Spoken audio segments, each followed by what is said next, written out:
Chapter 208.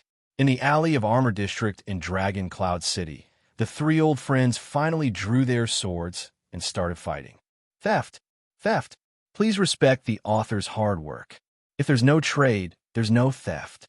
Under the moonlight, Cohen covered his innocent nose in pain as he looked at the man and woman in front of him who started fighting at the slightest disagreement.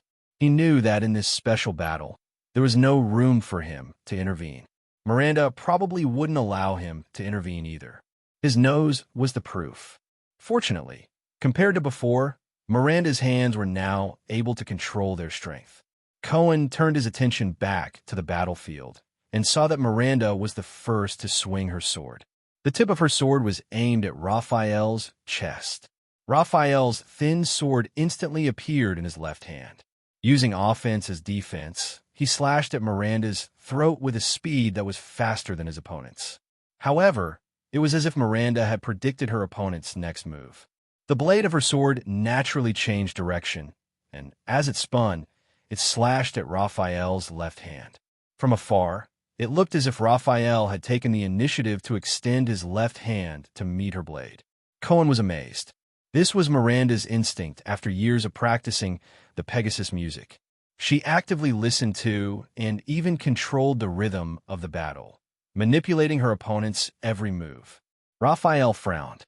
He quickly pulled his sword back and was forced to retreat. He knew how terrifying his former lover was and tried to quickly break away from her rhythm. But Miranda's gaze was as cold as ice. She followed up with a timely slash. When Raphael retracted his right leg, she slashed at his left leg, which was his center of gravity. Raphael was forced into a difficult position by this slash. He was forced to stop retreating and face the sword. Just like before, Miranda seemed to have predicted Raphael's movements. She pulled her forearm, and the wind howled. Cohen's pupils shrank as he watched the battle. In the 10 seconds, the swords of both parties did not touch, exchange, or clash. They only moved back and forth in the air, causing ripples in the air. But Cohen knew that this was an extremely dangerous battle. His teacher, Zadie Tafner, once told Cohen, who was not yet a police officer at that time, that this kind of silent and rapid battle was more often seen in battles between supreme class fighters.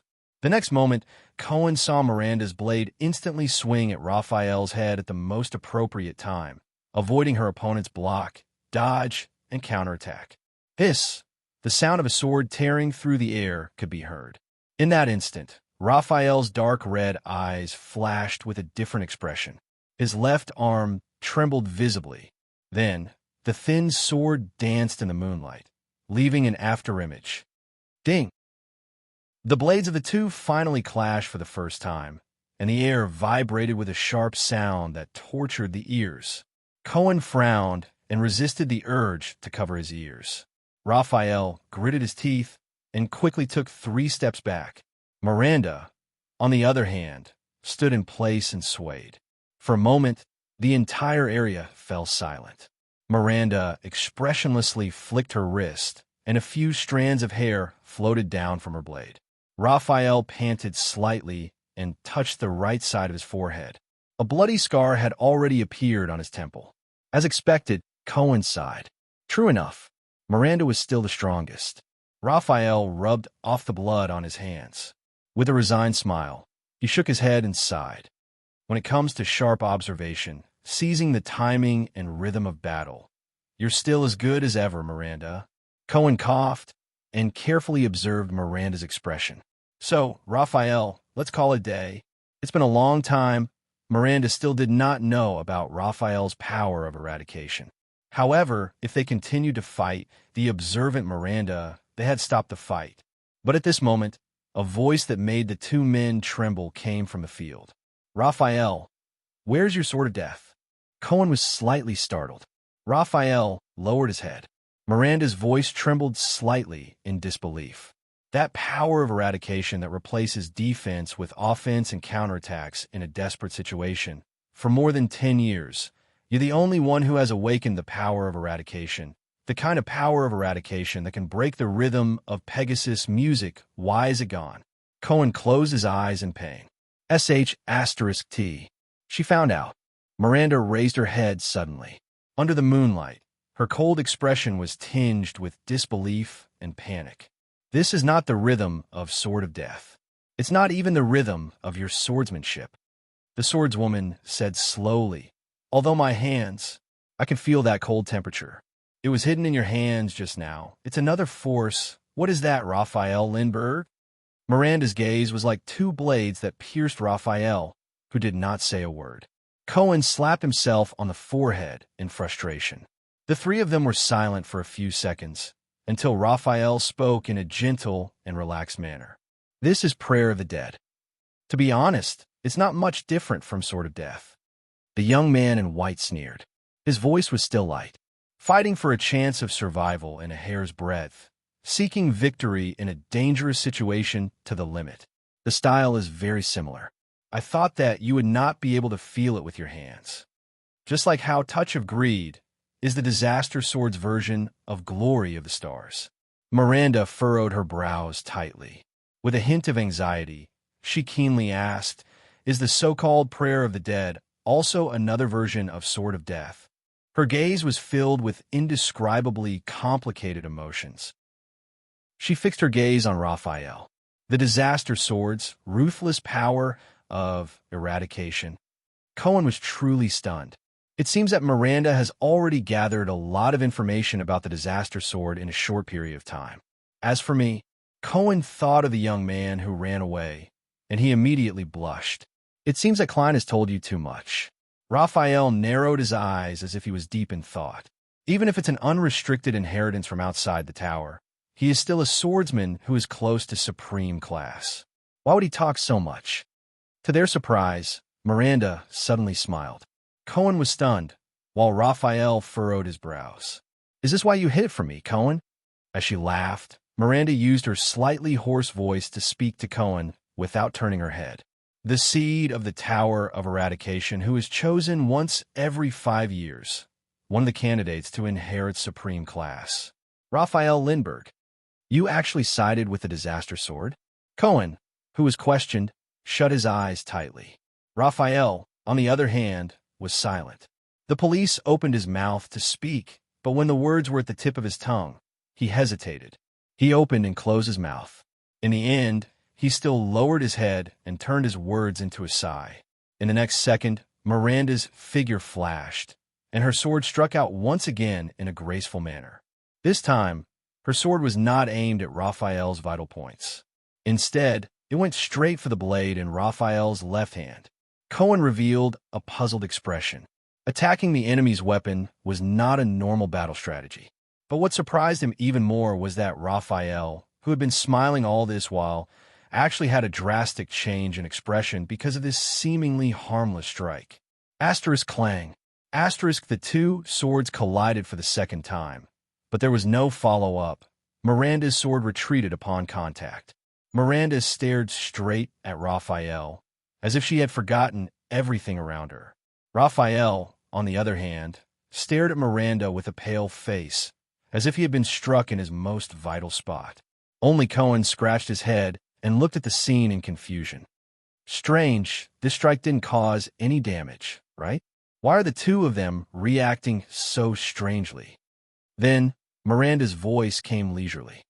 The reason why the Sword of Death disappeared is because of this? Arun's daughter's voice trembled unexpectedly. 3 years. 3 years. It's him. That's the reason. Him. The young man in white, Raphael, stared blankly at Miranda. His expression was complicated. Mira. She still found out. Their first meeting after 3 years. She found out. He lowered his eyes. In the next second, the swordswoman raised her head abruptly and yelled agitatedly, Raphael, you arrogant idiot. Raphael didn't say anything. He just looked at her calmly. Cohen stared in shock at Miranda, who seemed to have lost control of her emotions. This is what's wrong. Wasn't she a strong and independent, strong woman just a moment ago? How did she become a grief-stricken ex-girlfriend? In the next moment, the swordswoman turned around and stabbed her sword into the wall beside her. Swoosh! Raphael let out a long sigh. With a gloomy expression, Miranda loosened her grip letting the hilt of her sword tremble in the air. I curse him." Miranda turned her head and gritted her teeth. Her expression was filled with grief and indignation as she sneered angrily. "He deserves it. He deserves it," the swordswoman roared. Raphael gently sheathed his sword. "Don't be like this, Mira."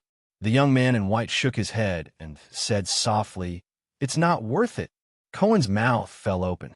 He was about to go crazy from the situation in front of him. What's going on with these two? After a round of fighting, they stopped? Start crying and talking in riddles? Sort of death. Arrogant idiot? Deserves it? Not worth it? He was Cohen Caribbean, a Level 2 police officer of Eternal Star City's Western Police Station and the captain of the City Defense Patrol Team. "I can't understand it all." "I say," Cohen scratched his head in pain. As he walked closer to the two, he interrupted, "Can someone explain to me what's going on?" "Miranda, even though Raphael has the disaster sword on him, you don't have to be so agitated." In the next moment, Miranda and Raphael raised their heads at the same time and shouted angrily, "Shut up, Cohen." Miranda's face was filled with rage. "Not now, Cohen." Raphael's face was as cold as ice. Cohen, who was interrupted by the two at the same time, paused in midair with his mouth wide open. He stared at them innocently and at a loss. He raised his hands, smiled apologetically, and took a step back. "All right, you guys talk, you guys talk." The police officer, who was completely unaware of the situation, silently cursed in his heart. "People like me who aren't smart enough shouldn't participate. Damn couples." After Cohen's interruption, the three of them were silent for a while. Two of them were immersed in complicated and subtle emotions, while the third sighed in boredom. So, Miranda adjusted her emotions, lowered her head, and sneered, "The death of the sword cleansing can't come back, right? Just like you?" Raphael understood what she meant. He sighed softly, and his gaze was complicated. The death of the sword cleansing originated from the chaotic period of war during the era of multiple kings. The young man in white shook his head emotionally. A brave and loyal great knight was betrayed by the king he served, and his reputation was ruined. The great knight's son escaped from the siege. He washed the blood on his father's sword by the river and swore to take revenge, Raphael said flatly. Many years later, he joined the enemy kingdom and became a knight. After many years of cruel battles where blood flowed like rivers and corpses were strewn everywhere, the new knight finally led the new king's army into the tyrant's castle and killed the enemy with his own hands. But this did not bring him satisfaction. The path of vengeance burned with only emptiness and sorrow. When he saw the fear and hatred in the eyes of a princess left behind by his enemy, the knight's heart softened, and he suddenly came to a realization. Raphael lowered his head with a gloomy gaze and continued in a low voice, "What's the point of this?" He said, "Old vengeance was avenged, new hatred was born." The grudges between the kings were endless. Death and hatred were intertwined, and the tragedy never disappeared, and the emptiness was bottomless. Miranda listened quietly to Raphael's story, while Cohen scratched his head in pain. He had had enough of these two. So, the knight carried the princess out of the castle that was covered in blood, corpses, hatred, and madness. The knight stood under the sun and wiped away the princess' tears of fear. There, the knight swore that he would end this chaotic world that bred hatred and death. From then on, his extraordinary power was called the death of the sword cleansing. Raphael's story was finished. Miranda stood where she was in silence. "Huh." Cohen laughed dryly, wanting to push the progress of the mission. "It sounds like a third-rate knight's novel. A tragic life, a noble birth, a powerful enemy, slowly becoming stronger, and when he sees a woman, his legs go weak. Then, he swore to dominate this chaotic world. Shut up, Cohen." This time, the man and the woman interrupted Cohen. Surprisingly, they were of the same caliber and speed. Once again, Cohen shut up, feeling wronged. "Look," Raphael turned to Miranda, and with an obscure smile on his face, he said, "Compared to a greater goal, these things are not worth caring about. Do you understand?" Miranda looked at Raphael, her eyes full of hatred and sorrow. "So, The Secret Intelligence Department? Raphael twitched the corner of his mouth and nodded. The two stared at each other in silence. It seemed that only the other could understand each other, until Miranda looked away with a pained expression. I wasn't joking just now. This concerns the future of the two kingdoms. Dragoncloud City will not be peaceful tonight. Raphael straightened his clothes, raised his head, and looked at heroic Spirit Palace in the distance under the moonlight. He put on a smile again. Chapter 209. Somewhere in Eternal Star City. It was in pain. This is an anti-theft stamp. I'll change it back later. PC readers can just refresh the page. Mobile readers can just long press on the table of contents to download again. Pirated readers can just open the Chidian or Genesis book page and start subscribing. I don't know how many people will listen. The air here was cold and moist. Its skin was wrinkled. Its 6 limbs were weak. Its abdomen was shriveled. Its lips trembled, and its teeth were blunt. Only the darkness around it made it feel at ease. It raised its right hand and wanted to change its position, but it accidentally hit the metal cage. A sharp pain came from the surface of its skin that had just touched the metal. It opened its mouth and let out a meaningless howl of pain. This damned cage. The magic seal on it was rigorous, meticulous, comprehensive, perfect, and flawless. It was the standard product of the Alchemy Tower. It did not know if it was the work of the Confinement Research Institute or the Spell Laboratory. It was probably the former. In the extinct Alchemy Tower, this kind of magic cage with a single function was only studied by this faction that had been in decline for a long time. For example, the cage that was currently trapping him here. It had endured such days for an unknown period of time, and even its sense of time had become numb. It even suspected that if it continued like this, then one day, it would even completely forget its own name. It was fed once a month, given a fixed electric shock every month, and had to complete work all the time. Under such circumstances, it began to miss its main body. It still remembered the pain when it was cut off from the main body and the heart-wrenching wails and screams that came from the main body's mind. Even many days and nights after that, even when it was its turn to be cut off, the pain was not comparable to the excruciating pain of being separated from the main body. It really wanted to return to its main body. If it remembered correctly, the main body should be locked up in the City of Triumph, the damn capital of the human empire. The country had obviously been torn apart, leaving only a small piece of territory. It was so weak, but that group of humans still shamelessly called themselves an empire. Did the weak not deserve to die? Thinking of this, its mind that was a little muddled because it did not know how long it had been locked up suddenly moved. By the way, has the main body not sent anything from the City of Triumph for some time? Whether it was letters or items, there was nothing. The mental connection between the main body and the main body seemed to have been broken for some time. Humans no longer used it? Impossible. It did not believe that those evil humans would let it or its host take a break. They would only endlessly squeeze out its value without knowing the bottom line. Did something happen to the main body? This thought flashed through its mind. No. Although the main body was also imprisoned, at least it was intact in the City of Triumph. The Empire knew its value, and the Imperial Prince had even tried to communicate with the main body. But how could the prideful main body respond to a lowly human's request for a trade? So they were still using itself to communicate.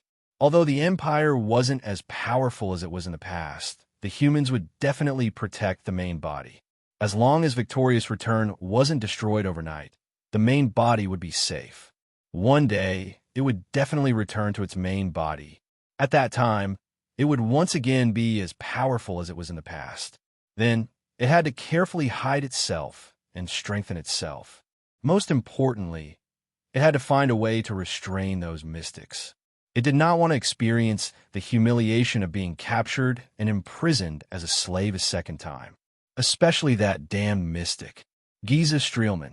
If the human outside the cage had not mentioned this name recently, it would have almost forgotten about it. It gritted its teeth with hatred. In front of that mystic, the feeling of its flesh boiling and blood exploding, the feeling of groveling at the other person's feet was something it would never forget. At this moment, A familiar swelling sensation came from its abdomen. It's here, it thought. The humiliation of being a slave and being forced to work as a slave surged into its heart once again. It did not know which severed limb it would be this time. At the top of the metal cage, the bell rang violently and urgently. Asterisk clack. Asterisk the metal cage door opened. It used all its strength to roar at the cage door, trying to express its hatred and malice. The sharp pain of being pricked attacked it again. It knew that it had to leave the cage to complete the task, or else the pain would only become more intense. Just like hundreds and thousands of times in the past, it reluctantly climbed out of the cage with great difficulty. The sharp pain slowly subsided. Its abdomen wriggled, and the contents inside surged up its throat and reached its oral cavity. The swelling sensation gradually disappeared. It opened its mouth full of fangs and spat out a piece of paper in the darkness. Another piece of paper. It thought in annoyance, "These stupid humans, can't they send something interesting over next time?" The piece of paper was grabbed by a young man in a white robe and violently pulled out of its oral cavity. Rude humans. The sharp pain appeared again. It howled in pain, and at the same time, it knew that it should return to the cage. With a heart full of humiliation and pain, it climbed back into the cage. The pain disappeared. The young man lit a lamp. The dazzling light made it grimace, and it raised its claws to cover its 8 pairs of eyes. Light, the thing it hated the most. Fortunately, after the young man saw the piece of paper clearly, he immediately extinguished the lamp. In the darkness, in its field of vision, the young man in a white robe put down the piece of paper in his hand and spoke in a much more solemn voice than usual. Things are somewhat beyond our imagination. Oh, an old and hoarse voice rang. It remembered this voice. During the years when it was brought away from the City of Triumph, many humans were in charge of managing its cage, but this old voice seemed to have been in charge for a longer time. First, the prince was intercepted by Lampard at the border, but it seemed to be a daunting experience without any real danger. Now, the diplomat group is heading to Dragon Cloud City under Lampard's escort. "You know that I don't care about this," the old and hoarse voice said faintly. "What about that homicidal maniac?" Giza Streelman did not follow our plan to surround Ramon with Blood Bottle Gang, even though we used various channels and hinted to them countless times about Ramon's importance to the Brotherhood, the young man said quietly. Giza Streelman. The nerves all over its body were stimulated by that familiar name again. My enemy, the mystic, the enemy of life that rampaged through flesh and blood. What happened? The old and hoarse voice rang again. It made its public appearance. According to our informants in Broken Dragon Fortress, Giza seemed to have endangered Prince Thale's safety on the way, the young man said. The sound of a cane hitting the ground rang in the darkness. The old voice sounded doubtful. According to the previous report, wasn't the Night Queen the one who intercepted His Highness? Is that why she requested help from Broken Dragon Fortress? Yes, but the information has been updated. It seems that things have become a little more complicated. The young man raised his head and revealed a smile that no one could see clearly in the darkness. The blood mystic appeared for the Dark Knight black coffin in the hands of the Blood Clansman. It opened its eyes abruptly. During the years when it was separated from its main body, it had experienced too much numbness and chaos, but its memories with its main body were still preserved in its mind. Dark Knight. What a familiar term. Where did I hear it before? There was silence. The old and hoarse voice did not reply. I remember that thing is on the list of legendary anti-mystic equipment, but judging from your reaction, it is indeed an extraordinary item, right? The young man in white raised his eyebrows. You know, if we send a message and arrange for manpower now, we might be able to intercept the Night Queen. The air in the darkness seemed to have frozen in an instant. Don't ask. That coffin is not something we can touch. After a while, the hoarse voice slowly rose. Be it the coffin itself or the item in the coffin. The young man frowned and revealed a puzzled expression, but in the end he still nodded. After Giza was forced to retreat by the fortress flower with the supreme shield, she did not appear again, and Ramon was lured to Extet by us according to the original plan. The old figure slowly stood up. Very well. If Blood Bottle Gang still cannot find Ramon, we will remind them again. No matter what, we must lure the Blood Mystic over. In fact, this is the next thing I wanted to say, the young voice interrupted him. Your last test seems to have worked. The owner of the old voice, the Black Prophet Morat Hansen, slowly raised his head in the darkness. Although the Brotherhood's headquarters did not make any moves under our surveillance, Black Sword appeared at the border between the two countries. The young man curled his lips. I think he went to save Ramon. It seems that there is indeed something wrong with that Ramon, and his value to the Brotherhood is probably far beyond our imagination. There was another strange silence. Then Morat's sinister laughter rang out slowly. Hee hee. The Black Prophet laughed softly. I was almost fooled by my own student and that old woman.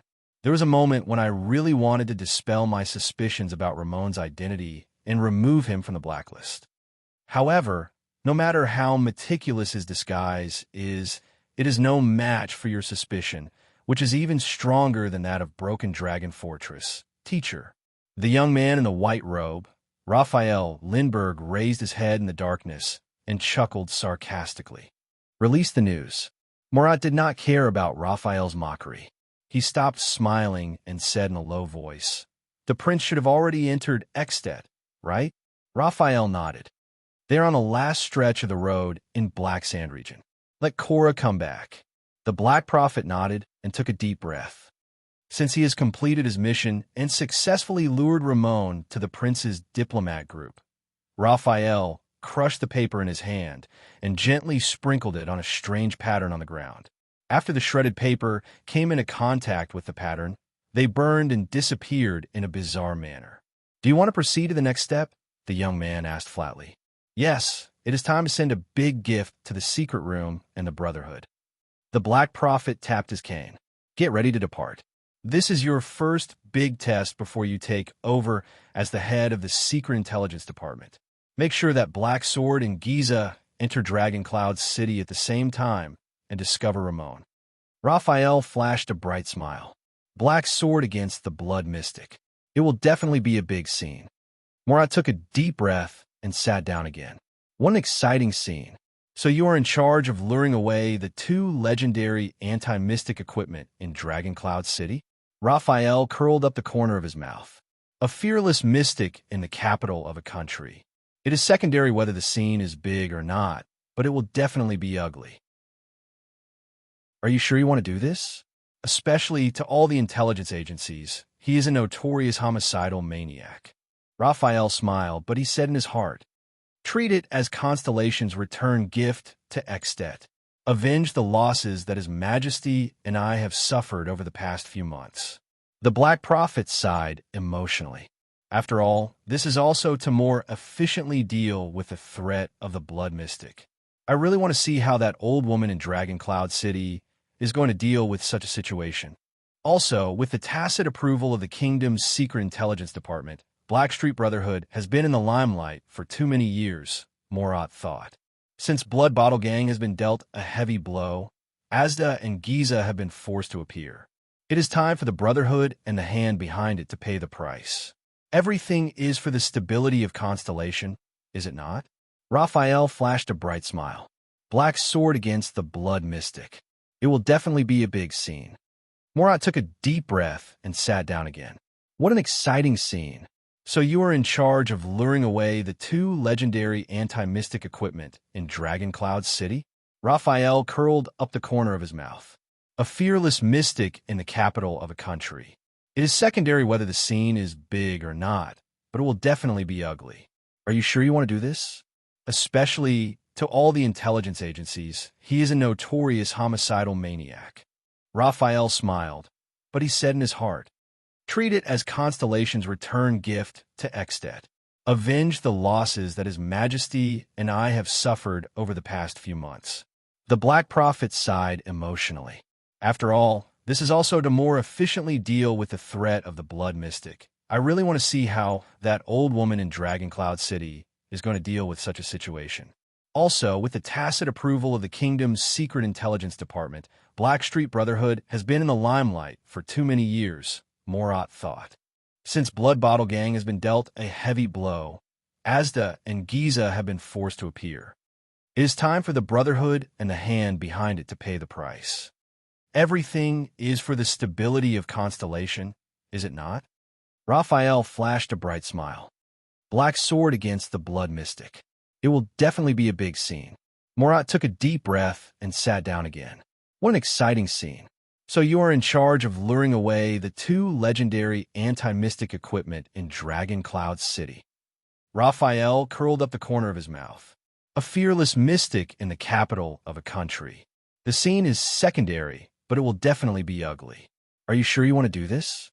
Especially to all the intelligence agencies, he is a notorious homicidal maniac. Raphael smiled, but he said in his heart, treat it as Constellation's return gift to Extet. Avenge the losses that His Majesty and I have suffered over the past few months. The Black Prophet sighed. After all, this is also to more efficiently deal with the threat of the Blood Mystic. I really want to see how that old woman in Dragon Cloud City is going to deal with such a situation. Also, with the tacit approval of the kingdom's secret intelligence department, Blackstreet Brotherhood has been in the limelight for too many years, Morat thought.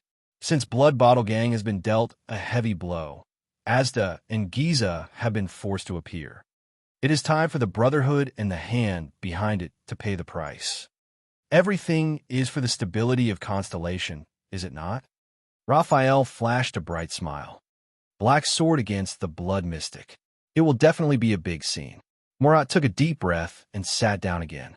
What an exciting scene. So you are responsible for luring away the two legendary anti-mystic equipment in Dragon Cloud City. Raphael curled up the corner of his mouth. A fearless mystic in the capital of a country. The scene is secondary, but it will definitely be ugly. Are you sure you want to do this? Especially to all the intelligence agencies, he is a notorious homicidal maniac. Raphael smiled, but he said in his heart, treat it as Constellation's return gift to Extet. Avenge the losses that His Majesty and I have suffered over the past few months. The Black Prophet sighed. After all, this is also to more efficiently deal with the threat of the Blood Mystic. I really want to see how that old woman in Dragon Cloud City is going to deal with such a situation. Also, with the tacit approval of the kingdom's secret intelligence department, Blackstreet Brotherhood has been in the limelight for too many years, Morat thought. Since Blood Bottle Gang has been dealt a heavy blow, Asda and Giza have been forced to show up. It's time for the Brotherhood and the hand behind it to pay the price. Everything is for the stability of Constellation, is it not? Raphael flashed a bright smile. Black sword against the Blood Mystic. It will definitely be a big scene. Morat took a deep breath and sat down again. What an exciting scene. So you are responsible for luring away the two legendary anti-mystic equipment in Dragon Cloud City. Raphael curled up the corner of his mouth. A fearless mystic in the capital of a country. The scene is secondary, but it will definitely be ugly. Are you sure you want to do this? Especially to all the intelligence agencies, he is a notorious homicidal maniac. Raphael smiled, but he said in his heart, treat it as Constellation's return gift to Extet. Avenge the losses that His Majesty and I have suffered over the past few months. The Black Prophet sighed. After all, this is also to more efficiently deal with the threat of the Blood Mystic. I really want to see how that old woman in Dragon Cloud City is going to deal with such a situation. Also, with the tacit approval of the kingdom's secret intelligence department, Blackstreet Brotherhood has been in the limelight for too many years, Morat thought. Since Blood Bottle Gang has been dealt a heavy blow, Asda and Giza have been forced to show up. It's time for the Brotherhood and the hand behind it to pay the price. Chapter 210. Somewhere in Eternal Star City. It was in pain. Guard against theft. No rush. I'll change it back when I wake up. The air here was cold and moist. Its skin was wrinkled. Its limbs were weak. Its abdomen was shriveled. Its lips trembled, and its teeth were blunt. Only the darkness around it made it feel at ease. It raised its right hand, wanting to change its position, but inadvertently hit the metal cage. A sharp pain came from the surface of its skin that had just touched the metal. It opened its mouth and let out a meaningless howl of pain. This damn cage. The magic seal on it was rigorous, meticulous, comprehensive, perfect, and flawless. It was the standard product of the Alchemy Tower. It did not know if it was the work of the Confinement Research Institute or the Spell Laboratory. It was probably the former. In the extinct Alchemy Tower, only this faction that had been in decline for a long time would study this kind of magic cage with a single function. For example, the cage that was currently trapping him here. It did not know how long it had endured such days, and even its sense of time had become numb. It even suspected that if it went on like this, one day, it would even forget its own name. It was fed once a month, given a fixed electric shock every month, and had to complete work all the time. Under such circumstances, it began to miss its main body. It still remembered the pain when it was cut off from the main body, and the heart-wrenching wails and screams from the main body's mind. Even many days and nights after that, even when it was its turn to be cut off, the pain was not comparable to the excruciating pain of being separated from the main body. It really wanted to return to its main body. If it remembered correctly, the main body should be locked up in the City of Triumph, the damn capital of the human empire. The country had obviously been torn apart, leaving only a small piece of territory. It was so weak, but that group of humans still shamelessly called themselves an empire. Didn't the weak deserve to die? Thinking of this, its mind, which was a little muddled because it did not know how long it had been locked up, suddenly moved. That's right. Hasn't it been a while since the main body sent anything over from Victoria City? Whether it was letters or items, there was nothing. The mental connection between the main body and the main body seemed to have been broken for some time. Humans no longer used it? Impossible. It did not believe that those evil humans would let it or the main body take a break. They would only endlessly squeeze its value without knowing the bottom line. Did something happen to the main body? This thought flashed through its mind. No. Although the main body was also imprisoned, at least it was intact in the City of Triumph. The Empire knew its value, and the Imperial Prince had even tried to communicate with the main body. But how could the prideful main body respond to a lowly human's request for a trade? So they were still using itself to communicate. Although the Empire wasn't as powerful as it was in the past, the humans would definitely protect the main body. As long as Victoria's Return wasn't destroyed overnight, the main body would be safe. One day, it would definitely return to its main body. At that time, it would once again be as powerful as it was in the past. Then, it had to carefully hide itself and strengthen itself. Most importantly, it had to find a way to restrain those mystics. It did not want to experience the humiliation of being captured and imprisoned as a slave a second time, especially that damned mystic, Giza Streelman. If the human outside the cage door had not mentioned this name recently, it would have almost forgotten about it. It gritted its teeth with a heart full of hatred. It would never forget the feeling of its flesh boiling and exploding in front of the mystic, the feeling of groveling at the mystic's feet. At this moment, a familiar swelling sensation came from its abdomen. It's here, it thought. The humiliation of being a slave and being forced to work and be driven away again surged into its heart. It did not know which limb it was this time. The bell at the top of the metal cage rang violently in a timely manner. Asterisk clack. Asterisk the metal cage door opened. It used all its strength to roar at the cage door, trying to express its hatred and malice. The sharp pain came again, as if it was being pricked. It knew that it had to get out of the cage to complete the task, or else the pain would only get worse. Just like hundreds and thousands of times in the past, it reluctantly climbed out of the cage with great difficulty. The sharp pain slowly subsided. Its abdomen squirmed, and the contents inside surged up its throat and reached its mouth. The swelling sensation gradually disappeared. It opened its mouth full of sharp teeth and spat out a piece of paper in the darkness. Another piece of paper, it thought in annoyance. These stupid humans. Can't they send something interesting next time? A young man in a white robe grabbed the piece of paper and pulled it out of its mouth roughly. Rude humans. The sharp pain came again, and it howled in pain. At the same time, it knew that it should return to the cage. With a heart full of humiliation and pain, it climbed back into the cage. The pain disappeared. The young man lit a lamp, and the dazzling light made it grimace. It raised its claws to cover its 8 pairs of eyes. Light, it hated the most. Fortunately, after the young man saw the piece of paper clearly, he immediately extinguished the lamp. In the darkness, in its field of vision, the young man in a white robe put down the piece of paper in his hand. He spoke in a much more solemn voice than usual. Things are somewhat beyond our imagination. Oh, an old and hoarse voice rang. He remembered this voice.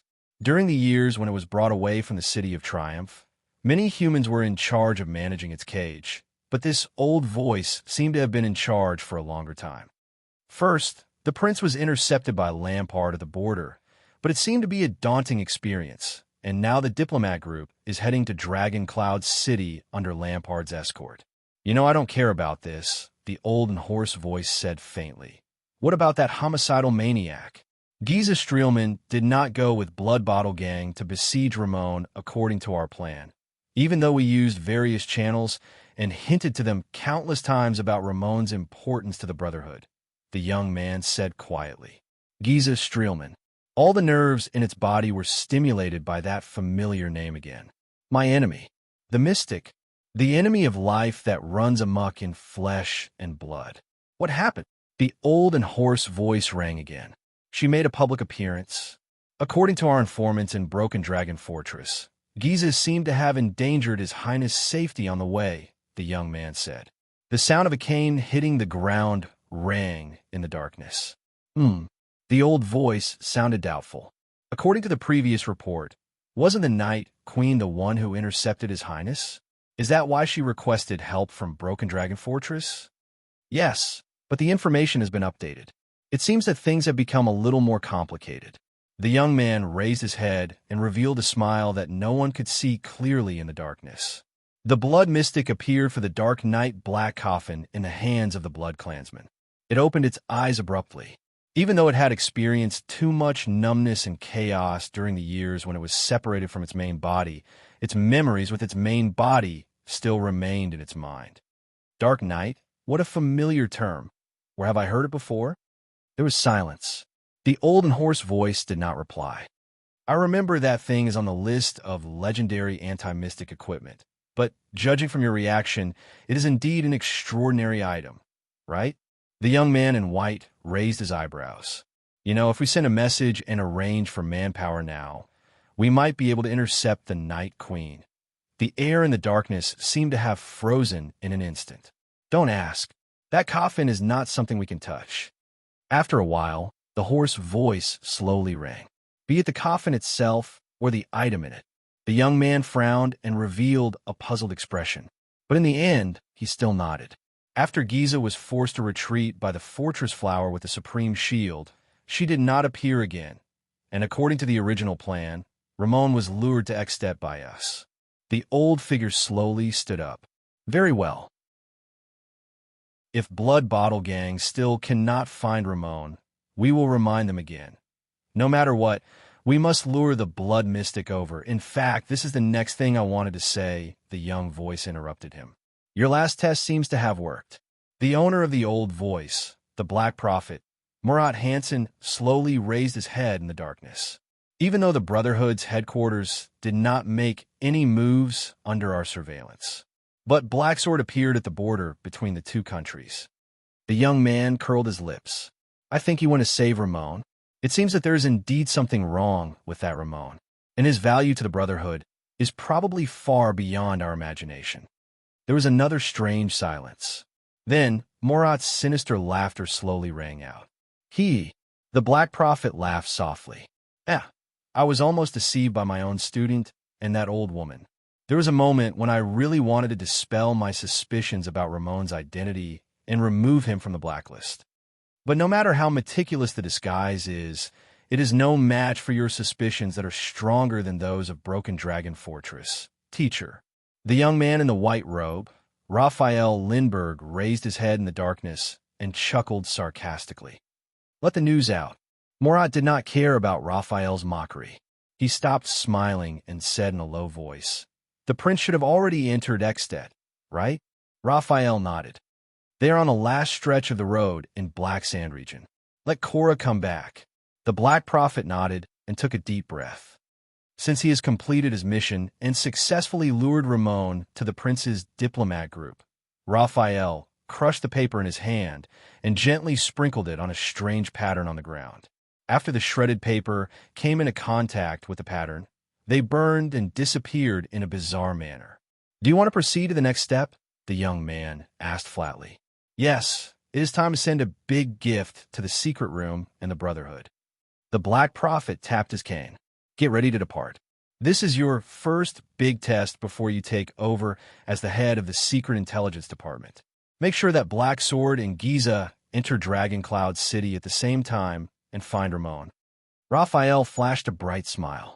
Black Sword against the Blood Mystic. I'm sure it will be a big scene. Murat took a deep breath and sat down again. One exciting scene. So you are in charge of luring away the two legendary anti-mystic equipment in Dragon Cloud City? Raphael's lips curled up. A fearless mystic in the capital of a country. It is secondary whether the scene is big or not, but it will definitely be ugly. Are you sure you want to do this? Especially to all the intelligence agencies. He is a notorious homicidal maniac. Raphael had a smile on his face, but he said in his heart, "Treat it as Constellation's return gift to Ekstedt. Avenge the losses that His Majesty and I have suffered over the past few months." The Black Prophet sighed emotionally. After all, this is also to more efficiently deal with the threat of the Blood Mystic. I really want to see how that old woman in Dragon Cloud City is going to deal with such a situation. Also, Murat thought, with the tacit approval of the kingdom's secret intelligence department, the Blackstreet Brotherhood has been in the limelight for too many years. Since the Blood Bottle Gang has been dealt a heavy blow, Asda and Giza have been forced to appear. It is time for the Brotherhood and the hand behind it to pay the price. Everything is for the stability of Constellation, isn't it? Somewhere in Eternal Star City, it was in pain. The air here was cold and moist. Its skin was wrinkled. Its 6 limbs were weak. Its abdomen was shriveled. Its lips trembled, and its teeth were blunt. Only the darkness around it made it feel at ease. It raised its right hand, wanting to change its lying position, but inadvertently bumped into the metal cage. A sharp pain came from the surface of its skin that had just come into contact with the metal. It opened its mouth and let out a meaningless howl of pain. This damned cage. The magical seal on it was rigorous, meticulous, comprehensive, perfect, and flawless. It was the standard product of the Alchemy Tower. It was not known whether it was the work of the Confinement Research Institute or the Spell Laboratory. It was probably the former. In the extinct Alchemy Tower, only this faction, which had been on the decline for a long time, would study this kind of single-function magical cage. For example, the cage that was currently trapping it here. It did not know how long it had endured such days. Even its sense of time had become numb. It even suspected that if it went on like this, one day, it would even forget its own name. It was fed food once a month, given a fixed electric shock every month, and had to complete work all the time. Under such circumstances, it began to miss its main body. Even now, it still remembered the pain when it was cut from its main body and the heart-wrenching wails and screams that came from the main body's thoughts. Even for many days and nights after that, even when it was its turn to be cut, the pain was not comparable to the excruciating pain when it was first separated from its main body. It really wanted to return to its main body. If I remember correctly, the main body should be locked up in the city of Triumph, the damned capital of the human empire. The country had obviously been torn apart, leaving only a small piece of territory. It was so weak, but that group of humans still shamelessly called themselves the Empire. Don't the weak deserve to die? When it thought of this, its mind, which was a little muddled because it did not know how long it had been locked up, suddenly had a thought. That's right. Has the main body not sent anything from the city of Triumph for some time? There was nothing, whether it was letters or items. The connection between its thoughts and the main body seemed to have been broken for some time. Humans no longer use it? Impossible. It did not believe that those evil humans would let it or the main body take a break. They would only endlessly, without knowing the bottom line, squeeze its value dry. Did something happen to the main body? This thought flashed through its mind. No. Although the main body is also in prison, at least it is intact in the City of Triumph. The Empire knows its value. The Prince of the Empire even tried to communicate with the main body. But how could the proud main body respond to the lowly human's request for a trade? So, they're still using itself to communicate. Although the Empire is not as strong as it used to be, those humans will definitely protect the main body. As long as the City of Triumph is not destroyed overnight, the main body will be safe. One day, it will definitely return to the main body. At that time, it will be strong again, just like in the past. After that, it had to carefully hide itself and strengthen itself. Most importantly, it had to find a way to restrain those mystics. It did not want to experience the humiliation of being captured and imprisoned as a slave a second time, especially that damn mystic. Giza Streelman. If the human outside the cage had not mentioned this name recently, it would have almost forgotten about it. It gritted its teeth with hatred. In front of that mystic, the feeling of its flesh and blood boiling and exploding, the feeling of groveling at the other person's feet was something it would never forget for the rest of its life. At this moment, a familiar swelling sensation came from its abdomen. It's here, it thought. The humiliation of being a slave and being forced to work as a slave surged into its heart again. It did not know which limb it was this time. At the top of the metal cage, the bell rang violently at the right time. Asterisk clack. Asterisk the metal cage door opened. It used all its strength to roar at the cage door, trying to express its hatred and malice. The sharp pain of being pricked came again. It knew that it had to get out of the cage to complete the task, or else the pain would only get worse. Just like hundreds and thousands of times in the past, it reluctantly climbed out of the cage with great difficulty. The sharp pain slowly subsided. Its abdomen squirmed, and the thing inside surged up its throat and reached its mouth. The swelling sensation gradually disappeared. It opened its mouth full of sharp teeth and spat out a piece of paper in the darkness. Another piece of paper?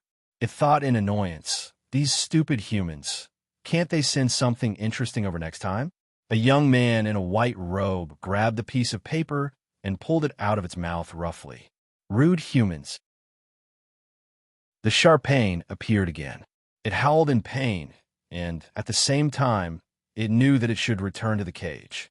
With a heart full of humiliation and pain, it climbed back into the cage. The pain disappeared. The young man lit a lamp, and the glaring light made it grimace.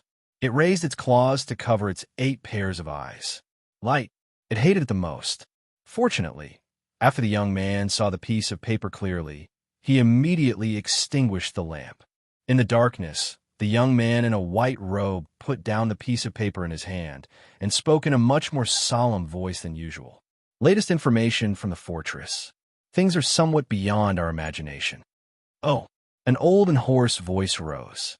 He remembered this voice. During the years when it was brought away from the City of Triumph, many humans were in charge of managing its cage, but this old voice seemed to have been in charge for a longer time. First, the prince was intercepted by Lampard at the border, but it seemed to be a daunting experience without any real danger. Now, the diplomat group is heading to Dragon Cloud City under Lampard's escort. You know that I don't care about this, the old and hoarse voice said faintly. What about that homicidal maniac? Giza Streelman did not follow our plan to surround Ramon with Blood Bottle Gang.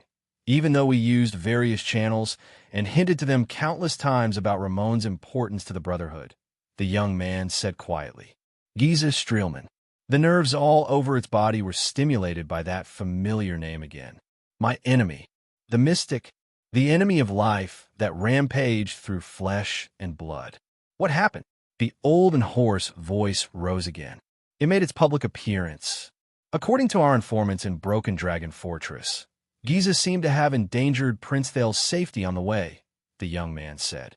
The sound of his staff hitting the ground rose in the darkness. The old voice asked doubtfully. According to the previous report, wasn't the Night Queen the one who intercepted His Highness? Is that why she asked for help from Broken Dragon Fortress? Yes, but the information has been updated. It seems that things have become a little more complicated. The young man raised his head and revealed a smile that no one could see clearly in the darkness. The Blood Mystic appeared for the Dark Knight Black Coffin in the hands of the Blood Clan. It opened its eyes suddenly. Although it had experienced too much numbness and chaos during the years when it was separated from its main body, its memories with its main body were still preserved in its mind. Dark Knight. What a familiar term. Where did I hear it before? There was silence. The old and hoarse voice did not reply. I remember that thing is on the list of legendary anti-mystic equipment, but judging from your reaction, it is indeed an extraordinary item, right? The young man in white raised his eyebrows. You know, if we send a message and arrange for manpower now, we might be able to intercept the Night Queen. The air and the darkness seemed to freeze in an instant. Chapter 211. The others stared blankly at the terrifying black hole on Raphael's arm and listened to the Black Prophet's voice that sounded as if it was right next to their ears. They could not react at all. Thal's thoughts stopped at the brand on Raphael's arm and the unknown thing beneath it. Little Rascal held on tightly to his arm, trembling slightly. She had not even dared to look at the black hole. Wyatt stood in front of Thales with an unpleasant expression. He subconsciously pressed down on the single-edged sword at his waist. Ralph's expression was hidden under the half-mask, but his twitching eyebrows explained everything. Cohen widened his eyes in shock at his old friend's strange behavior. Miranda stared fixedly at Raphael's arm, her breathing erratic. Communication type, flying squirrel. Raphael seemed very weak. He straightened his body with a pale face and used his eyes to signal for the others to calm down. At the same time, he spoke to the strange black hole on his arm in a language that no one else could understand. The white glove is stained with blood. The double-edged spear is broken. Thales frowned slightly. Is this a secret signal? As soon as Raphael's voice fell, the cell instantly fell silent. Suddenly, the sharp teeth around the black hole wriggled. Almost everyone held their breaths. Wyatt was so nervous that he even unsheathed his sword. In the next moment, the distant but clear voice once again came from Raphael's arm as the black hole moved. Who's there? The Black Prophet's voice was cold. Raphael raised his head. The second prince and his entourage. Raphael's red eyes glanced at the prince and the people behind him. Then, he glanced at Cohen and Miranda. His gaze was complicated, and the two people I mentioned earlier. The black hole fell silent again. His Highness. Raphael's breathing calmed down. The weakness he felt when he opened the black hole on his arm seemed to have disappeared without a trace. He wants to know dragon's blood. Thales suppressed the nausea he felt at the sight of the disgusting black hole with sharp teeth. Ever since he got to know the Blood Mystic, his resistance to nausea had greatly increased. The prince panted, frowned, and raised his head. What exactly is this? He could not see anything inside the black hole. There was only a bottomless darkness, but Thales knew that it was definitely not Raphael's arm or flesh. Under the dim light, the prince stared at the black hole in disbelief and asked the question on everyone's mind. Is that Murat's voice? Raphael gave him a deep look, but did not speak. What answered him was the wriggling black hole. Your Highness, do you know who I am? A hoarse voice traveled into his ears, but the person he was talking to was someone else. Everyone turned to look at the second prince. Raphael nodded at him and aimed the black hole on his arm at Thales. Thales did not look at the black hole. Instead, he closed his eyes and inhaled deeply. He cleared his mind of all distracting thoughts and forgot about the unpleasant encounter in Mindy's hall. Of course, Lord Hanson. Thales opened his eyes and calmly said to the black hole, "It left a deep impression on me. I dare not forget it." The others looked at this scene with different expressions. The black hole wriggled again. Murat's hoarse and aged laughter came from inside. "Don't be nervous, Your Highness. I'm not by your side." The Black Prophet's voice was like a venomous snake's hissing, making people uneasy. "Of course, you can also pretend that I am by your side, if that makes you feel at ease." Thales flashed an awkward and ugly smile, even though he did not know if the Black Prophet could see it. "So, what do you want to know?" The Black Prophet said slowly. 15 minutes, Raphael reminded him quietly. "Don't forget about their next patrol." "What do I want to know?" Thales clenched his fists slightly. His brain worked quickly. Scenes flashed before his eyes. Everything. He raised his head and said, without hesitation, "About Lampard's operation this time. About King Nuvin's death. I want to know everything the Secret Intelligence Department knows." A chuckle came from the black hole. Cohen and Miranda looked at each other, their expressions extremely uncomfortable. "All right." Finally, the Black Prophet's voice became clear, even though it was still unpleasant. "Where should I start?" Thales did not speak. He was waiting for Murat. There's a good time," the Black Prophet said softly on the other end of the line. "The bloody year." Hearing that term again, Thales felt his heart begin to pound again. Miranda and Raphael looked up at the same time. They exchanged a silent glance, reading emotions that only they could understand. During Constellation's most difficult time, a count from Black Sand region brought Ekstet's letter of credence, or rather, a declaration of war. The Black Prophet's voice was as hoarse and unpleasant as ever, but it was strangely calm. That count had just risen to fame in Northland. He followed the traditional and cruel Northland tradition, stepped over his brother's corpse, and seized the right to inherit the Archduke of Black Sand region. Thales felt Little Rascal's grip on his hand tighten slightly. When he announced Nuvin's request to the entire court, when the great dragon and Constellation's war was inevitable, Murat continued. The late king detained the envoy from Ekstet. As the heir of Black Sand region, he was presumably very suitable as a bargaining chip in the war. Thales clenched his fist slightly. The story that Lampard told in the carriage was cut short on the day he went on a diplomatic mission to Constellation. But the prince did not expect that he could actually hear the continuation from the Black Prophet. The Black Prophet continued. However, a wise prince, after combining it with the Secret Intelligence Department's investigation, concluded that Dragon Cloud City's goal was to use us to execute Chapman Lampard. King Nuvin probably hated his nephew, who killed his brother. Thales' eyebrows twitched. A wise prince? So, after a secret conversation, Chapman Lampard successfully escaped with his subordinate's rescue. The Black Prophet let out a terrifying laugh, as though he was enjoying this memory. Prince Midier told me that he saw something unusual in the young Count Lampard's eyes. Midier Jadestar. Thales extracted this name from his memory. The late king's eldest son and crown prince, his uncle.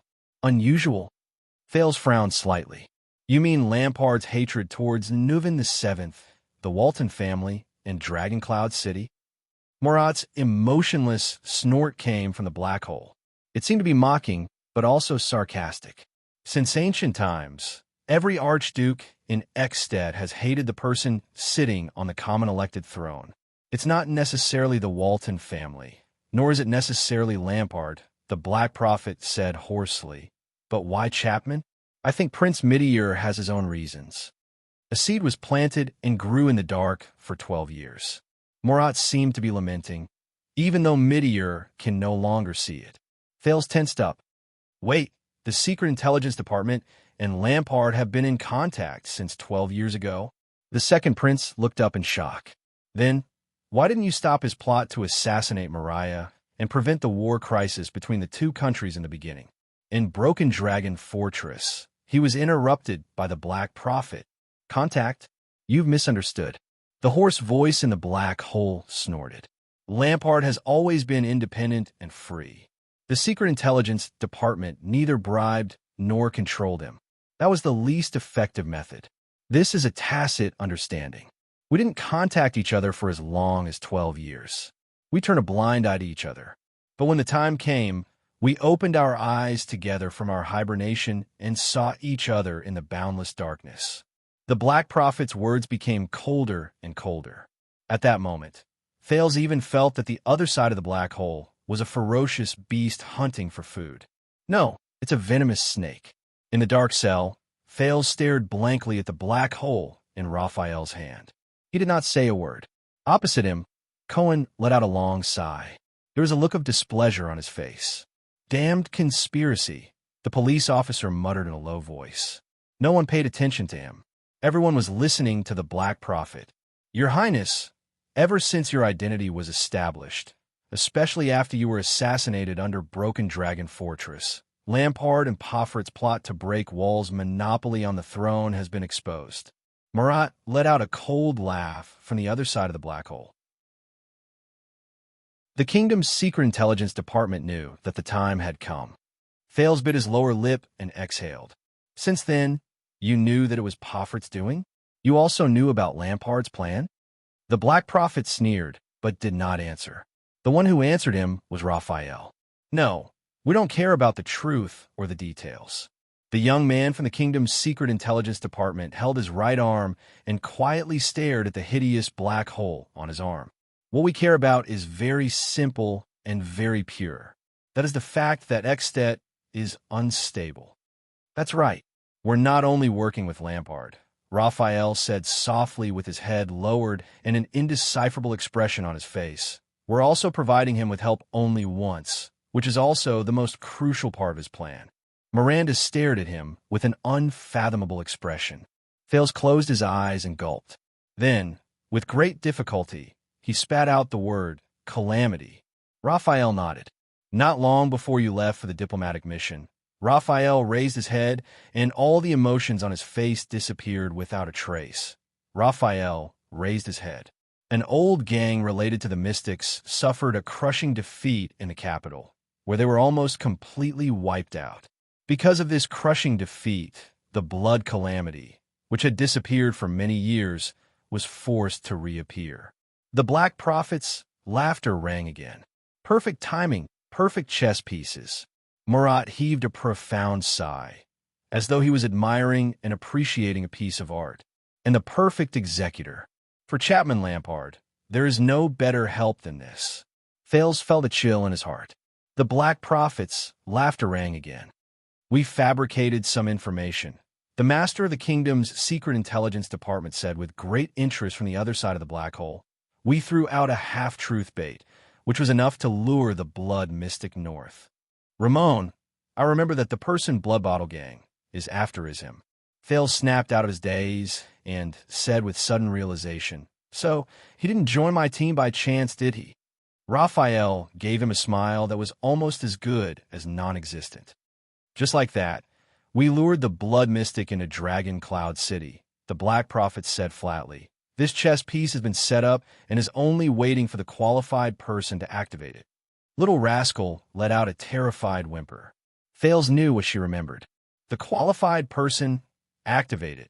Thales remembered the scene of Black's sword charging towards the blood mystic without hesitation. But, lured into Dragon Cloud City activated? Thales muttered to himself. Thales clenched his fists. The scene of countless people struggling, wailing, crying in Shield District, and dying powerlessly from suffocation or being trapped by tentacles flashed before his eyes. He remembered his and Little Rascal's desperate escape. Behind them, there were countless corpses lying dead in every corner. "Chess piece." Thales gritted his teeth and raised his head. "You treat that kind of calamity as a chess piece?" The second prince suppressed the displeasure in his heart. "What gives you the confidence to think that you can control the legendary calamity and the power to destroy the world?" Raphael turned and glanced at him. "Confidence?" Raphael snorted coldly. "In all the recorded history, no matter how powerful the power, or how terrifying the existence, or even those monsters who can shatter the continent with a single thought, they're just noise for a moment, and smoke that passes by in the blink of an eye. No one has ever conquered everything with power." Raphael raised his hand and pointed at his head. "So you don't have to blindly believe in power. This is the confidence of the Secret Intelligence Department. In front of a truly powerful person, even a calamity is just a chess piece." Thales shuddered violently. A truly powerful person. Thales raised his head. His eyes were filled with suspicion. Who told you these words? Raphael's eyelids twitched. He stared at Thales, but the young man still said quietly, "My teacher." Thales' heart skipped a beat. "Go on," Miranda said. Her cold voice was especially prominent in the prison cell. "How do you plan to use it, that calamity?"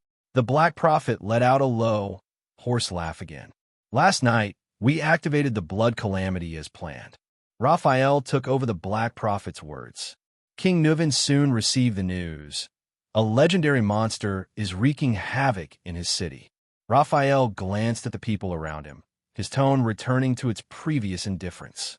"This is all our work to achieve two goals. First, to lure away and transfer away two powerful legendary anti-mystic equipment," he said coldly. Cohen frowned slightly. "Lure away? Away from the calamity?" Raphael looked at his old friend and revealed a mysterious smile. "No," the young man from the Secret Intelligence Department said softly. "Lure away from King Nuven." Thales shuddered. He remembered the spear-wielding man and Nicholas when Black Sword brought him into the battlefield. They were all deliberately lured away. Raphael explained softly, "The Soul Slayer pike, which can kill with one blow, and the Severing Soul's blade, which can create an absolute barrier, will be a great obstacle for the assassin to deal with Nuven."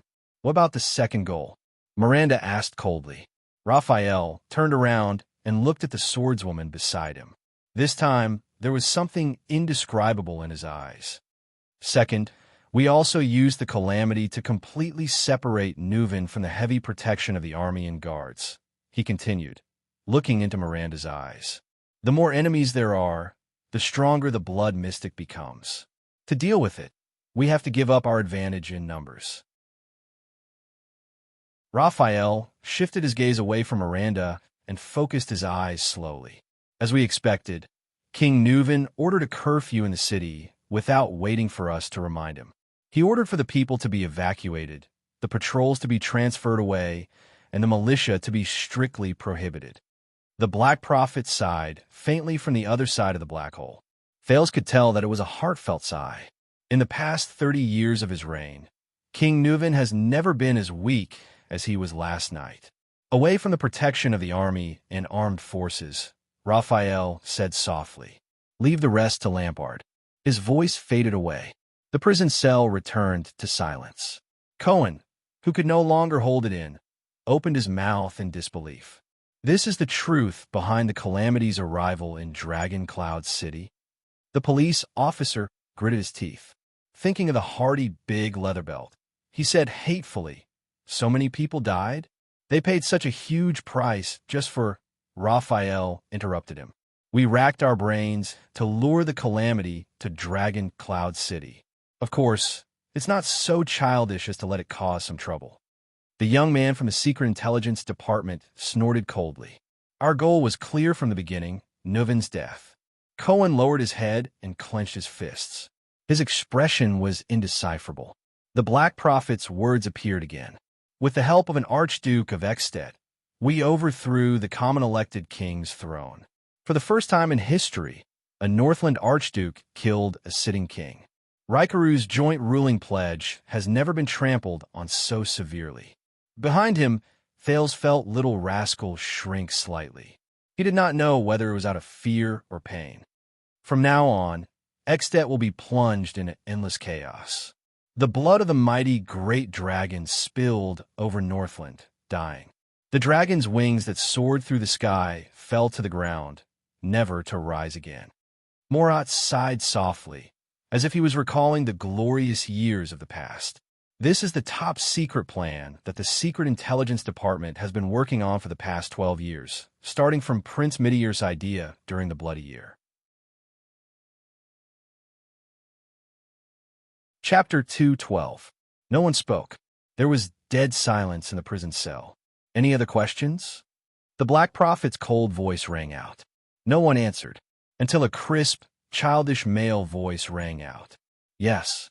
Everyone's gaze once again converged on Thales. But he did not speak immediately. Thales heaved a long sigh. He looked exhausted, as if he was hesitating or deep in thought. After a while, The second prince's voice rang out with difficulty. His Majesty, did he know about this plan? Before I left for the north? The Black Prophet did not speak, but Thales already understood. So, the rumors are not wrong. Thales raised his head with a gloomy expression and looked around at the crowd. His gaze paused slightly on Little Rascal, who was at a loss.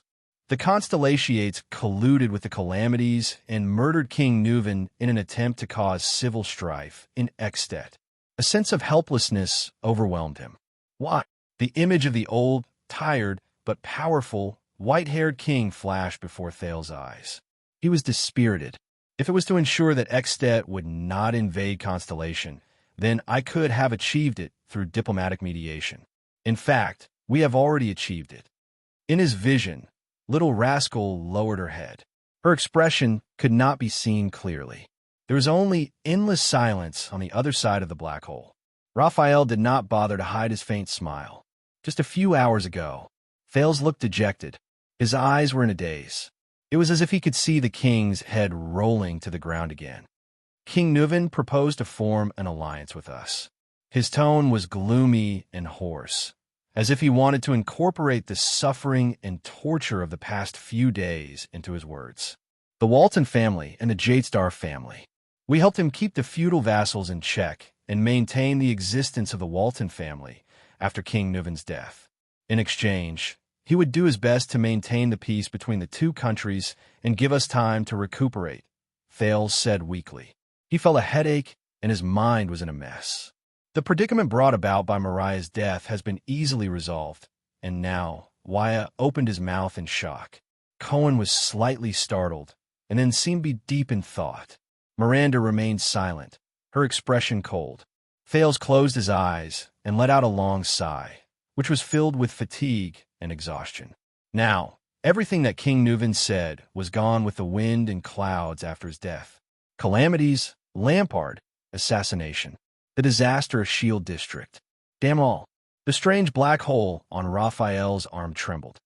Hee-hee-ah. What answered Thales was the Black Prophet's cold and hoarse laughter. The laughter continued for several seconds. Thales started to frown. Put away your pointless naivety, Your Highness. You're not like this in the Hall of Stars.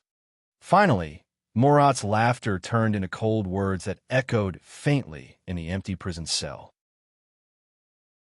Do you really think that we will rely on your diplomatic mission to create a miracle and put an end to the war? As he listened to the Black Prophet's mocking words, Thales took a deep breath and held back the impulse and anger in his heart. The problem was already solved, he said through gritted teeth. With Dragon Cloud City's power, Extet and Constellation could have coexisted peacefully. Solve it. The Black Prophet interrupted him. Of course, the genius prince used superb means to persuade King Nuven to stop causing trouble for Constellation, the Black Prophet said flatly. His words were full of what Thales heard as a lame and unpleasant mockery. The two countries that were on friendly terms welcomed peace from then on. How long? The head of the Secret Intelligence Department changed the topic. 5 years? 10 years? Or 15 years? Thales exhaled impatiently. With an extremely uncomfortable rhythm, the Black Prophet's cold laughter rang out slowly. Your Highness, do you really think that an alliance between the two families can maintain the peace between the two countries? Do you think that the great dragon's ambition and greed can be dispelled by the prince waving his hand at Dragon Cloud City on horseback and nodding to the archdukes in the secret chamber? The Black Prophet's voice suddenly rose. There was a hint of solemnity and sternness in his words. Even Tormund and Raikaru couldn't do this 600 years ago. Thales was slightly startled. Do you know how many times King Nuven dreamed of planting the Red Dragon flag on Broken Dragon Fortress in the past 30 years and bringing the northern territory of Constellation under the rule of extensions? The words of the head of the Secret Intelligence Department were like a venomous snake's tongue, hissing and making people feel inexplicably terrified. It's been 12 years. From the king to the archdukes, from the nobles to the commoners in Extet, they dream of going south again. The Black Prophet sneered. The three archdukes have never stopped provoking us at the border. Dragon Cloud City has been testing us every year. Why do you think Prince Mariah went to Constellation as an envoy? Cohen lowered his eyelids and added silently in his heart, "Revise the fortress treaty." Thales stared at the strange black hole on Raphael's arm without saying a word. "They are not nameless pawns." The Black Prophet's words came slowly from the black hole on the young man's arm. "They are Northlanders. They are born to wield swords in battle. They're Northlanders who have been famous since the uncivilized era. You better remember this for the rest of your life, Your Highness.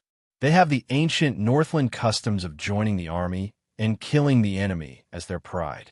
They have strong bodies honed in the cold and hardships. They have a tenacious army forged with blood and honor. They have the hunters and commoners who can draw their winter pine longbows halfway without training. They have the invincible heavy cavalry who are good at charging with mystic guns and spears. They have the glacier sentinels and white blade guards who dare to fight the orcs head-on. They also have the enlisted soldiers who have no complaints about serving and sacrificing themselves. They can travel dozens of miles in a day with just a few pieces of bread. They have the elite standing army who undergo training 3 times a year and can withstand 70% casualties without collapsing. There was a chilling aura in Morat's words. They are born for war. Hearing all this, Miranda's expression grew colder.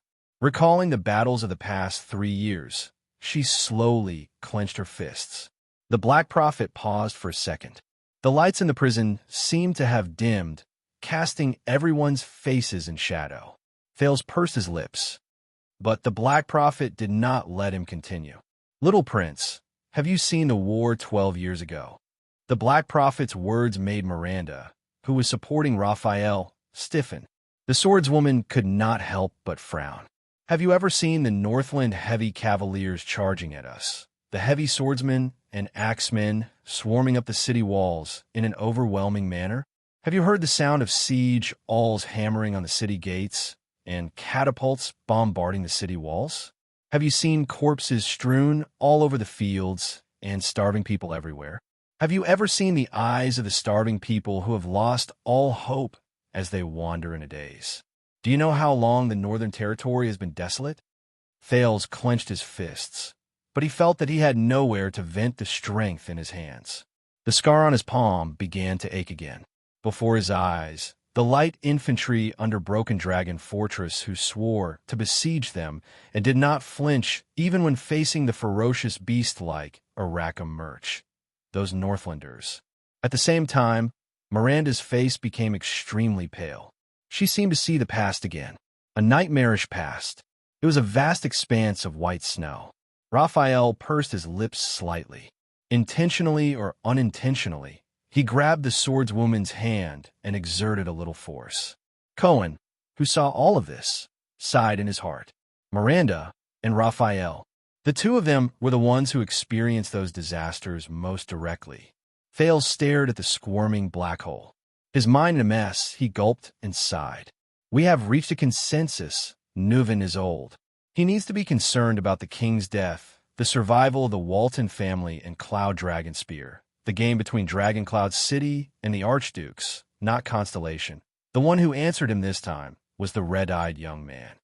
"You've hit the nail on the head, Your Highness." Raphael raised his head slightly. His red eyes shone under the everlasting lamp. "The biggest problem is that Nuven is old.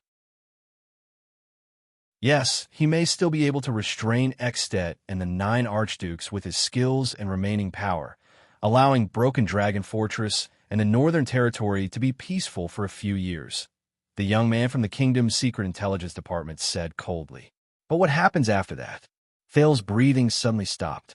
The foul air in the prison, which was already unpleasant to begin with, seemed to have become even heavier. A long sigh came from the other end of the black hole. In Extet, after King Nuven's death, it does not matter who ascends the throne. The Black Prophet's voice seemed to carry a hint of exhaustion. "But what do you think the new king will rely on to reap the greatest benefits and reputation with the smallest cost, in order to prove, accumulate, and consolidate his position and prestige as the successor king? And what methods will he use to appease the archdukes who lost in the king's selection? What bargaining chips will he use to reward the archdukes who supported him?" Thales closed his eyes and exhaled a breath that had been gloomy for a long time. He knew what the Black Prophet was going to say. Isn't it Constellation in the south, which has yet to recover its strength, and whose royal family is unstable because of the disaster 12 years ago? Morat's voice became extremely cold. Isn't it Cold Castle, Overwatch City, Lonely Old Tower, and Broken Dragon Fortress that Ekstedt has been eyeing for 300 or 400 years? Isn't it the supreme glory of reuniting the great Northland where their ancestors lived for generations? Thales' heart trembled slightly. He subconsciously looked at Little Rascal, and a terrifying thought emerged in his mind. King Nuven wanted him to marry his granddaughter. Under the premise that Jadestar and Walton took care of each other, one of their children would inherit the Jadestar surname, while the other would inherit the Walton family name. From then on, Constellation would have an excuse to meddle in Dragoncloud City's internal affairs and restrain Ekstedt. It could ensure the survival of the Walton family and increase Constellation's prestige and bargaining chips. But what about the other way around? If something happened to him, Thales, would Ekstedt and Dragoncloud City also have a bargaining chip to interfere with the Jadestar royal family and demand from Constellation? As he thought of this, Thales felt a chill in his heart. He suddenly remembered the saying of the one-eyed Dragon Duke of Constellation, the Coaster Nanchester family. There is a price for every battle, and there is a reward for victory. Raphael quietly let go of Miranda's wrist and calmly continued his superior's words. Defeat Constellation, take down the fortress, and unify Northland. No matter which of these three goals is achieved, it will be enough to add color to the new king's crown and lay the foundation for the throne of the king. The Black Prophet's cold snort rang in the air. Even the black hole in Raphael's hand trembled. The conflict between Constellation and Ekstedt will never disappear because of the decision of one family. Even if you are crowned in the future, Morat said flatly. We fear them, just like how they are afraid of us. So, once there's a chance, a benefit, and a condition, how can they not go south? Thales lowered his head. The Black Prophet's words gave him a sense of pressure that was almost tangible. Once they go south, how long do you think we can hold on with our orphans, widows, and defeated soldiers in the Northern Territory when faced with such an opponent? Lady Sonia Cecere is known as the Fortress Flower and is stationed at Broken Dragon Fortress. People say that if Sonia blooms and does not wither, the fortress will be impregnable. It may seem glorious, but did you know that on the first day she set out to defend the fortress, she made a will and entrusted it to the royal family for safekeeping? It has been 12 years since then. Because she knows that one day in the future, when the northern wind blows and the great dragon roars and rises into the sky, the fortress flower will wither in the north, never to return. Do you know how much we have paid in exchange for the peace of the fortress treaty? Do you think it is just because of the cunning fox of Constellation's glib tongue? Do you know how much we have paid to maintain this fragile peace, to protect the dying northern territory and the weak kingdom from the scourge of war? All of Thales' words were stuck in his throat. He felt an indescribable annoyance surge in his heart. The nobles are all blaming his majesty, blaming him for bringing an empty and fragile kingdom to fight the desert war that had no benefits to speak of 5 years ago. The Black Prophet's voice sounded eerie and cold, but it contained a deep sense of power that made one's heart palpitate. However, those fat, short-sighted vermin will not know, and do not want to know, that if Constellation did not fight the seemingly crazy desert war after the Bloody Year, if we did not use a desperate victory to display our national strength, if we did not pay a terrible price to wash away our determination, if we did not use the skulls of the orcs and the altars of the barren bone people to prove that our swords are still incomparably sharp. When Cohen heard this, he suddenly understood. Waya even clenched the sword hilt in his hand so hard that it made cracking sounds. The Black Prophet's voice continued. I am afraid that as early as the winter 5 years ago, the born king Nuven VII, who shrouded the entire northern sky and ruled over the entire Northland, would have torn up the fortress treaty and brought the Northlanders, armed to the teeth, to to take back what they lost at the negotiating table.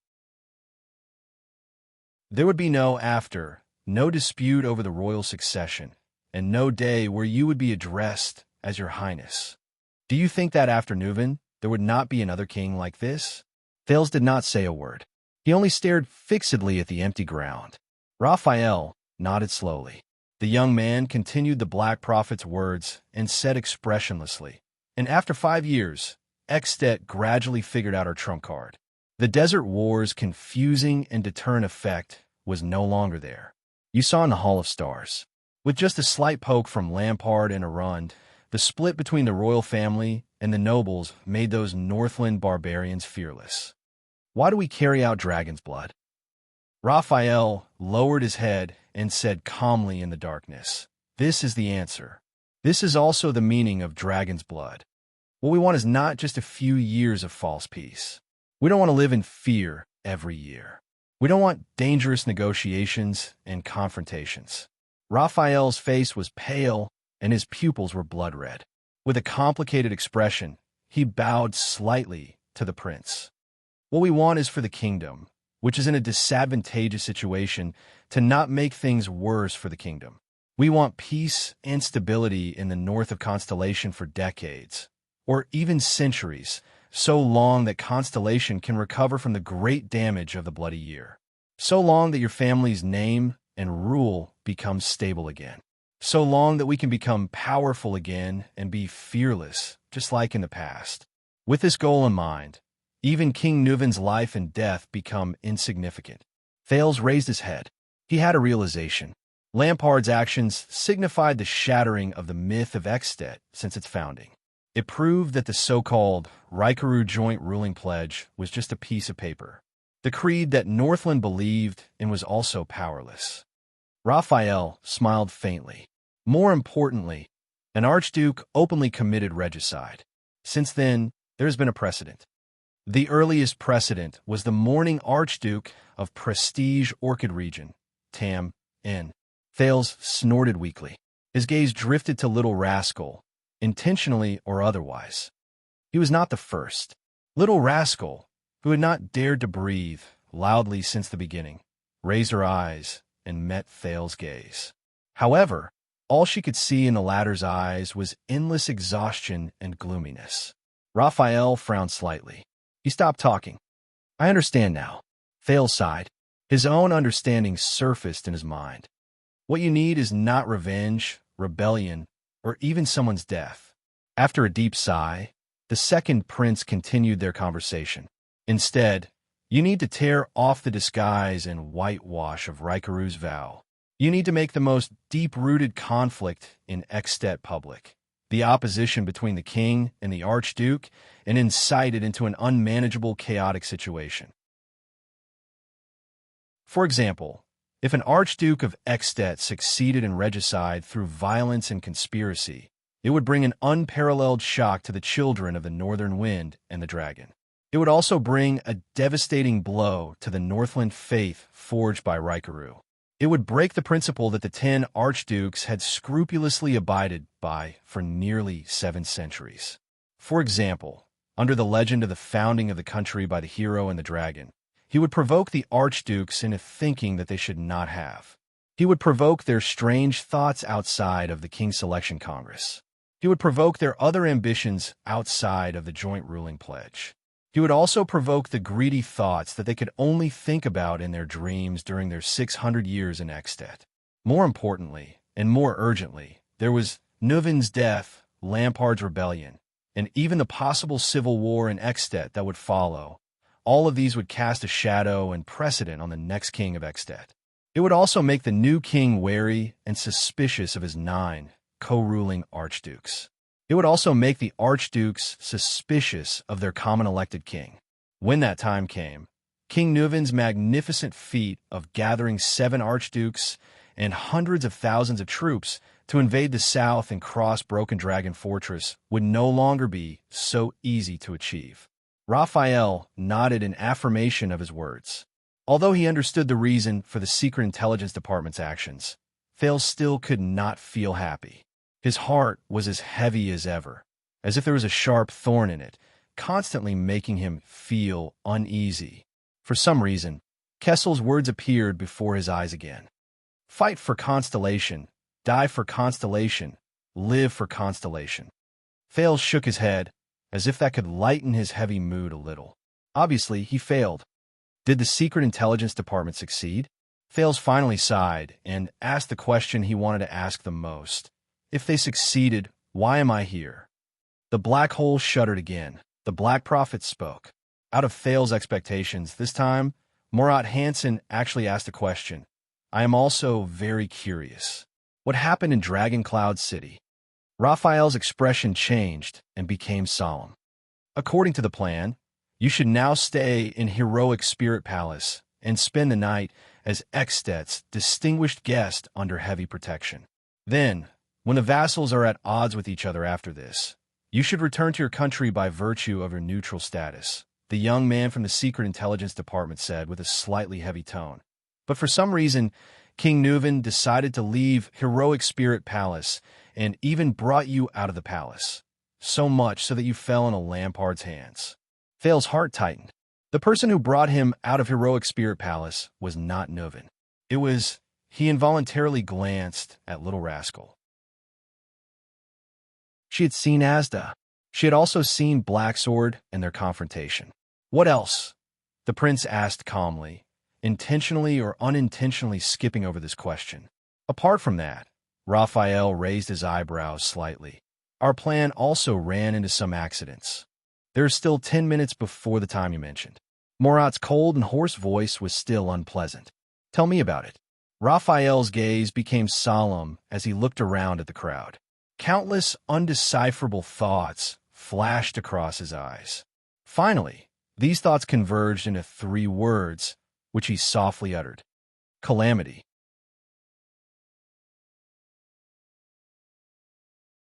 Chapter 213. Lampard stuffed a ball of roasted meat into his mouth while staring at Thales, making Thales uncomfortable. The anti-theft chapter. Please support the original. Respect the author's work. You're calmer than I thought. The Archduke said slowly. Thales sighed. Perhaps. He walked to the table, climbed onto a chair, and sat down. But in the face of an enemy who owes me hundreds of lives, I really can't think of any other expression. Even anger seems unnecessary. Lampard picked up a wooden wine cup and poured it into his mouth. His Adam's apple bobbed as he swallowed.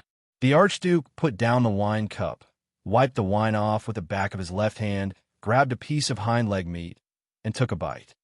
According to the news from Constellation, you really don't look like a 7-year-old child. When life is not easy, you have to learn to mature earlier. Thales shrugged. Eat up, this is good venison. Lampard pushed a plate of roasted meat over. The Prince of Constellation can't starve to death in my military camp. Thales stared at the crudely made plate of roasted meat and frowned. You've got guts. Your counterattack was indeed beyond my expectations, Lampard said coldly. Who made this decision? Maybe I should reward him properly. He ruined all my years of planning. You. Thales pulled the plate in front of him, drew his dagger without looking up, and started cutting the meat. Lampard raised his eyebrows. This is your decision, Your Grace. Thales cut the venison and said calmly, You killed half of our men on the first day I stepped into Ekstet's borders. You forced us to choose the path that was most disadvantageous to you.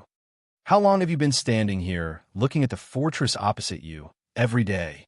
2 weeks? 3 weeks? I guess it's not easy to maintain the supplies, food, and lodging for more than 10,000 people. Thales shrugged. I'm really worried about Black Sand Region's finances. He picked up a piece of venison the size of thumb and put it in his mouth. It tastes good. Lampard stopped eating and drinking. He stared straight at Thales with a fierce look in his eyes. You know, the Archduke said slowly, I originally planned to spare your life and only kill the people around you. Thales frowned. His venison was not cut very well. But we ran into the Mystic Gun Unit. That level of attack. Thales snorted softly and began to cut off a piece of meat. They wanted my life, didn't they? That was an accident, Lampard said calmly. Accident? Thales was so angry that he laughed. He put down the dagger in his hand. Your mystic gun. However, he was immediately stunned. Wait a minute. Potre had said that Lamba was not mad. In that case, Thales stared blankly at Lampard. Could it be that was an accident? Thales asked in disbelief. It was an accident. Lampard placed his arms on the table, his eyes burning. Thales closed his eyes and exhaled deeply. After a long while, Thales opened his eyes and said with certainty, "You did not send the Mystic Gun Squad." "I didn't." Lampard put down his glass and shook his head slowly. "You didn't intend to kill me either," Thales continued. "I didn't." Lampard's eyes were burning. Thales gritted his teeth. "I see." He exhaled and laughed. "The one commanding the Mystic Gun unit is someone else. Lampard had no reason to kill me from the beginning. The Mystic Gun unit is an uncontrollable killing weapon. No matter how stupid he is, he won't use this kind of thing against me." Thales sighed. Lampard grabbed the wooden plate of venison, pulled it in front of him, and grabbed a piece of meat. "You're much smarter than I thought." Lampard's expression was unpleasant. He stuffed the meat into his mouth and narrowed his eyes slightly. "Now you understand why we met here, right?" "Yes, I understand." Thales wiped the dagger with his sleeve and put it back on his waist. He sighed and said, "It's just that I really didn't expect that the famous Archduke of Black Sand Region's Mystic Gun unit would be so easily tricked into giving him the right to command." Lampard suppressed his anger. "That officer is called Hardy. He has been in charge of training my Mystic Gun unit since 3 years ago. The commander of the unit fell ill this morning, so he was only temporarily in charge." "How is he?" Thales asked quietly. After the signal to retreat was sounded, he still ordered a second attack, but there were soldiers who immediately questioned his orders, Lampard said gloomily. Then, Hardy did not hesitate to slit his neck and committed suicide. "We are still investigating the person behind him." "This also explains why you hurriedly blew the signal to retreat after only one shot." Thales sneered. "Even the command malfunctioned." "I'm sorry, I really don't know what expression to use at this time." Archduke Lampard pursed his lips tightly and did not say a word. "Their goal should be to use you to kill me, or to use my death to plot against you." Thales sneered. "I think it's more likely the latter.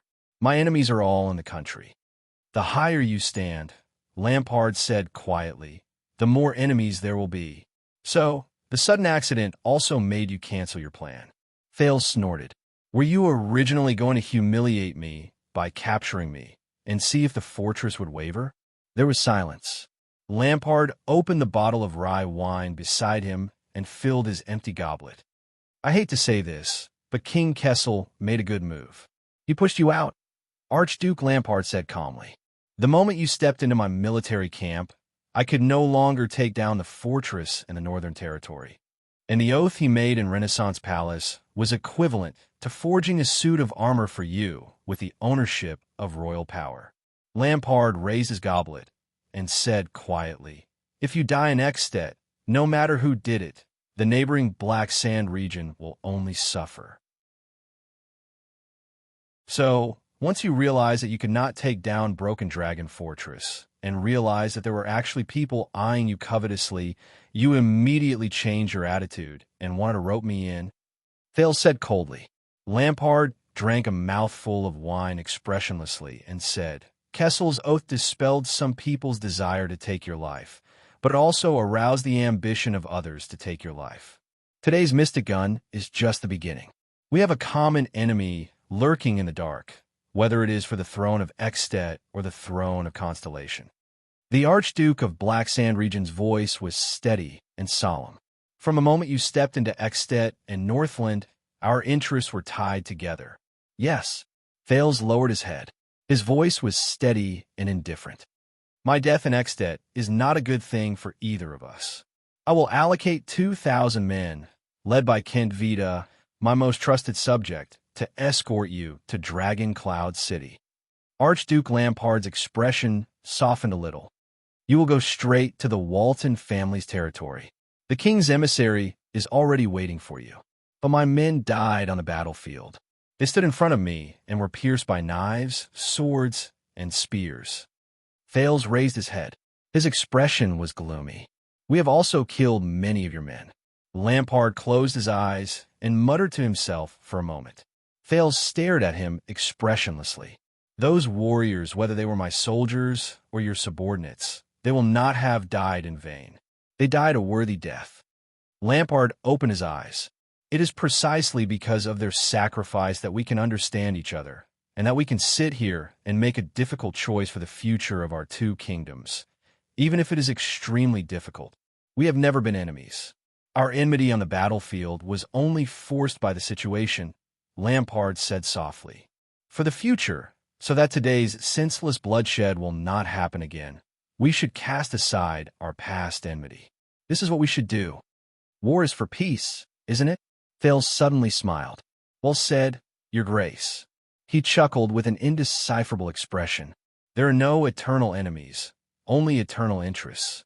Just as you said, from now on, we have no reason to be enemies. The Archduke nodded and raised his wine glass. You ate my venison. According to Northland's customs, you are my guest. This is good rye wine. Lampard pushed the wine glass over. His gaze was profound. And according to Northland's customs, we are allies after drinking the same glass of wine. From manpower, information, resources, and financial resources, I will provide you with all the conveniences in Ekstedt. Our enemies will not have any chance. Archduke Lampard nodded. Until you leave Ekstedt and return to Constellation. Even until the day you... Chapter 214. On a high platform in Heroic Spirit Palace, the Star Killer stood beside King Neuven with his strange blade. Your Majesty, those Constellations have requested to look for their prince on their own. Write double quotation mark. Switch to the anti-theft chapter when you wake up. King Neuven propped himself up on the platform and narrowed his eyes as he looked down at his city. This is Dragoncloud City that belongs to the Walton family. The king exhaled slowly. Let them go. King Neuven's voice sounded a little tired. Maybe I can find my granddaughter on the way. Compared to the current situation, perhaps the Walton family is really secondary. King Neuven sighed heavily. Nicholas nodded and turned to pass the order. Not long after, the Star Killer returned to the king's side. This time, his expression was solemn. The patrol team has reported back. We have locked on to the approximate location of the calamity. King Neuven's expression changed. He turned to Nicholas, and his gaze regained its shrewdness and decisiveness. In Shield District, there were two teams that did not respond for more than half an hour. Then, their corpses were discovered. They had been reduced to pieces, the commander of the White Blade Guards said slowly. Shield District, King Neuven pondered for a moment. Very well. The old king looked at Dragoncloud City beneath him again and said flatly, turning people into pieces. Is there any information about that calamity that I need to know? There was silence. Then a peaceful voice rang out. Yes, Your Majesty. Behind King Neuven, the master of the secret room, the Red Witch, Kalshan bowed her head respectfully. If possible, please evacuate Shield District and the bordering districts as soon as possible. If necessary, you may even evacuate the residents out of the city. Beside her, Nicholas took a deep breath. That much? King Neuven frowned. I have to evacuate half of the city for a calamity. Please believe me, Your Majesty, Kalshan said slowly in a gentle tone. The price of half of Dragoncloud City, it's better than the entire Dragoncloud City. Your Majesty, did you see it? Nicholas hurriedly rushed to the high platform and reported to King Neuven. The old king stared at Dragoncloud City beneath the high platform. He stared at the furthest, lowest, largest, and most populated district. King Neuven gritted his teeth. His eyes were bloodshot. I saw it. Just now, a giant blood-red monster suddenly appeared there, followed by countless tremors and screams that could be heard clearly even in Heroic Spirit Palace. Then, the monster went silent again. However, a few minutes later, another loud bang rang in the air. The entire Shield District shrank by one floor at a speed visible to the naked eye. This is really unexpected. Apart from Raikaru, I am probably the first Northland king who has the fortune to witness it in more than 600 years. King Nuvin's words were laced with a heavy hostility. King Nuvin clenched his fists. Anger and hatred surged in his eyes. The monster that I've only seen in pictures since I was young, Hydra, Kalila, Raikaru's mortal enemy. King Nuvin slammed his palm on the stage. The veins on his hand bulged. Nicholas gritted his teeth. He cast a glance at his own blade and slowly tightened his grip on the hilt. What happened to Shield District? King Nuvin controlled his tone and asked calmly, "How many residents have been evacuated? What about the patrol team's report?" Behind him, the Red Witch, Kalshan, walked forward with a solemn expression. She looked at the smoke-filled district in the distance and sighed slowly.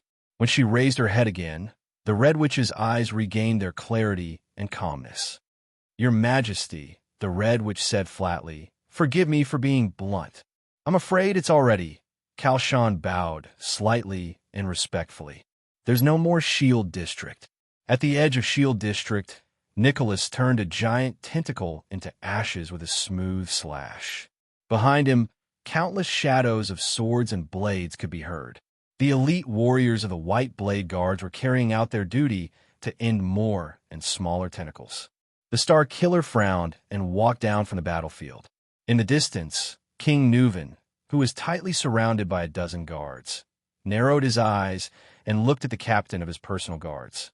"Your Majesty." The sound of hooves could be heard from afar, along with the loud reports of the cavaliers on the horses. The secret room sent news that Kilika has disappeared. "Very good." King Nuvin's expression changed. He nodded and said to a noble behind him, "This proves that our strategy is effective. That calamity, it does not dare to face the Soul Slayer Pike head-on." Nicholas, who had just gotten rid of a tentacle, walked forward. "We used the best strategy against the Blood Calamity. On one hand, we used a small number of elites and legendary anti-mystic equipment to attack its vital points. On the other hand, we divided and surrounded it, cutting off its source of power, Your Majesty."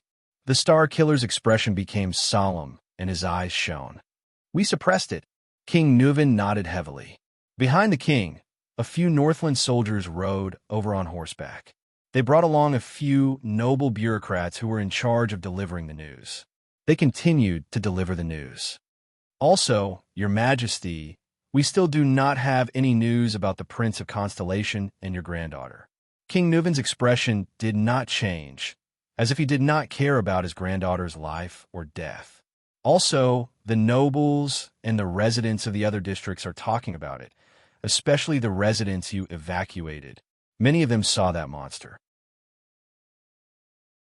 There are all sorts of comments about the Calamity's invasion. Many of the militias who have been enlisted have requested to immediately change their equipment and join the battle. The situation is a little chaotic, and the patrols are somewhat unable to keep the situation under control. Reply to Madame Kalshan. "Continue to monitor that thing and keep the news flowing." King Nuvin turned around and frowned slightly. He thought carefully and then decisively ordered. "Also, inform the chief garrison officer to disperse the patrols and pacify the civilians one by one. In the name of the king, this place will be solved very quickly. Ordinary troops without anti-mystic equipment will not be of any use. No one is allowed to conscript or gather troops for any reason." The few bureaucrats nodded and continued to report the situation. "The outskirts of the city are very close. We also received news when we evacuated the residents. Your 6 counts and their vassals have already sent fast horses and messenger crows 3 times, requesting to bring their troops into the city as reinforcements, bringing thousands of people to feed that calamity." The king rudely interrupted them. "Reply to them that the Waltons have seen their loyalty, but this is not an ordinary battlefield. A large number of troops will only make the situation worse." One of the clerks quickly recorded the king's words. Another said worriedly, "Also, the 4 archdukes have requested Your Majesty that for your own safety, you should immediately return to Heroic Spirit Palace and explain." King Nuvin nodded and nonchalantly waved them away. "Let Leaspan deal with those nobles, including the archdukes. Just say that the king is hunting at the front lines. Under such circumstances, it's best for them to shut up." After giving the order, the heralds rode away on fast horses. You know, they actually have a point. You should stay in Heroic Spirit Palace, Your Majesty, the Star Killer said calmly. The king shook his head. Almost all the White Blade Guards have been mobilized, and we can't summon troops into the city. Staying in the empty Heroic Spirit Palace with 4 archdukes and their personal guards with ulterior motives? King Nuven snorted coldly. Your king just killed an archduke not long ago. I think I know which option is safer. Nicholas nodded and shook off the blood on the severing soul's blade. At this moment, Your Majesty, boss, look. A White Blade Guard pointed the sky and shouted. In a night sky, a spark flew high up into the sky above Shield District. What followed was a sharp sound. The White Blade Guards shuddered in unison. A signal arrow. This means... Nicholas' gaze shifted. It's the first group from the east. They found a big guy that's hard to deal with. We have to immediately... At the same time, a similar spark bloomed in the sky from another direction. At the same time, there was a sharp whistle. King Nuven frowned. 2 places. But in the next second, a third signal arrow rose from afar. At the same time? That's not right. King Nuven stared at the sparks and frowned. We've strictly assigned the routes. We've divided them into 2 directions, east and west, and gradually encircled them from the edge of Shield District. While the 1st and 5th groups are clearing the route in front, the troops at the back should not have encountered the big guy. Just as he spoke, a 4th signal bolt appeared not far away. Nicholas' expression changed drastically. There are so many signals at the same time. There's only one explanation, Your Majesty. A few seconds later, Nicholas panted and said, a new monster broke out from the ground. So other than the 1st and 5th groups, the others have also encountered it. He could not finish his sentence. Asterisk bang. Asterisk, a loud rumble was heard. In the smoke and dust, a blurry and indistinct gigantic creature appeared in the center of Shield District, swinging its countless tentacles. Everyone present stared at the monster, the multi-headed snake Kilika, dumbfounded. How could this be? King Nuven gritted his teeth. Looking at the nightmare monster that had reappeared, he took a deep breath and looked at the warriors around him. It's such a big target. Isn't it afraid of the soul, Slayer Pike's ability? Gleeward, King Nuven stopped talking. The old king's expression was unpleasant. He had obviously realized something. There was a few seconds of silence. Then Nicholas put the severing soul's blade into the scabbard on his back and slowly crouched down. He tightened the straps on his legs and nodded solemnly. Your Majesty, I request that we depart immediately. The Star Killer regained his extreme calmness. He said softly, we must slow down the work of clearing these tentacles. I think I need to bring the severing soul's blade to save Gleeward as soon as possible. Everyone present stared at the monster, the multi-headed snake Kilika, dumbfounded. How could this be? King Nuven gritted his teeth. Looking at the nightmare monster that had reappeared, he took a deep breath and looked at the warriors around him. It's such a big target. Isn't it afraid of the soul, Slayer Pike's ability? Gleeward, King Nuven stopped talking. The old king's expression was unpleasant. He had obviously realized something. There was a few seconds of silence. Then Nicholas put the severing soul's blade into the scabbard on his back and slowly crouched down. He tightened the straps on his legs and nodded solemnly. Your Majesty, I request that we depart immediately. The Star Killer regained his extreme calmness. He said softly, we must slow down the work of clearing these tentacles. I think I need to bring the severing soul's blade to save Gleeward as soon as possible. Everyone present stared at the monster, the multi-headed snake, Kilika, dumbfounded. How could this be? King Nuven gritted his teeth. Looking at the nightmare monster that had reappeared, he took a deep breath and looked at the warriors around him. It's such a big target. Isn't it afraid of the soul, Slayer Pike's ability? Gleeward, King Nuven stopped talking. The old king's expression was unpleasant. He had obviously realized something.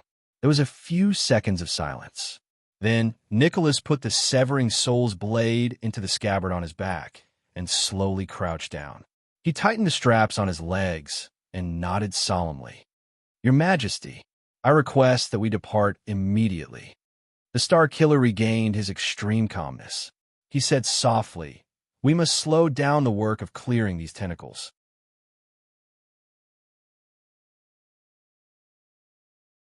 Chapter 215. At that moment, Thales figured out many things. Outside Dragon Cloud City, Nicholas once told him that the king's men were investigating within Constellation and found clues about the Disaster Sword's assassination of Mariah. Furthermore, the assassination attempt on Thales at the fortress was also related to the Disaster Sword. The two clues combined and implicated Archduke Pofrit. But Miranda and Cohen had already confirmed that the Disaster Sword was just a cover to lure them here. In other words, the information obtained by the king's men was also a lie. It was an excuse to draw King Neuvin's attention to Pofrit. The problem was who in Ekstedt was qualified and capable of being King Neuvin's eyes and ears, investigating cases on his behalf and sending back fabricated information. And now, Thales looked at the red-robed lady before him with a complicated gaze. He watched her cross her hands and stand calmly and kindly in front of the thick door. Not only that, why did Lampard's grand operation not alarm Dragon Cloud City? Why could his army enter the city without anyone knowing? Why could he easily find so many connections? Thales took a deep breath and brought his attention back to the present. Raphael stood in front while Cohen and Miranda stood on his left and right. The young man from the kingdom's secret intelligence department was no longer as indifferent as before. Instead, it was replaced by intense vigilance and solemnity. I thought it would be someone coming to change shifts or patrol, but Cohen looked suspiciously at the Red Witch, who had a faint smile on her face. He carefully whispered, "The situation is bad, right? Who is that old lady?" "Very bad," Miranda replied softly behind Raphael with her hand on the hilt of her sword. "I think that's the Red Witch." Cohen did not speak anymore. His eyebrows furrowed again. Thales tightened his grip on Little Rascal behind him and felt the slight tremble in her palm. He took a deep breath and told himself to stay calm. If the Red Witch is involved, that means Madame Calchon. Raphael looked at the old woman before him coldly. "No wonder I was able to sneak in so easily. You knew I would come, so you set up a trap?" Calchon looked at him quietly and suddenly grinned. "I've been dealing with the kingdom's secret intelligence department since I was 8. The old woman's expression was peaceful and her eyes were calm. "I know you all too well." Raphael's expression changed slightly. Thales frowned. 8 years old? Is child labor popular in the darkroom? He cursed silently. "As for you, you are still too young, little friend," the Red Witch said plainly. If it were Murat, he would have noticed something was wrong when he entered the city. Raphael did not speak. Her red eyes trembled slightly, but the tension on her face did not relax in the slightest. Having been exposed to the secret intelligence department for many years, he was deeply aware of the terrifying power hidden in this seemingly frail old woman before him. "Damn it!" Cohen tilted his head, the corners of his mouth twitching slightly. "That's the Red Witch? Is she ambushing us?" Ralph shook his head, his face serious. He felt something in the wind. As you can see, Miranda's gaze was fixed on the door behind Calchon. "I can sense that there are many people lying in ambush outside, moving stealthily and breaking out of the encirclement by surprise. This was their greatest advantage, but now it was gone."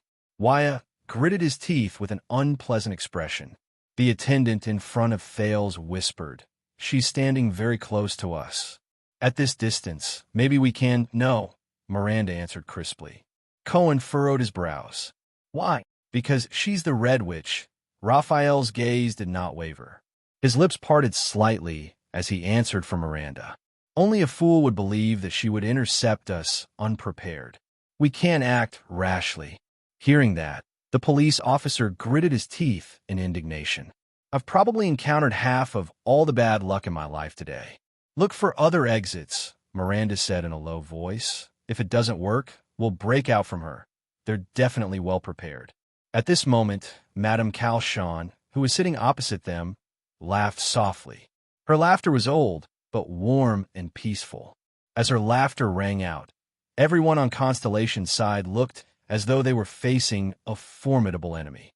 Raphael Lindbergh, a homeless orphan in the great desert, and now the young man that the Black Prophet values the most, Kalshan said with a smile.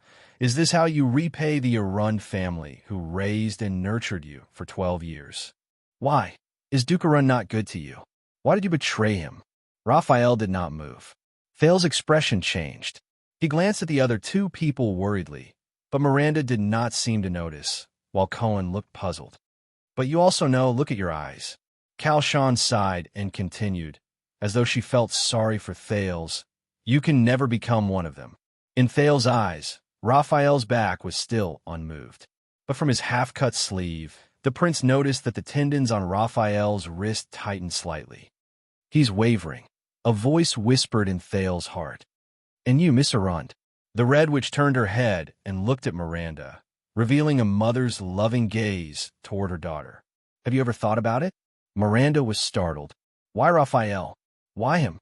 Kalshan said slowly. Why did the Black Prophet choose him, who has no power or influence, instead of any noble with a bright future? The cold-looking swordswoman could not help but frown slightly when she heard this. Don't listen to her. Raphael turned sideways to face the Red Witch, his expression as though he was facing a great enemy. Don't listen to even a single word. Look at your father. If you still care about the Northern Territory and don't want this precious land to be taken away by despicable means, Northland girl, Extet will always open its doors to you. Northland belongs only to Northlanders. The Red Witch smiled at her. Thales frowned slightly. He felt that there was something wrong with this sentence. But Miranda only frowned and said nothing. He did not know what she was thinking. The Red Witch turned her head again and looked at the tall, blonde figure. Cohen, who was worried, felt his scalp go numb. Ah, Officer Cohen, Caribbean from Walla Hill. This time, Kalshan smiled brightly. You wait. Cohen's expression changed, and he interrupted her. Stop talking nonsense, old woman. Recalling Raphael's warning, Cohen's face tightened, and he grabbed the hilt of his sword fiercely. He shook his head violently and said nervously, I won't listen to a single word you say. Miranda rolled her eyes and exhaled through her nose. Raphael raised his eyebrows slightly. This guy is so nervous that he's incoherent. But the Red Witch only shook her head and smiled at the impolite Cohen. Her expression was peaceful. It was as though she was looking at a naughty child. Oh no, young Cohen. Kalshan shook her head and said helplessly, I just wanted to say, you're really handsome. Cohen's fierce and ferocious expression froze. He was not the only one. Thales also raised his eyebrows. Huh? What? Cohen looked confused. He blinked his eyes and asked in surprise, Did you just say? I said, don't listen to what she says. The Red Robe's words confuse the mind, and the witch's curse bewitches the mind. Raphael exhaled fiercely and looked around. The Red Witch, Kalshan, is extremely good at lying. You can't believe a single word she says. She's the only person in the world who can deceive the Black Prophet. Kalshan sighed and shook her head helplessly. Her gaze seemed to say, Is that so? Thales was slightly shocked. Deceive the Black Prophet? He remembered his confrontation with Morat in Mindy's Hall, Morat's psionic ability, and the time he barely passed the interrogation with Yodel and Serena's help. And the Red Witch can actually deceive that old man in black? Isn't that the nemesis of Morat's psionic ability to detect lies? Cohen, on the other hand, was completely stunned. Wait a minute. She lied? Cohen blinked and was a little puzzled. He turned his head and said, But she just said I'm handsome. Miranda and Raphael turned their heads together and shouted angrily at the same time. Shut up. Cohen had no choice but to shut his mouth resentfully. God, I have a feeling. Why aside? She can reduce our morale by half with just her mouth alone. Ralph mumbled indecipherable words. Thales did not speak. He only stared at the Red Witch with a numb scalp. She was clearly alone, but at that moment, the second prince felt that even if all of them were tied together, they could not compare to one person on the other side. There are no other exits. Miranda retracted her gaze from the corner and shook her head. What do we do now? Cohen exhaled and whispered in dissatisfaction. Do we just wait? I'll stall for time. All of you slowly spread out. Raphael curled up the corners of his mouth slightly. Thales did not know how he managed to practice his ultimate skill of speaking without moving his lips. He said, "Look for an opportunity and attack together. See if we can capture her." According to rumors, the Red Witch's abilities are not high.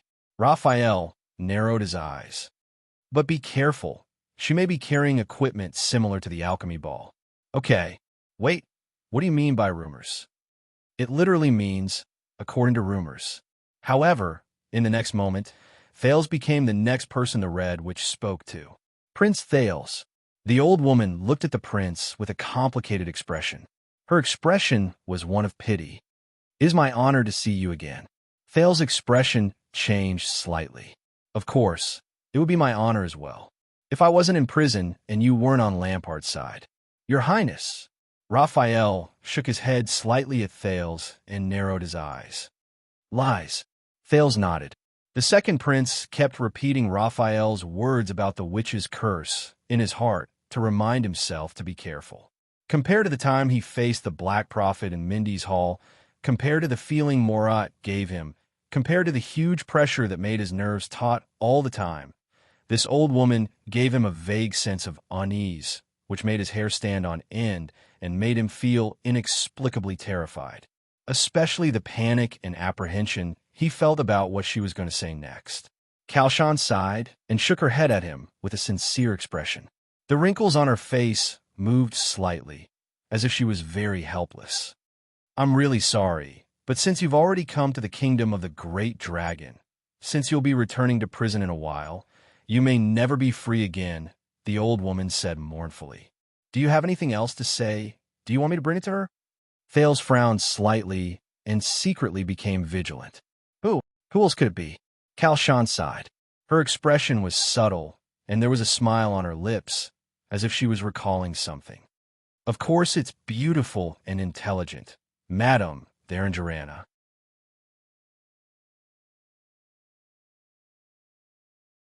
Chapter 2:16.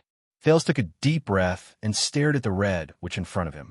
Even though Asda had answered his questions about being a mystic, Thales still had many doubts about his own physique. His primary suspect was still his mysterious mother, especially after hearing the Queen of the Sky's baffling words. The second prince's chest heaved slightly. "Why did you mention this name?" "She's lying," Thales thought. The Prince of Constellation's first middle name was a rare name. It was not a secret. Kalshan's eyes narrowed into slits as she flashed a gentle and friendly smile. "At the banquet, you talked about a mother's pain of longing for her son." Kalshan opened her eyes slightly and looked at Thales with an amused gaze. "Of course she wanted to repay you." The Red Witch's gaze flickered and she enunciated each word meaningfully in the same way. Thales clenched his fist slightly. "God, she knows something. At least she knows that's my birth mother." "Prince Thales." Thales was slightly startled. He raised his head and looked at Raphael. The latter shook his head slowly with a solemn expression. "Please remember, no matter what she does or says now, it's all for her own purpose. If you need answers, the Secret Intelligence Department is always at your service. We have enough information in our treasury." Thales turned his head. His gaze swept past Miranda, who had a heavy heart, Raphael, who had a solemn expression, and Cohen, who had a puzzled look on his face. He frowned, took a deep breath, and nodded. "That's right. At least not now." Kalshan sighed slightly. "Sometimes I admire Morat's ability to teach his students." The old woman turned her gaze and looked straight at Raphael. "Every one of his students is so outstanding, be it those who are loyal to him or those who are his enemies." Raphael snorted coldly. Miranda slowly walked to the left of the Red Witch, while Cohen moved to the other side. In the face of such an obvious action, Kalshan seemed to be completely unaware. This made Thales even more uneasy. "Prince Thales." The Red Witch's gaze became fierce, which was rare for her. "Remember my advice at the banquet? All the difficulties you have experienced are nothing compared to Morat's. His loyalty is the deadliest poison," Kalshan said solemnly. "The more loyal he is, the more dangerous he is. I'm sure you've already experienced this. Thales shut his mouth and frowned. Raphael shook his head. This is too ironic, coming from the mouth of someone who betrayed King Nuven. Karshan smiled.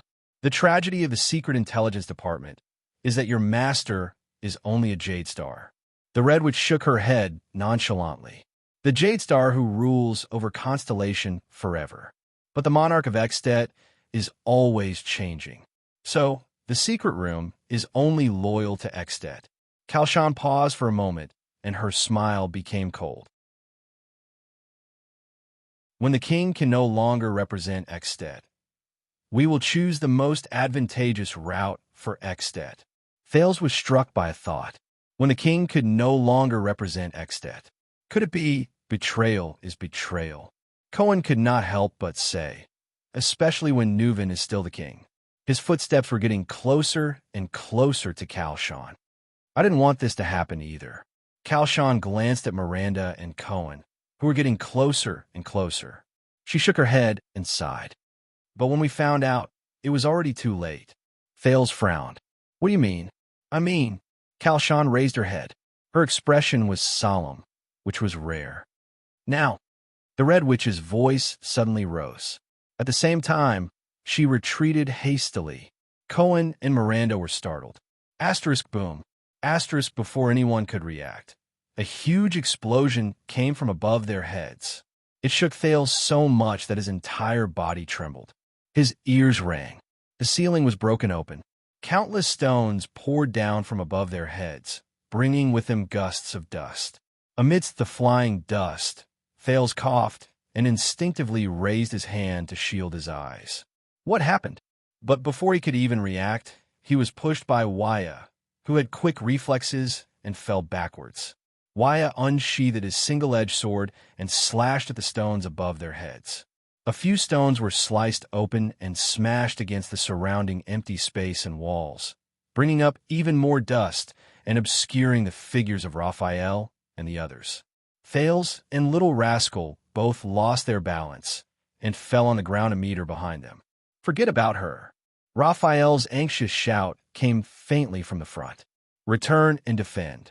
Ralph swung his remaining left arm and generated a cyclone, intending to scrape away the dust. But a sturdy figure in a military uniform descended from the sky. He landed in front of Ralph. In his blurry vision, Thales vaguely saw the figure calmly avoid Ralph's hidden blade. Ralph, on the other hand, flew to the side under the effect of his psionic ability. But in the next moment, the sturdy figure instantly exerted force and struck with his elbow. Ralph's figure paused heavily. Asterisk thud. Asterisk amidst the dust. The phantom wind follower's body flew backward and crashed into a prison cell. No! Waya's furious roar rang in his ears.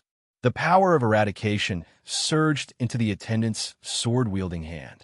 He stood in front of Thales and charged towards the figure in the dust.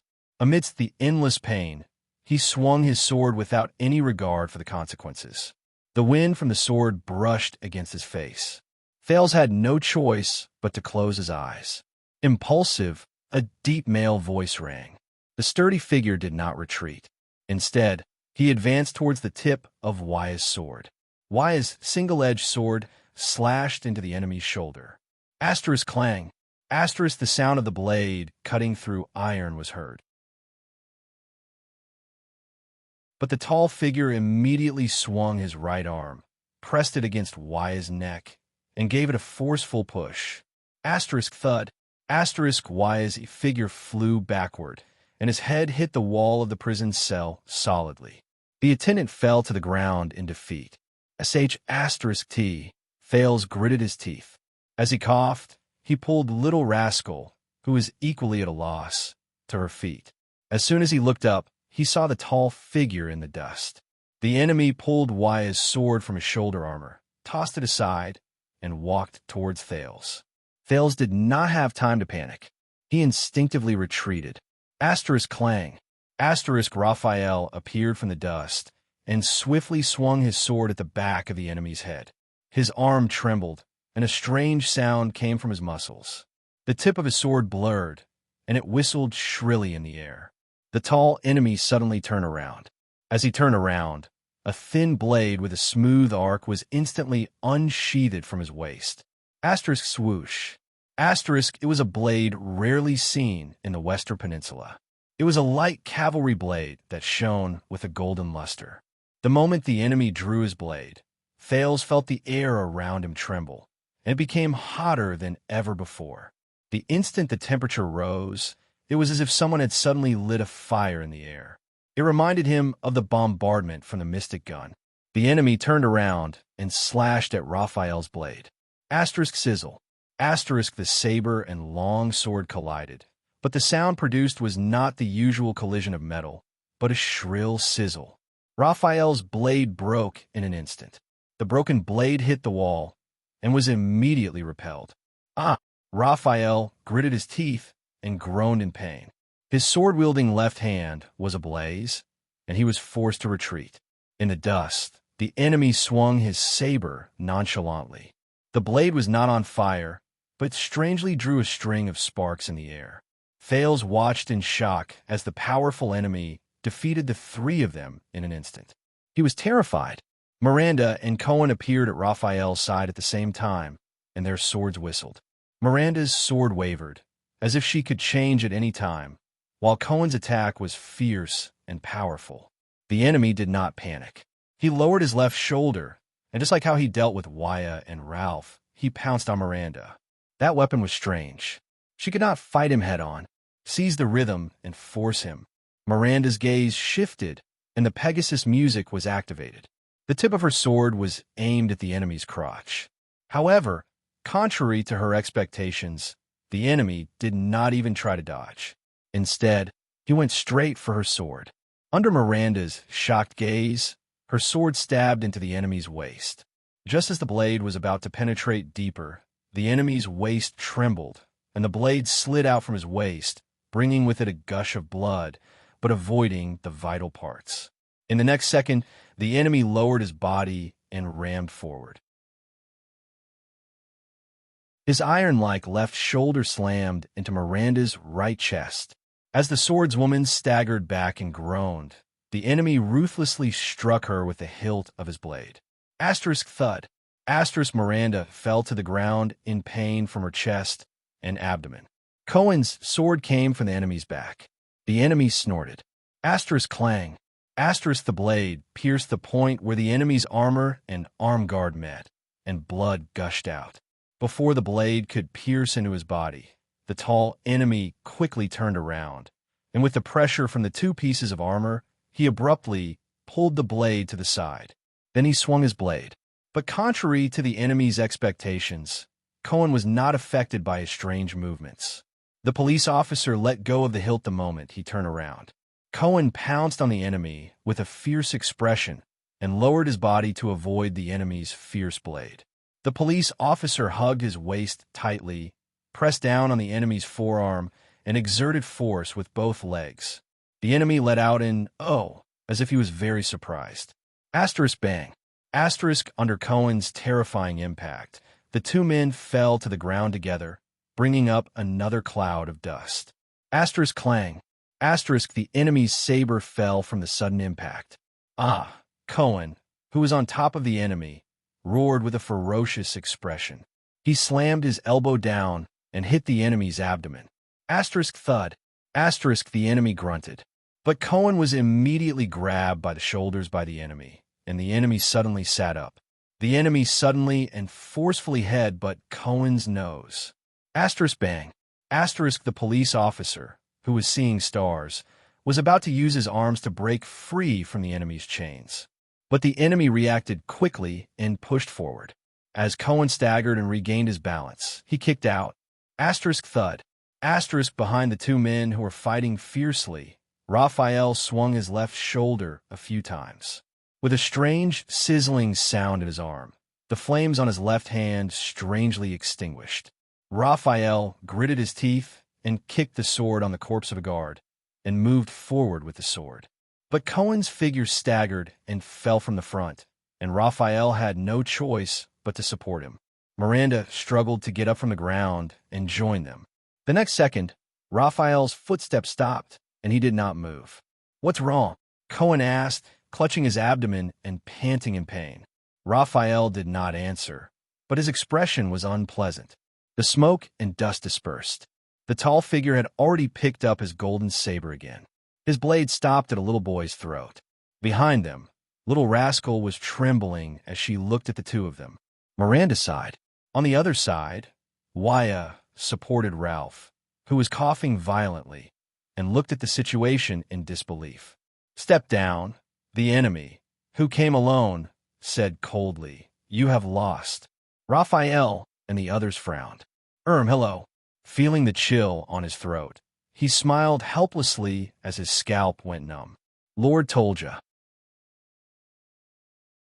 The tall enemy, one of the 5 war generals of Extet, the Fire Knight of Black Sand region, Tolja, coldly held the saber in his hand and nodded in response.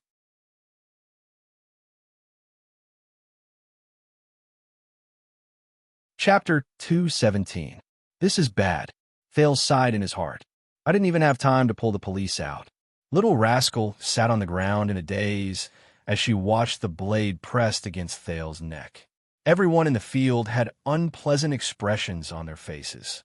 From the moment Tolja broke through the ceiling to the moment he defeated 5 people and took down Thales, it all happened in the blink of an eye. Miranda stopped the hot-headed Cohen, who was about to charge forward with clenched teeth. The police came back to his senses. He wiped the blood from his nose and looked at the mess around him. Then, he looked at the enemy who had suddenly appeared. In a daze, he recalled his teacher Zadie's words. One day, when you realize that you can end a battle in an extremely short amount of time, you'll probably be close to supreme class. Damn it. So this newcomer, Cohen clenched his fists. Looking at the prince who was being held hostage, he felt extremely gloomy. Raphael looked at the red, which at the door, then at the Fire Knight and Thales on the other side. His expression was gloomy. He actually came from above. Waya looked at the broken ceiling in shock, then at the rubble around him. Cohen gritted his teeth. His eyes were bloodshot. Just a little bit more. What do we do now? Miranda assessed the current situation and sighed. A round of applause came from the direction of the thick door. Fire Knight, you really live up to your reputation. The red which reappeared in front of the thick door. She was smiling from ear to ear and was friendly. What a beautiful move. Tolja pouted and turned his gaze to Thales. He looked at the blade in front of Thales' throat. He seemed to be very dissatisfied with the current situation. Thales chuckled at him and desperately tried to think of a way to escape. Even though the chances seemed very slim at the moment, the supreme class Tolja, the mysterious Red Witch, and the soldiers in the gatehouse. It's nothing. They're not at their best. Tolja shook his head. They're injured, and they're distracted by your words. They can't even fight properly. Raphael and Miranda looked at each other. Their breathing quickened. An acrobat who only knows how to use psionic abilities. The Fire Knight glanced at the indignant Ralph, then at Waya, who was leaning on his sword, and an impulsive and desperate fellow. Tolja then glanced at the other 3. These few are also not that good. You kid, are close to the Lamita realm? Ha! Tolja said to Raphael in disdain. Don't joke around. With those powers that don't belong to you? Raphael's expression didn't change, but Miranda's eyes flickered. Tolja then turned his gaze and stared deeply at Miranda. Little girl, those moves of yours are fine for a one-on-one fight. As for fighting with your life on the line, Tolja turned to Cohen. The police officer also stared at him fiercely. But Tolja suddenly smiled. You're not bad, tall guy. The Fire Knight nodded slowly. There was approval in his eyes. Among these people, only you know how to kill efficiently. Cohen was stunned. Who knows? You might be the one with the highest achievements among them, Tolja said calmly. Cohen looked at Thales, who was being held hostage by him, and felt a wave of frustration in his heart. Thales anxiously looked at each of his own people, but he could only see exhaustion and powerlessness on their battered bodies. Karshan stepped forward. The Red Witch is good at lying. Am I right? Karshan raised her eyebrows. There was a profound look in her eyes. However, lies don't need to be weaved with words. The Red Witch looked at Raphael, whose expression was unreadable. She smiled faintly. You're not the only one who's stalling for time, my friend from the Secret Intelligence Department. Tolja glanced at the 5 people around him and frowned. But is it really necessary with just these few people? The Fire Knight shook his head with a disdainful look on his face. The soldiers can completely deal with all of them. Karshan smiled. There was no hint of impatience. First of all, the Red Witch said amiably, we want them alive. It's easy for accidents to happen in a chaotic battle. Secondly, forget about the others. Karshan turned to Raphael. There was a subtle look in her eyes. But this person, after all, he's close to the Lamiter realm. It's very likely that you won't be able to hold back and kill him. Facing Raphael's hostile gaze, the Red Witch said flatly, he's also from the Secret Intelligence Department. He may have other means, such as the alchemy ball, or committing suicide before being captured. After all, it wasn't easy to force him to show himself. Raphael did not say anything. So, Karshan smiled again. Can you hand over the Staff of Constellation now, my dear Raphael? Raphael seemed to be a little tired. He staggered. Cohen wanted to support him, but Raphael had already put his hand on Ralph's shoulder before he could.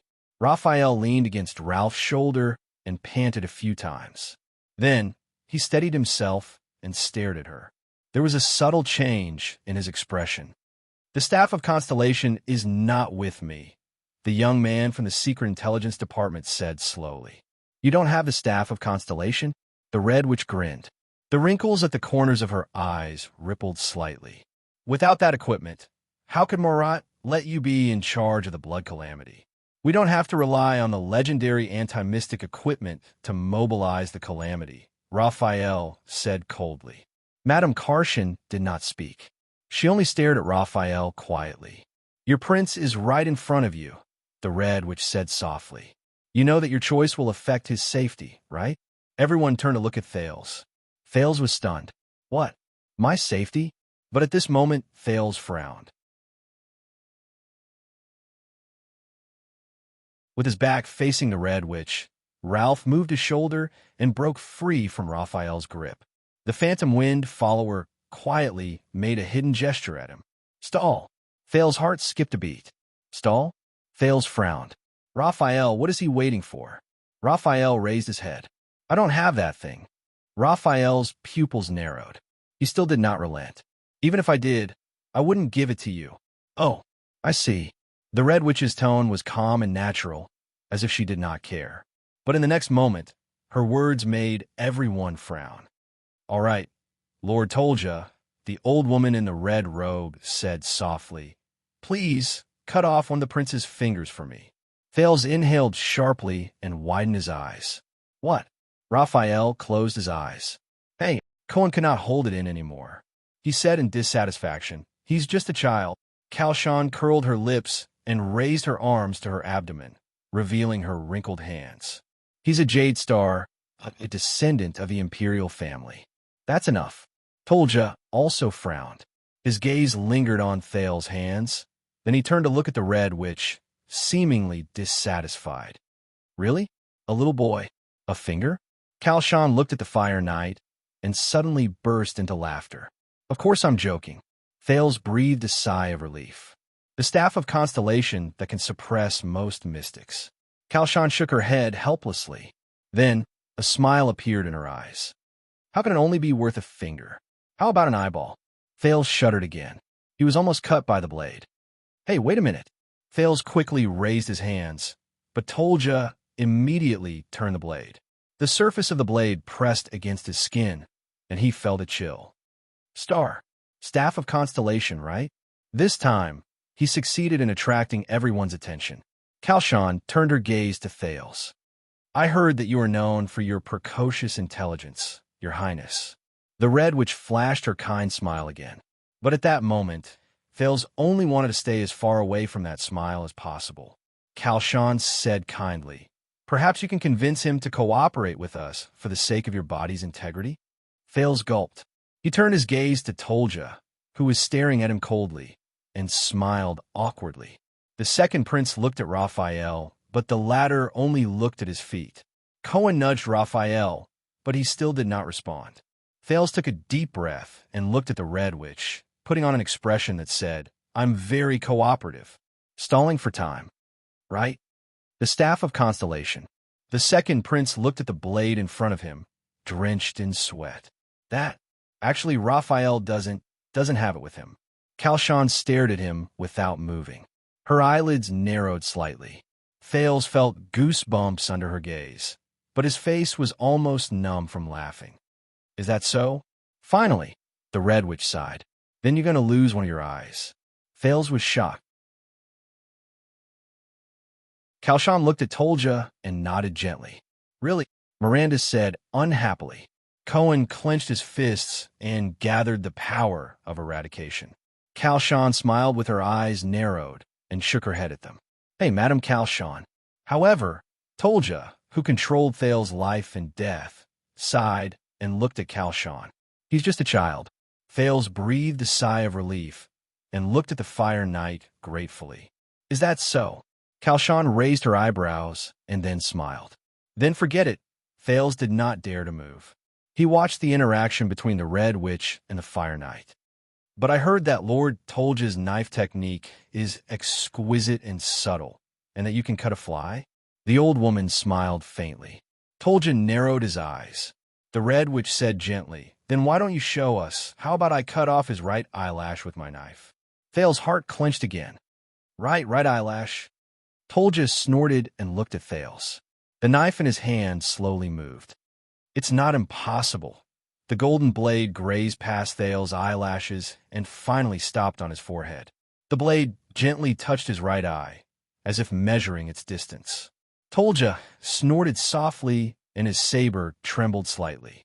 Boy, don't blink, or you'll regret it. Feeling the coldness of the blade slowly grazing his face, Thales' heart skipped a beat. Damn it, wait, I know. He could not take it anymore. Before Tolja's blade cut down, he shouted, I know where the Staff of Constellation is. This time, not only Kalshan and Tolja, but even the people of Constellation looked at him. Tolja stopped the blade in front of his neck again. The people from the Secret Intelligence Department don't know, but you do? The Red Witch asked faintly. Her tone was filled with deep suspicion. Thales exhaled and blinked his right eye hard. After all, it belongs to the Jadestar royal family. Thales, who had recovered, smiled awkwardly. Besides, the Secret Intelligence Department did bring it for the blood calamity. Kalshan narrowed her eyes. Oh. Thales rolled his eyes and tried hard to think about the current situation. He had to come up with an excuse that she could believe so that he could stall her. Last night, the blood calamity was sealed, Thales said with a resigned smile as he panted slightly. But I am certain that this is neither the Soul Slayer's pike nor the Star Killer's blade. The Red Witch frowned. That's right. When the Soul Slayer pike, severing Soul's blade, and their masters were found, the blood calamity had already been sealed for a long time. So, how do you know? Kalshan asked slowly. Raphael's gaze changed. His expression was subtle. Because I know. Thales licked his lips, and his brain worked frantically. There's someone else who got the Staff of Constellation. He was the one who sealed that calamity. Kalshan's expression finally froze. Cohen and Miranda also looked at each other, bewildered. Who? She asked softly. The one who sealed the calamity? Thales took a deep breath and slowly uttered the answer he had thought of. A man all alone. He's a strange swordsman. He gritted his teeth and said, He's holding a strange black longsword.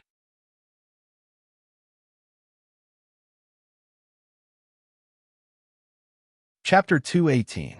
The first to react was Tolja. The Fire Knight's hand tightened slightly. Thales felt the coldness on the side of his neck deepen. The back of the golden saber was directly pressed against his skin. The second prince did not dare to move, fearing that Tolja would turn his hand around and turn his neck red. A strange black longsword? Tolja narrowed his eyes. A man with almost no special characteristics? Thales could only nod. Interesting. The corners of Tolja's lips curled up slightly. His eyes were filled with a strong desire to fight. An acquaintance. Raphael frowned and looked at Thales with a very complicated gaze. Black sword. Kalshan gently clasped her hands together. Are you talking about Blackstreet Brotherhood's black sword? Cohen was momentarily stunned when he heard the news. Brotherhood? Why would Constellation's Blackstreet Brotherhood? I don't know. Thales opened his mouth carefully with widened eyes, afraid that his throat would come into contact with Tolja's blade when he moved. Probably. Kalshan stared at him quietly. The Secret Intelligence Department gave the staff of Constellation to Black Sword, the Red Witch said softly. Raphael did not say a word. He only stared at Thales in silence, even ignoring Cohen's action of cupping him from behind. Thales forced an awkward and ugly smile to show his tacit agreement. Please, who the hell knows about the staff of Constellation, and that Raphael has no intention of speaking at all?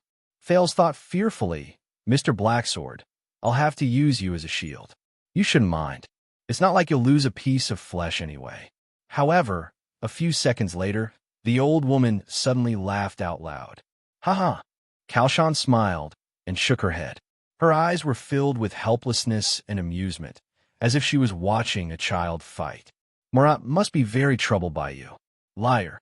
Thales' eyes widened slightly. Huh? The Red Witch sighed.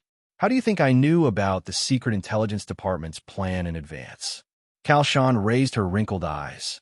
There was a deep chill in her gaze. Did I know that they wanted to use the calamities to launch a conspiracy? Thales was slightly startled.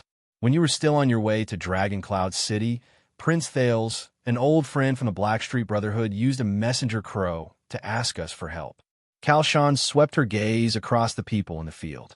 Her gaze lingered on Raphael for a moment. He is being forced to the north by the Blood Bottle Gang and has no choice but to rely on your diplomat group. Thales took a few seconds to understand the meaning of this sentence. Then, he shuddered a little. In an instant, a chord was opened in his brain. His brain of a string. At that moment, he did not even care about the blade on his neck anymore. Are you talking about Ramon? Thales asked. Him? Raphael's expression was still calm, and he did not say a word. On the other hand, Waya and Ralph looked at each other in astonishment. I see. Ramon didn't ask me to use a messenger crow to contact Blackstreet Brotherhood. Thales came to a realization and mumbled absent-mindedly. He wanted to contact all of you. The Red Witch sighed softly. There was a profound look in her eyes. Ramon is very quick-witted. He guessed that his predicament was the work of the Secret Intelligence Department, Kalshan said calmly. So he contacted the secret room directly, and I know Murat too well. He must be planning something. Raphael sighed when he heard this. The person from the Secret Intelligence Department looked at Thales with a strange expression. Why was a doctor of unknown origin allowed to use the diplomat group or Black Sand Region's messenger crow? And you didn't notice where he sent the message? Thales was slightly stunned.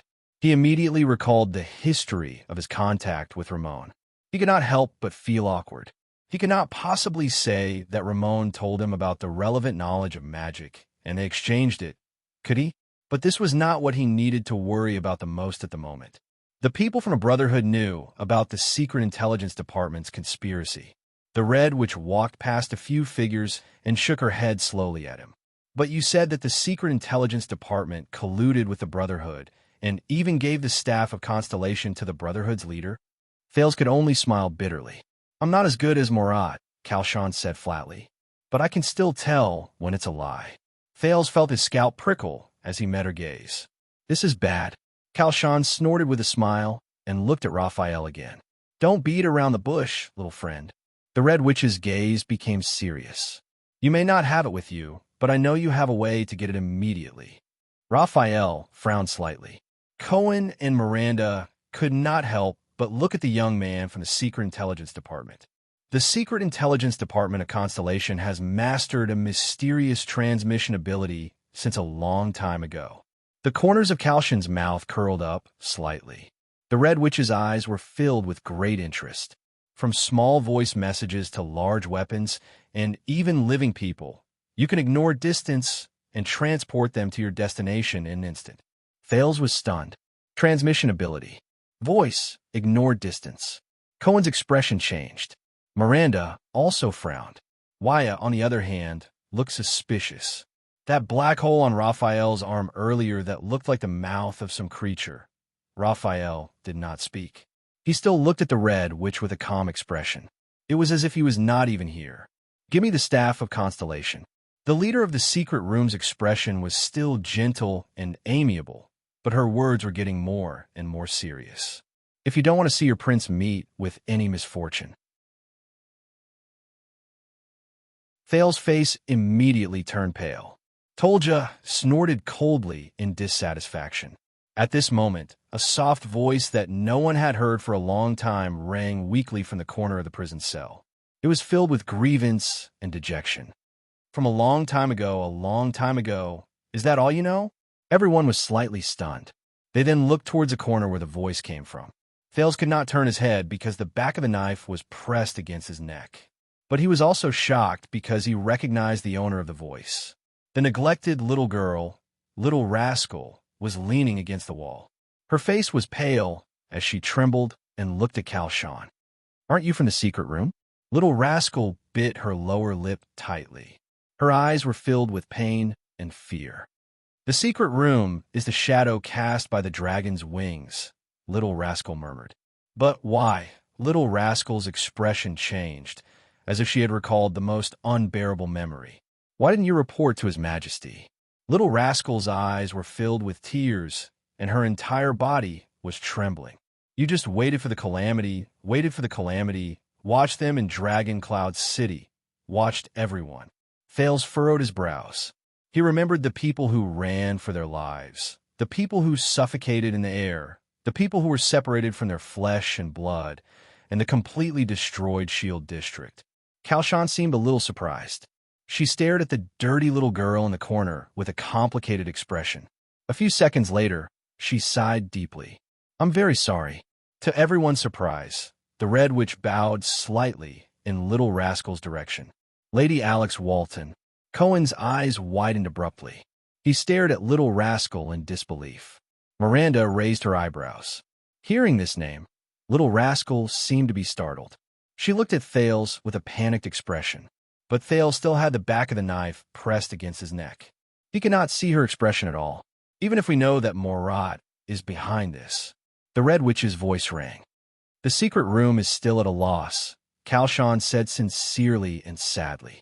"The Secret Intelligence Department has concealed the news and their whereabouts too well." The Red Witch straightened her body and shook her head. "It's too late. The Blood Mystic arrived in Dragon Cloud City a long time ago. We didn't know the Secret Intelligence Department's plan, and we had no way to defend ourselves." Kalshan's voice was low and her gaze was bleak. "We could only watch the diplomat group get closer and closer." Little Rascal snapped out of her shock and fear. She clenched her fists and raised her trembling head. "Then you should report this to His Majesty." The girl gritted her teeth hard. Tears could not stop flowing from her eyes. "That's the king of all extensions. So many people died in Dragon Cloud City. He can definitely prevent these things from happening." The Red Witch raised her head abruptly. Her eyes suddenly lit up, and she looked at Little Rascal solemnly. "Our king?" Madame Kalshan murmured softly and uttered the king's name. "Nuvan Raikaru, Cadian Walton?" The person in charge of the secret room smiled faintly. "Believe me, for the past 30 years, I've respected him immensely." She nodded. Her eyes were filled with respect and nostalgia. "At least, during most of his reign, he was a good king. I'm already prepared to report this to him." Kalshan's expression changed, and she uttered the next sentence. "If he didn't hide it from me and plan to sell Dragon Cloud City to Constellation and betray Extet in order to continue his family." Everyone's expression changed. "What?" The shocked Cohen could not help but ask. Little Rascal's face was pale. She stared blankly at Kalshan. "Yes, my dear lady." The Red Witch sighed softly. "I intercepted King Nuvan's messenger crow to the Supreme King of Constellation. He wants to rely on the power of the nine-pointed star to save the Cloud Dragon Spear that is in danger. He wants to use the marriage between you and the young prince to intimidate the new king." Kalshan's gaze became extremely fierce. For this reason, he did not hesitate to let Constellation obtain a bargaining chip to meddle in Extet's affairs. In the future, He even let an heir with Jadestar's blood take over the first territory of Extet. Apart from Raphael and Thales, almost everyone widened their eyes. Even Tolja could not help but turn his head to look. Everyone's gazes simultaneously shifted to Little Rascal, then to Kalshan, and finally to the second prince who was being held hostage. At that moment, Thales only felt complicated. The scene of King Nuven passing the ring to Little Rascal appeared before his eyes. My God! Cohen's mouth formed an O shape. He stared straight at Thales. Is this the truth behind King Nuven wanting to form an alliance with us, Your Highness? To let the descendants of the Jadestar royal family and the Walton family inherit the Archduke of Dragoncloud City? As the king of Extet, the Red Witch shook her head slowly. You shouldn't have done that. There was only one thing I could do for Extet. Raphael raised his head. A strange light flashed in his red eyes. So you want to find Lampard, he said softly. Kalshan did not speak. She only looked at the enemies before her with a calm expression. Thales stared at the Red Witch in a daze. His mind was in a mess. This is the biggest joke, the second prince muttered subconsciously. So, your betrayal was not an accident. Because of this, you want King Nuven's life. Thales closed his eyes and sighed deeply. He felt physically and mentally exhausted. The Secret Intelligence Department and the Secret Room both want his life. You're practically working together. Under these circumstances, even if King Nuven has the army of Dragoncloud City as his backing and the White Blade Guards as a barrier, Thales silently uttered the next sentence in his heart. How can he not die? At that moment, he really felt very annoyed. Kalshan snorted softly. Her expression was subtle. It has been hundreds of years, but the Secret Intelligence Department has always been silent. They quietly weave a night of shocking thunder in the deep clouds.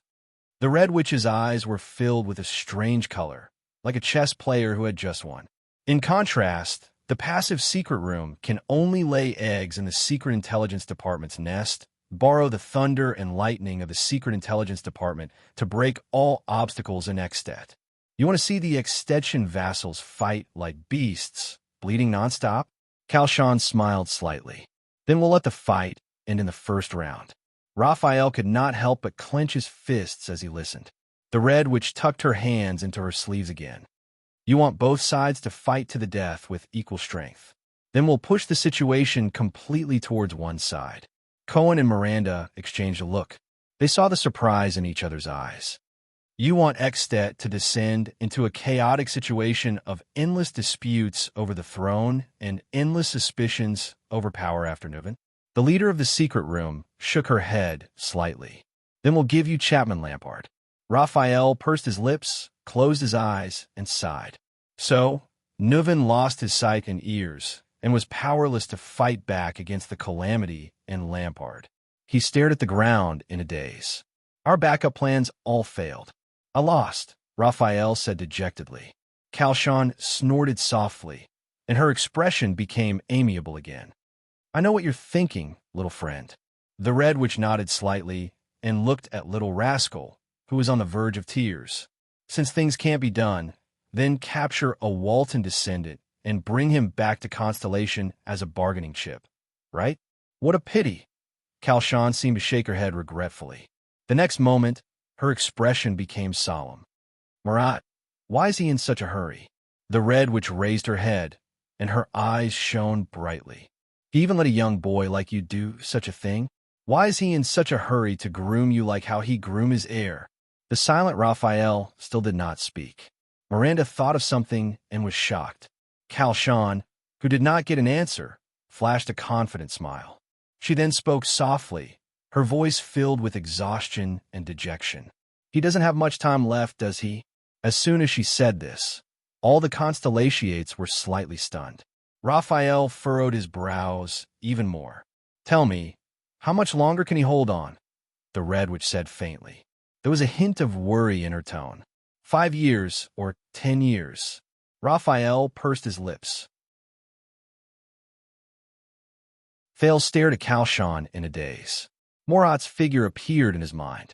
The old man who could force Gilbert and Gines to retreat with just a word, the old man who could see through lies with his eyes. In the next second, Kalshan took a deep breath, as though she wanted to suck away all her emotions. Forget it. Let's not talk about him. The corners of her mouth curled up slightly. Let's get back to the main topic. The Red Witch clapped her hands. As she clapped, many people walked in through the thick door. There were soldiers of Black Sand region dressed in patrol uniforms, as well as ordinary people dressed in different uniforms. There were men and women, and they looked like commoners. But they all looked at the people in the prison cell with unfriendly expressions. The soldiers of Black Sand region held their weapons and walked into the prison cell, arriving before the Constellations. The commoners walked quietly behind Kalshan, not saying a word. Thales sighed. Tolja chuckled. Seeing the scene around her, Miranda's expression changed.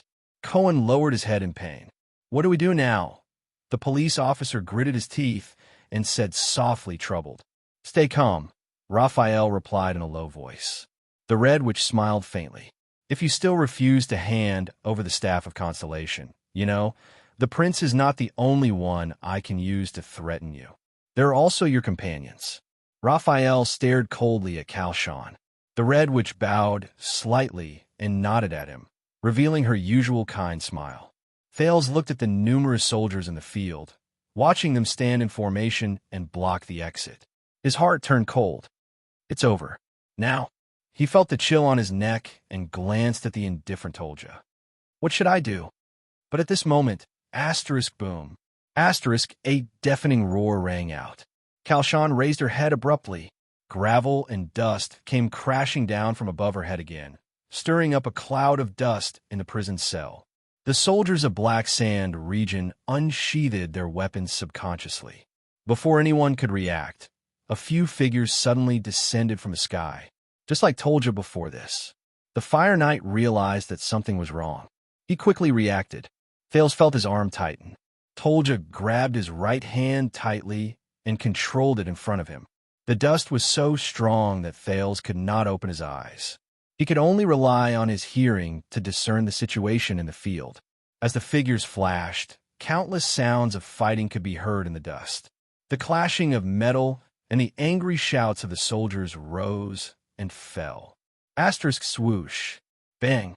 Clang. Quick defend. Be careful. Retreat. Protect. In a short 10 seconds, accompanied by the sound of a few bodies falling to the ground, the chaotic sounds disappeared and the field gradually quieted down. The dust finally dispersed. Thales was still held tightly by Tolja, the blade never leaving his neck.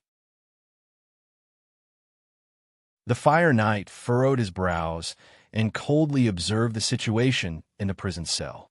The prince saw everything in front of him clearly. He was shocked. There was a big hole in the ceiling where the Red Witch had been standing just now. The soldiers of Black Sand region, including the people from the secret room, all retreated to the position of the thick door. They looked at the uninvited guests in front of them with nervous and surprised expressions, the invaders who had descended from the sky. They were more than 10 valiant warriors. Their gazes were fierce and their movements were agile. They were dressed in light gray armor and had machetes covering their faces. Some of them were even equipped with excellent arm shields and crossbows. At this moment, the invaders were in formation. They stood in front of the soldiers of Black Sand region, separating them from the Constellations and Tolja in the prison cell. Beside these warriors who had suddenly appeared, many enemies had already fallen. Behind the defense line, the Red Witch stood in front of Raphael and the others with an unpleasant expression. She was far away from the protection of her own people. Kalshan's situation was very bad.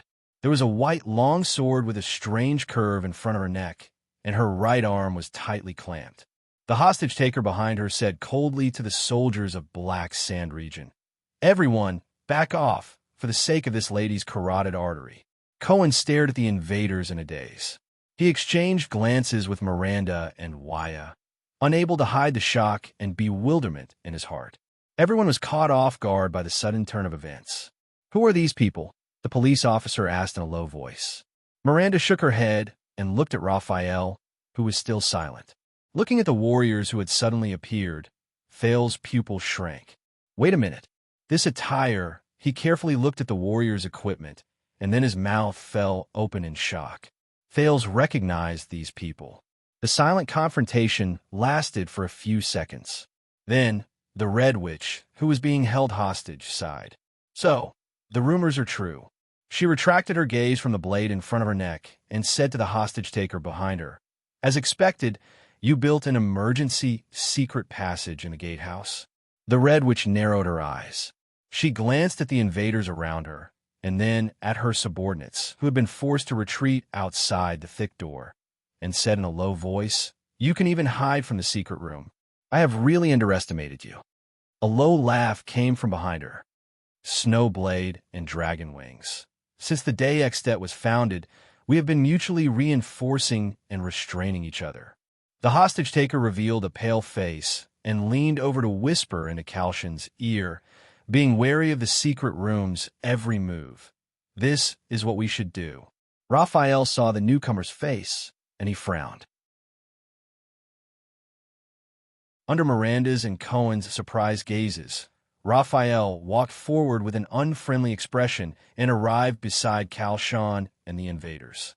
"You're late," the young man from the Secret Intelligence Department said coldly to the newcomer. "You almost got us killed." The newcomer raised his eyebrows, and his pale face moved slightly. "It takes some time to gather our scattered brothers." The newcomer's gaze went past Raphael. He looked at Tolja, who was holding Thales hostage, and fearlessly cast a provocative glance at the Fire Knight. "Hey, Tolja, it's all thanks to the noise you made. Otherwise, we would have had to search for you for a long time." Tolja frowned and let out a low, unfriendly growl from his throat. Thales stared blankly at the pale-faced man and could not help but breathe a sigh of relief. The newcomer raised his eyebrows, and his gaze lingered on Little Rascal in the corner. "Also, you better be polite." The pale-faced man shook the blade in front of Kalshan's neck. "After all, I'm saving your life." The Baron Bone kid from the Secret Intelligence Department.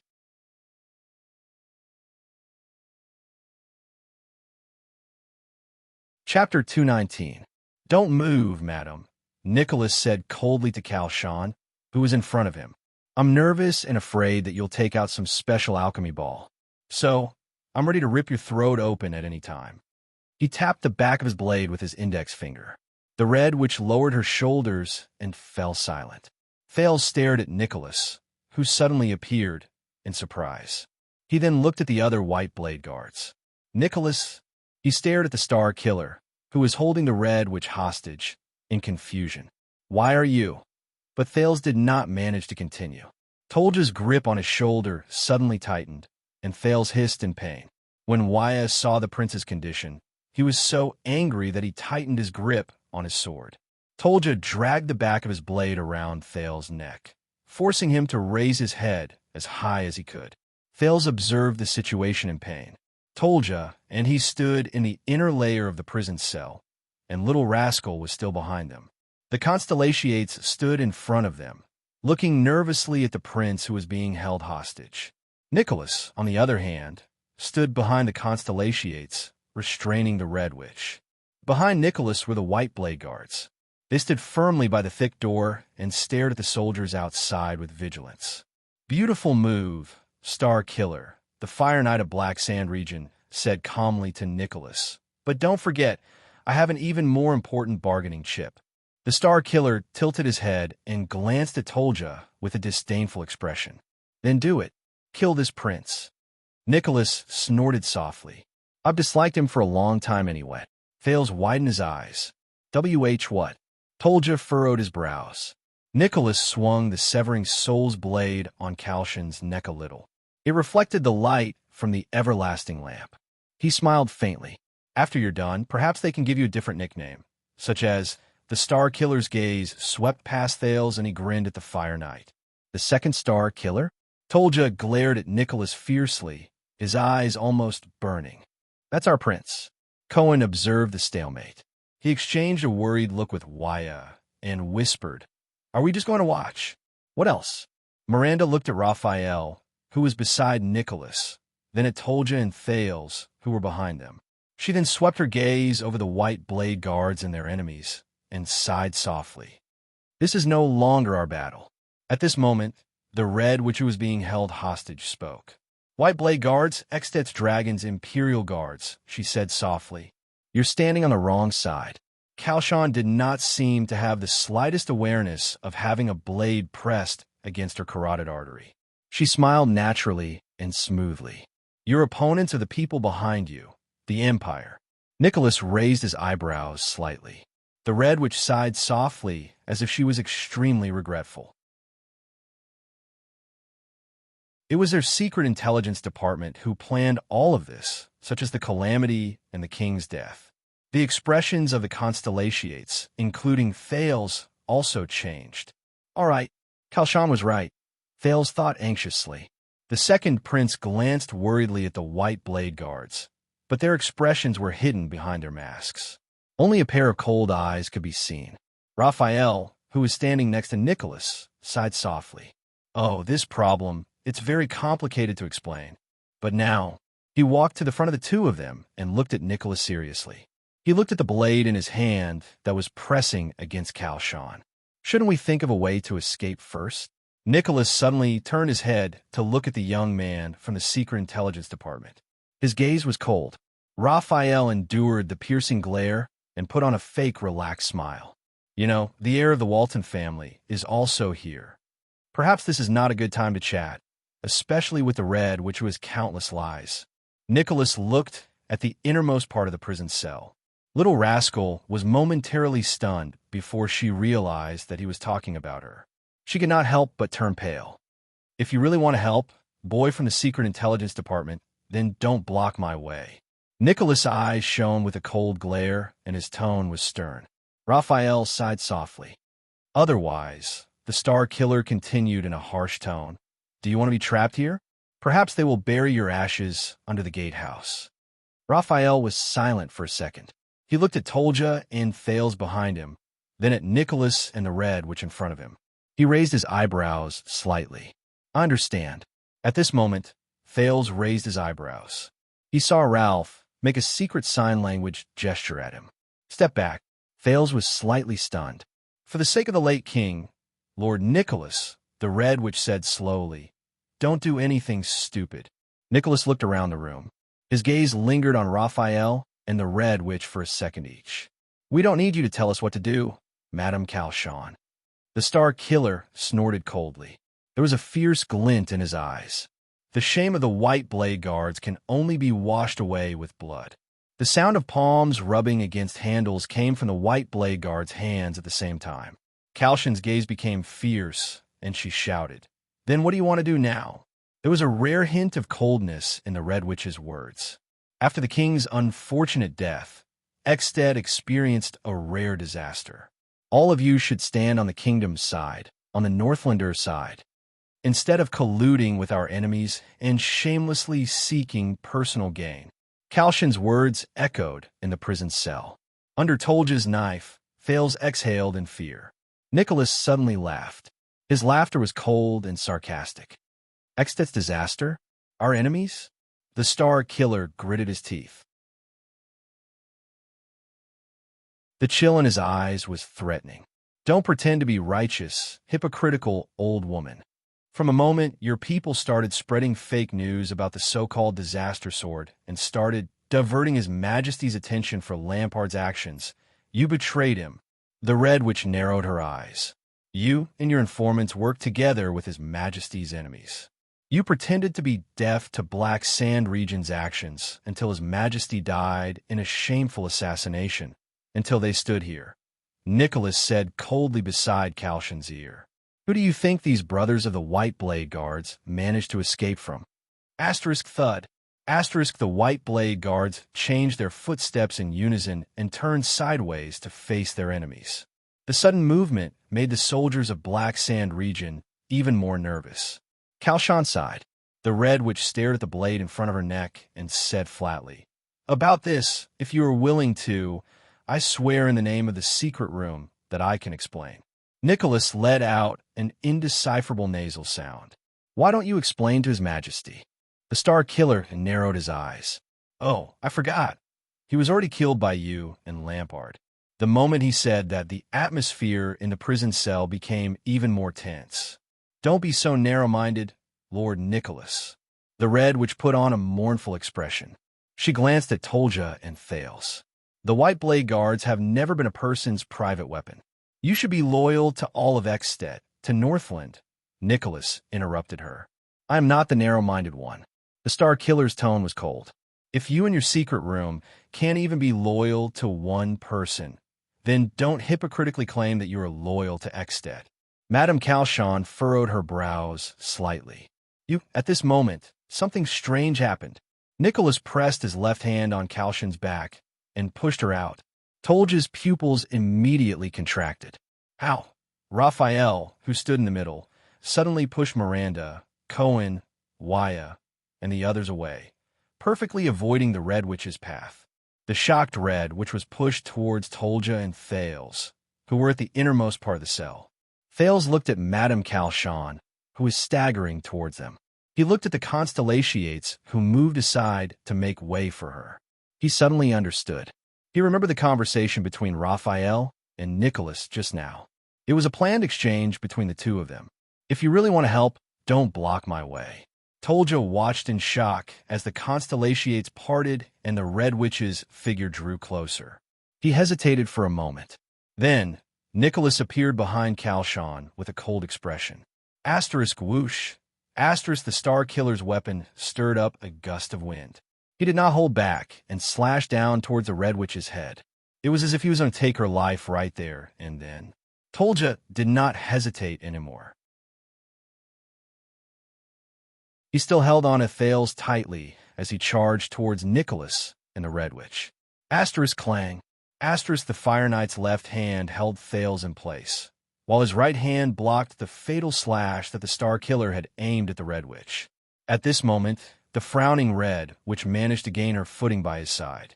But in the next moment, Nicholas' eyes suddenly shone with an unprecedented brilliance. Ah! The Star Killer roared furiously. Great power surged out of his hands. The Fire Knight's golden saber immediately let out a sharp sound of metal scraping against each other. Tolja's expression changed as he fended off the enemy with one hand. In that second, he decisively let go of Thales. He gripped the hilt of the saber with both hands and blocked the great power that Nicholas had unleashed. Thales, who had broken free from the Fire Knight's control, did not care about anything else. He followed the signal given to him by Ralph, gritted his teeth, closed his eyes, and rolled backwards. He bumped into Little Rascal, who was supporting him from behind. The two of them crashed into the wall together. The disheveled Thales no longer cared about the situation in the field. He was thinking about the conversation between Raphael and Nicholas just now. They did not just say that one sentence. Do you want to be trapped here? Trapped here? The moment this thought appeared in his mind, Thales felt a tremor under his body. What's wrong? Little Rascal asked in surprise as she hugged him. He did not know how to answer. He did not have the chance to either. Asterisk bang. Asterisk there was another loud sound of earth and rocks exploding. The ground under Thales and Little Rascal suddenly sank and cracked open. Again, the thought emerged in Thales' mind. In the next second, both of them sank into the cracked ground. He did not know whether it was Ralph's psionic ability or the effect of the explosion, but the air in the room began to howl again. Dust rose, blinding everyone's vision. Thales hugged Little Rascal tightly and shut his eyes. Asterisk bang. Asterisk he felt a pain in his buttocks. Then, he and Little Rascal fell into a pile of soft sand. Everything around them was dark. Thales propped himself up with difficulty. Beside him, Little Rascal's coughing could be heard continuously. Above them, the sound of a fierce struggle came from the cell they had been in earlier. They were not the only ones who fell. Your Highness! A figure pulled him up. Waya's anxious voice traveled into his ears. Are you all right? Before Thales could answer, a dozen more figures fell from the sky and crashed into the sand.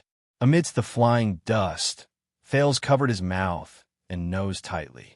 Enduring the pain in his buttocks, he pulled Little Rascal up. He felt gloomy. Why do these people like to play this game so much? Act according to plan. Let's go. Nicholas' voice came from the darkness. There will be backup at the end of the secret tunnel. Our men will bring up the rear. Before Thales could complain, he and Little Rascal were picked up by the waist by a tall and muscular figure, one in each hand. Little Rascal cried out in surprise. Damn it! Cohen's exasperated voice rang above Thales' head. It's too dark. I can't see the road clearly. In the midst of the chaos, the sound of bodies falling and the intense sounds of weapons clashing could be heard from above. Soon, the sounds were getting closer. Star Killer. Another loud crash was heard. The Fire Knight, Tolja's furious roar, came from behind them. Stop them. The intense sound of metal clashing could be heard. Throw a few torches down. It was the Red Witch's voice. Even after such a huge accident, she still commanded calmly. Before that, anyone who tries to move is an enemy. Thales felt a chill in his heart. The pursuers are here.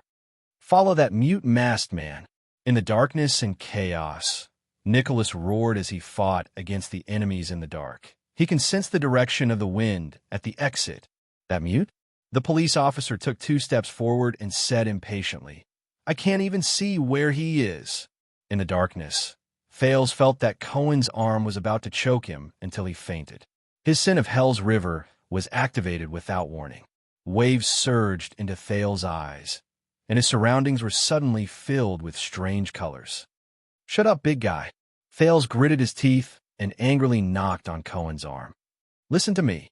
The police officer, who was holding him, immediately froze. Thales forced himself to calm down. He found Ralph in the chaotic field of vision, the figure that was emitting a faint green light. He then said to Cohen, take 5 steps forward. No, 2 steps for you. Then turn left. Hurry up. Thales did not feel any movement. He anxiously urged, don't just stand there. Cohen seemed to have come back to his senses. He followed Thales' instructions and took a step forward. Wow. The police officer carefully took a step forward. When he felt the solid ground beneath his feet, he asked in surprise, You can't see? Thales was slightly stunned. Go straight ahead. As long as you eat more animal livers and fruits. Thales lied without batting an eyelid in the field of vision of the sin of Hell's River. You can also find light in the darkness. In the darkness, Cohen nodded skeptically. Amidst his bewilderment, Cohen followed the path that Thales pointed out and ran after Ralph. The sounds of fighting behind them became more intense. In Thales' field of vision, a dozen of them followed Ralph and ran into a narrow tunnel in the dark. Nicholas. Tolja's furious roar came again. Don't even think about it. The next moment, a bright light suddenly shone from behind them, illuminating their surroundings. Thales narrowed his eyes and saw his surroundings clearly. The tunnel they were in was very narrow and full of dust. Even the ground was uneven and stony. Ralph took the lead, moving like the wind. Thales and Little Rascal were held in Cohen's arms, while Miranda and Waya followed closely beside him. Everyone was running nervously. The White Blade Guards protected them closely behind them. Only the Star Killer and Raphael were nowhere to be seen. The light behind them grew brighter and brighter. Thales could not help but grab Cohen's arm and turn around. Then he was stunned. There was nothing behind them. There was only a blazing fire. It was as if an invisible, huge fire snake had rushed into the small tunnel and was about to devour them. The surrounding temperature immediately rose. This is the rising sun saber. The Star Killer's furious roar came from behind them. Damn it, Secret Intelligence Department. If you don't want to be roasted, get out of the way. Amidst the fire, 2 figures appeared in Thales' eyes, which had been modified by the sin of Hell's River. One of the figures emitted a light that was like countless needles, scattering in all directions. He pushed the other gray figure away. Then, the hedgehog-like figure, probably Nicholas, suddenly swung his saber at the back of the tunnel. The next moment, the fire snake seemed to have crashed into an invisible barrier and was blocked in front of the 2. It was like a vertical wall of fire. This reminded Thales of the air mystic's air wall. But he could see clearly in his field of vision that the thing that blocked the flames was another strange, invisible barrier that glowed yellow. It was connected to Nicholas severing Soul's blade, which was also glowing yellow. "You can't run." The Fire Knight's furious roar came from behind the flames. "Do you still have alchemy balls? The ones that can explode?" In front of the fire, the gray figure turned around and asked Nicholas, who was beside him, "You can't hold them off for long. They will catch up to us sooner or later." Thales could tell that it was Raphael. "Just now is the last of the guard stock. If we use them, we'll have one less." In the field of vision of the sin of Hell's River, Nicholas, who looked like a glowing hedgehog, raised the severing Soul's blade and blocked the growing flames. "Is there really no more?" Raphael's voice came. "Do you think it's a snowball made by hand?" Nicholas turned his head and said angrily to the people from the Secret Intelligence Department, "Do you think you could take one out so easily?" Raphael did not speak. He turned around abruptly and swung his left hand in the direction of the flames. A ball-shaped object was flung out by him. "Damn it!" When he saw the ball, Nicholas shouted in exasperation, "Why didn't you say so earlier?"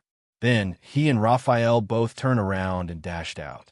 The moment the Star Killer turned around, the raging flames seemed to have lost the obstruction of the barrier and surged towards them fiercely.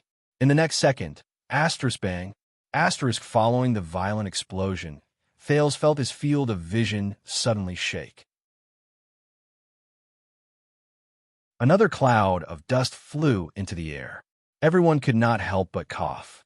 Their legs became unsteady. Boom. The rumbling explosion was accompanied by the sound of countless rocks and soil pouring down. Everyone could not help but stop in their tracks and turn their heads to look behind them. The flames gradually became smaller until they completely disappeared. What disappeared along with them were the two figures. Thales narrowed his eyes and opened his mouth in surprise. He knew that the tunnel behind him had collapsed. The surroundings returned to darkness and silence. Only the sound of everyone's panting rose and fell. "My God!" This was Wya's panicked voice. "They don't stop. No matter what happens behind you, don't stop." This was an unfamiliar voice. It was probably one of the White Blade Guards. His words were filled with long-suppressed anger. "Go!" Miranda's decisive voice rang in the darkness. "I'll go find them." Cohen was stunned. But in the next second, the sound of Miranda's light footsteps was already far away. "Don't just stand there," a White Blade Guard said coldly. "We're not out of danger yet." Cohen exhaled unwillingly. Thales could feel him turning his head to look at the darkness behind them. Thales sighed. "If you're worried, then go and take a look." Thales felt Cohen's arm tighten. "Let me take His Highness." Wyatt panted. "He can't be trapped here." Cohen shuddered slightly. A few seconds later, F***CK. The police officer cursed. In the next second, Cohen stomped his foot fiercely. Then, he turned around and strode away. The group of people followed Ralph and hurried on their way without making a sound. They kept running, in a seemingly endless tunnel, amidst the seemingly endless danger, in the bottomless darkness, running toward the only way out. Thales stared at the darkness behind him in a daze. The sin of Hell's River kept gathering in his eyes. A few minutes passed. Finally, Thales' eyes moved. In the deep darkness behind him, a glowing porcupine-like figure appeared. Then, a grayish figure appeared, and a figure that was emitting white light. "Because there's only one, of course we have to be careful." Raphael's voice came faintly from the darkness. "I don't have the habit of bringing the alchemy ball around." Nicholas, Raphael, and Miranda caught up with him. "Oh my God." "Oh." Cohen heard Raphael's voice. He turned his head and did not even care that he tripped. "I thought you were really buried inside." Beside Raphael, the Star Killer mumbled something in a low voice. His voice clearly traveled into Thales' ears amidst the messy footsteps. He seemed to be saying, "Miser." Thales breathed a sigh of relief. They escaped. "All right." Nicholas' voice came. It was a lot calmer than before. "There should be no more danger. After all, we're in the secret passage." The group probably knew that they had escaped danger.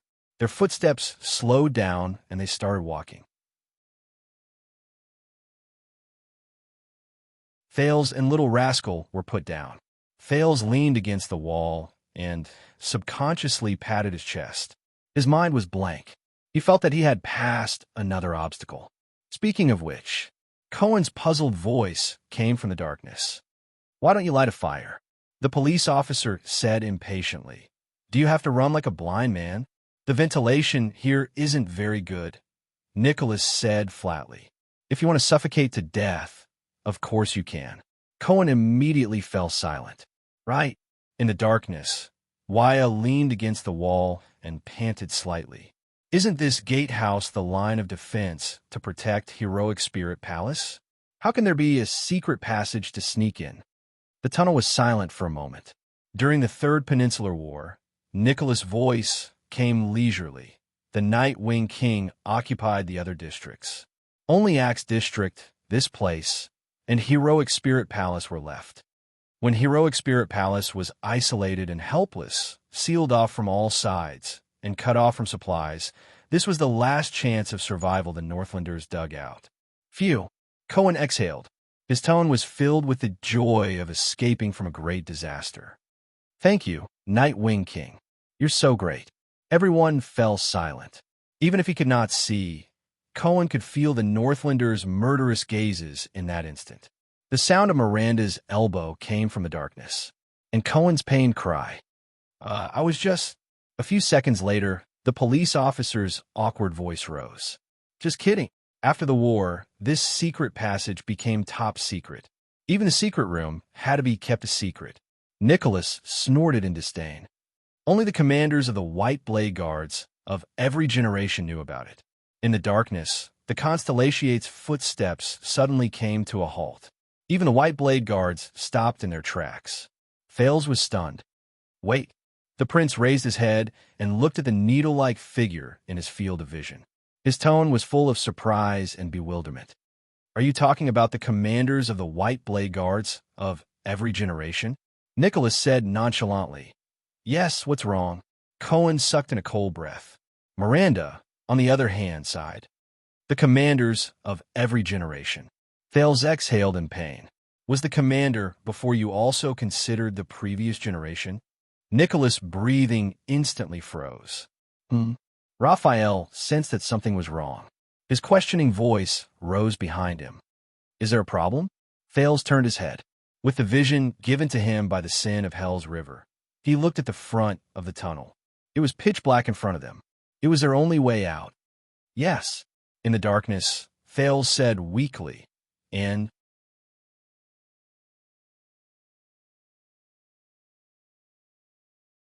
Chapter 220. In the dark, Fales followed the fleeing crowd and walked anxiously. The White Blade Guards had already divided into 3 teams. One team went forward to scout for danger, and another team stayed behind to guard against possible pursuers. The last group of guards stood guard around them. Nicholas walked at the front of the team and sighed deeply in the dark. "When did this happen?" he asked hoarsely. No one answered him. Then, Miranda's voice came from the side.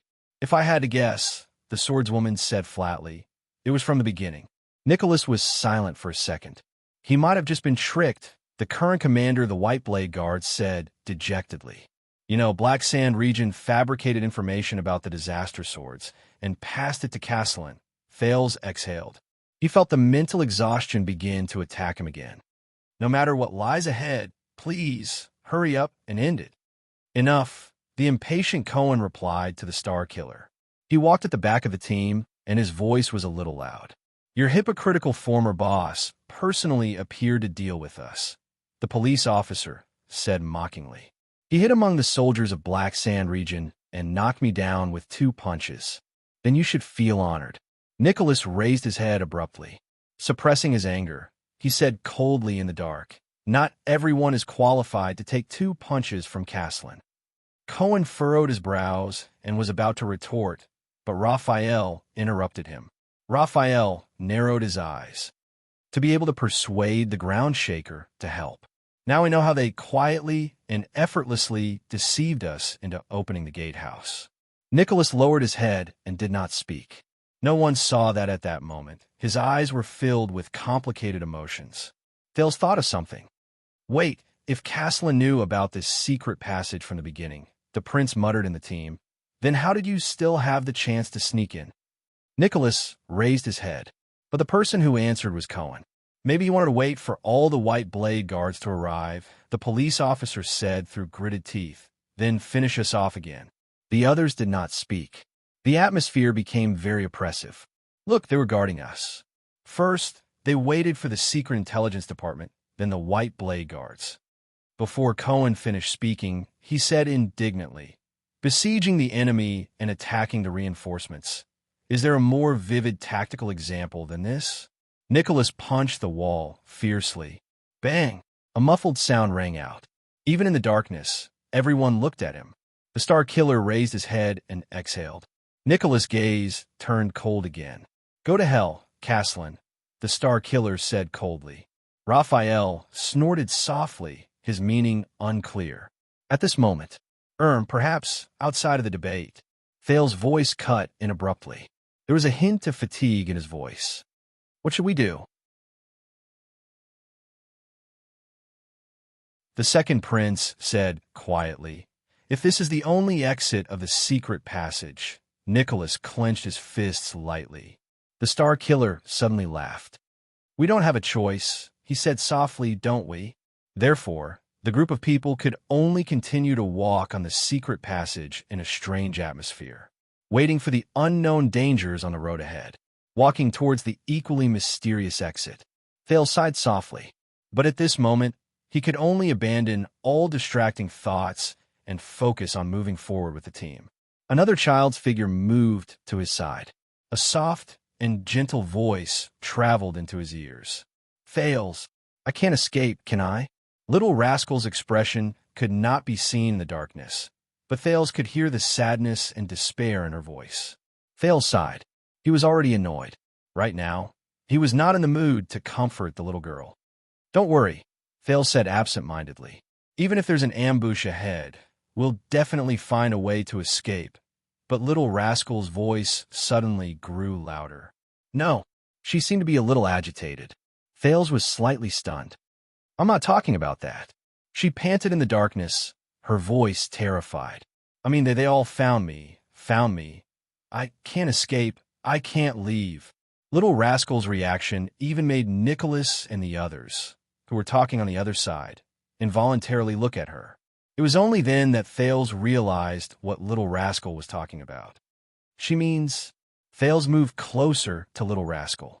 The second prince held his breath. He felt Little Rascal's body rise and fall slightly beside him. They called me Miss Walton. Little Rascal whispered quietly, trying her best to keep her body steady. But Thales could still feel the fear in her heart. Thales' mood darkened. They won't let me go. Little Rascal had already unknowingly sounded like she was about to cry. So that's how it is. They had agreed in the butcher's shop. This little maid had planned to sneak away after escaping danger. But now, Thales raised his head and glanced in the direction of Nicholas and the others. The white blade guards found her, the red witch recognized her, and Lampard knew that she was here. King Nuven had not only left her a ring, an identity, but also a curse. A curse that once she joined the game, she could not leave it. The prince's heart was filled with sadness. Not only that, Thales immediately thought of the present after King Nuven's death. Dragoncloud City was in chaos. The Walton family's future was in jeopardy. The Cloud Dragon Spear might not be able to rule this city anymore. Extet, the kingdom of the great dragon with 600 years of history, was about to fall into an unknown whirlpool. Its future was uncertain, and its fate was uncertain. Also, Lampard was leading his army and vassals to pin the crime of assassinating the king on Thales' head, even though he was not completely innocent as the Prince of Constellation. He was continuing to carry out his conspiracy in the dark that no one knew about. What does that ambitious and ruthless person want to do? Where will he bring Dragoncloud City, Extet, and the two powerful countries in the Western Peninsula? And these, Thales turned his head. In the darkness, he could vaguely make out the little maid's silhouette. Were these things really something that this little girl, who had experienced life and death in a single night and was sobbing softly in the darkness, could bear? Thales sighed softly. He felt Little Rascal's hand in the darkness. It was a pair of small, dusty hands, trembling and cold. Little Rascal's hand shrank slightly. "Are you afraid?" Thales asked softly, using his softest tone. Little Rascal's sobs stopped for a moment. "Yes." She nodded in the darkness where no one could see. "I'm sorry, but it's right to be afraid," Thales said flatly. Little Rascal's breathing suddenly froze. "I'm as afraid as you are." Thales' voice rang beside her ear. Little Rascal was stunned. "So we have to remember it." The prince recalled that night in Red Street Market. He could not help but clench his fists slightly. Remember this fear of being at the mercy of others, of being unable to make your own choices. "I hate this feeling," Thales muttered. "This disgust even surpasses the fear I feel." Little Rascal did not speak. She listened to Thales quietly. "So try to hate it. Hate this situation where you have no choice but to become a Walton." Thales held her hand gently. "Then you will no longer feel afraid of becoming a Walton," Little Rascal said softly. "Disgust?" Thales pressed his hand against hers. "Yes, it is precisely because of this disgust, to avoid this fear, to be able to choose freely one day, that we will become stronger," he said in an unquestionable tone. "No matter who you want to become, there is no need to be afraid. When you can face the future without fear." The prince took a deep breath. For some reason, at that moment, Lady Gine's figure actually appeared before his eyes. It was the day she wore high-heeled boots and strode valiantly into the Hall of Stars alone and arrogantly behind the king. It was the unique demeanor she had when she turned a blind eye to the countless gazes around her. Thales' pupils constricted slightly. At that time, you will definitely not be controlled by anything and will definitely be able to make your own choice. Little Rascal sniffed and fell silent. Thales, on the other hand, was lost in his own thoughts and did not speak. Soon, the first batch of white blade guards returned to meet up with them. When they heard their footsteps, Cohen and the others nervously unsheathed their swords. However, the other party brought a few strange pieces of news. "What? You didn't find anything?" Nicholas furrowed his brows. "No." One of the leading guards shook his head in the dark and answered his superior's question. "Whether it's an ambush, a trap, or someone in the open, we didn't find anything. We're already at the exit." The Star Killer furrowed his brows slightly. "Is this normal?" Raphael's voice came from behind. Nicholas shook his head. "It shouldn't be like this," the commander of the White Blade Guards muttered. "Castellan should know about this secret passage." Cohen's voice also came from behind. "Could it be that he still doesn't know about this place?" "It's possible," Miranda said softly. "Or he was delayed by something. Maybe they're lying in ambush outside the exit." Wire raised his eyebrows. His voice was filled with worry. "Waiting to catch us all in one go." Thales exhaled through his nose and interrupted them with a sound. "All right." The second prince felt a headache coming on. "It's useless no matter what we say," Thales said dejectedly. "No matter what's waiting in front of us, we only have one answer, don't we?" They could only move forward. There was no way out, just like how he did on the battlefield in front of the fortress. They could only move forward. Everyone in the darkness fell silent again. With an indescribable sense of nervousness, they continued on their way. For a few minutes, only the sound of hurried footsteps could be heard in the darkness of the secret passage. The pitch-black darkness, the dull and monotonous rhythm, and the fear in their hearts caused the atmosphere to become more and more solemn. Because of this, Thales could only count the number of steps in his heart to relieve his increasingly depressed state of mind. Finally, when Thales did not know whether it was the 728th or the 827th step, the walls on both sides of the road in front of them began to reflect a faint light. Everyone's spirits were lifted, but their nerves, which had just relaxed and eased, also tensed up. "That's the exit." Nicholas placed his hand on the hilt of his knife and whispered to the people behind him. "Be careful." The group immediately fell silent. Cohen exhaled, shrugged his shoulders, and slowed down his pace. Miranda and Raphael remained silent, as if they had a tacit understanding. Thales did not even dare to breathe loudly, afraid that he would startle some unknown entity. But as their field of vision became brighter, they moved forward faster and faster.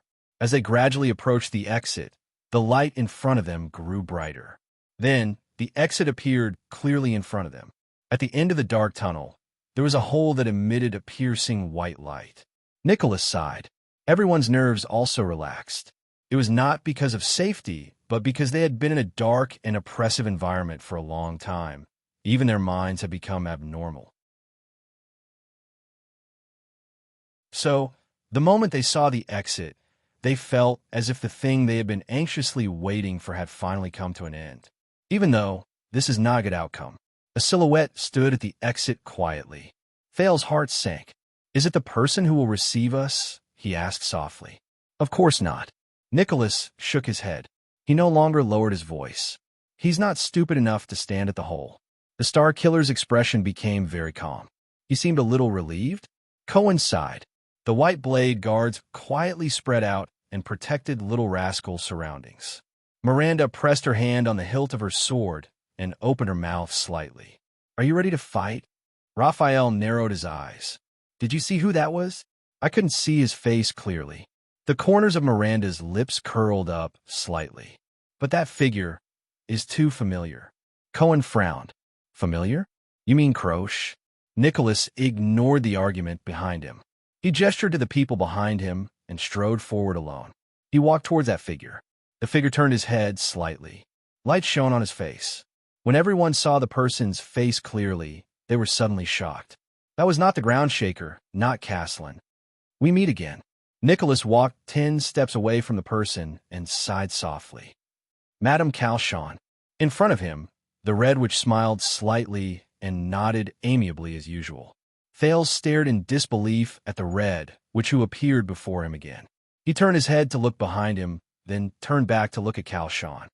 How could she be so fast? As expected, Caslin told you about this secret passage, Nicholas said coldly. The Red Witch smiled faintly. "I only found out about it just now." "Don't blame him." The old woman observed Nicholas' position and then raised her eyebrows slightly. "It's close enough, Lord Nicholas." The Star Killer stopped in his tracks. His hand was still pressed on the severing soul's blade. "Where is he?" Nicholas had to squint because of the backlight. He could not see the situation outside the cave clearly. Calchon looked at him and sighed. "He won't show up." Nicholas tightened his grip on the hilt of his blade. "Umph." Nicholas looked elsewhere. His voice was full of disdain. "Coward." Behind him, Thales frowned. "They're standing too far away. They can't hear anything."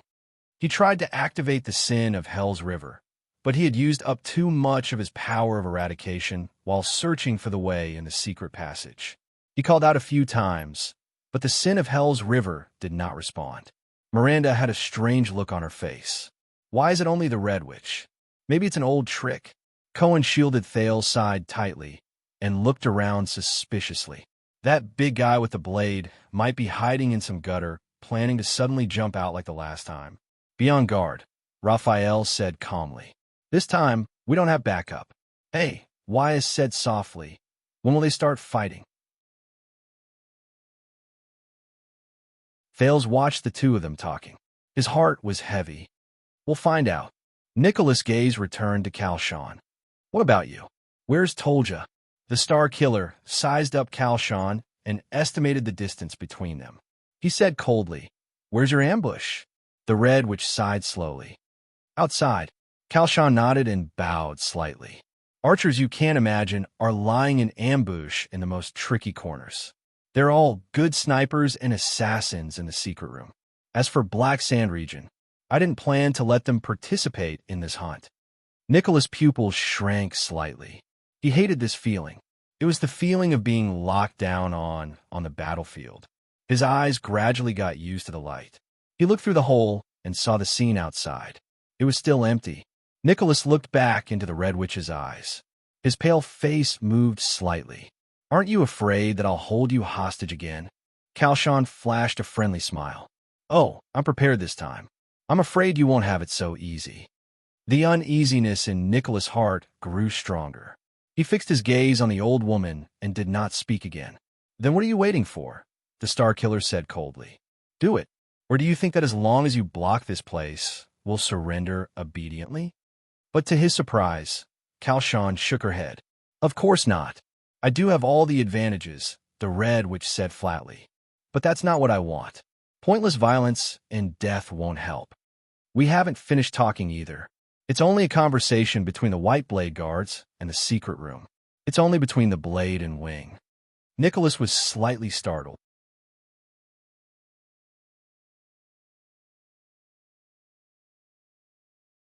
Chapter 2:21. Anti-theft. Do not subscribe. Change back later. If Thales were to make a list of most trusted people in the Constellation Court, Yodel, who never showed his face, would undoubtedly be at the top. From the escape from Red Street Market to the danger he encountered in Vine Manor, to the assassination in front of Renaissance Palace, the Mass Protector had risked his life to save Thales many times. The most recent time, he almost lost his life for Thales.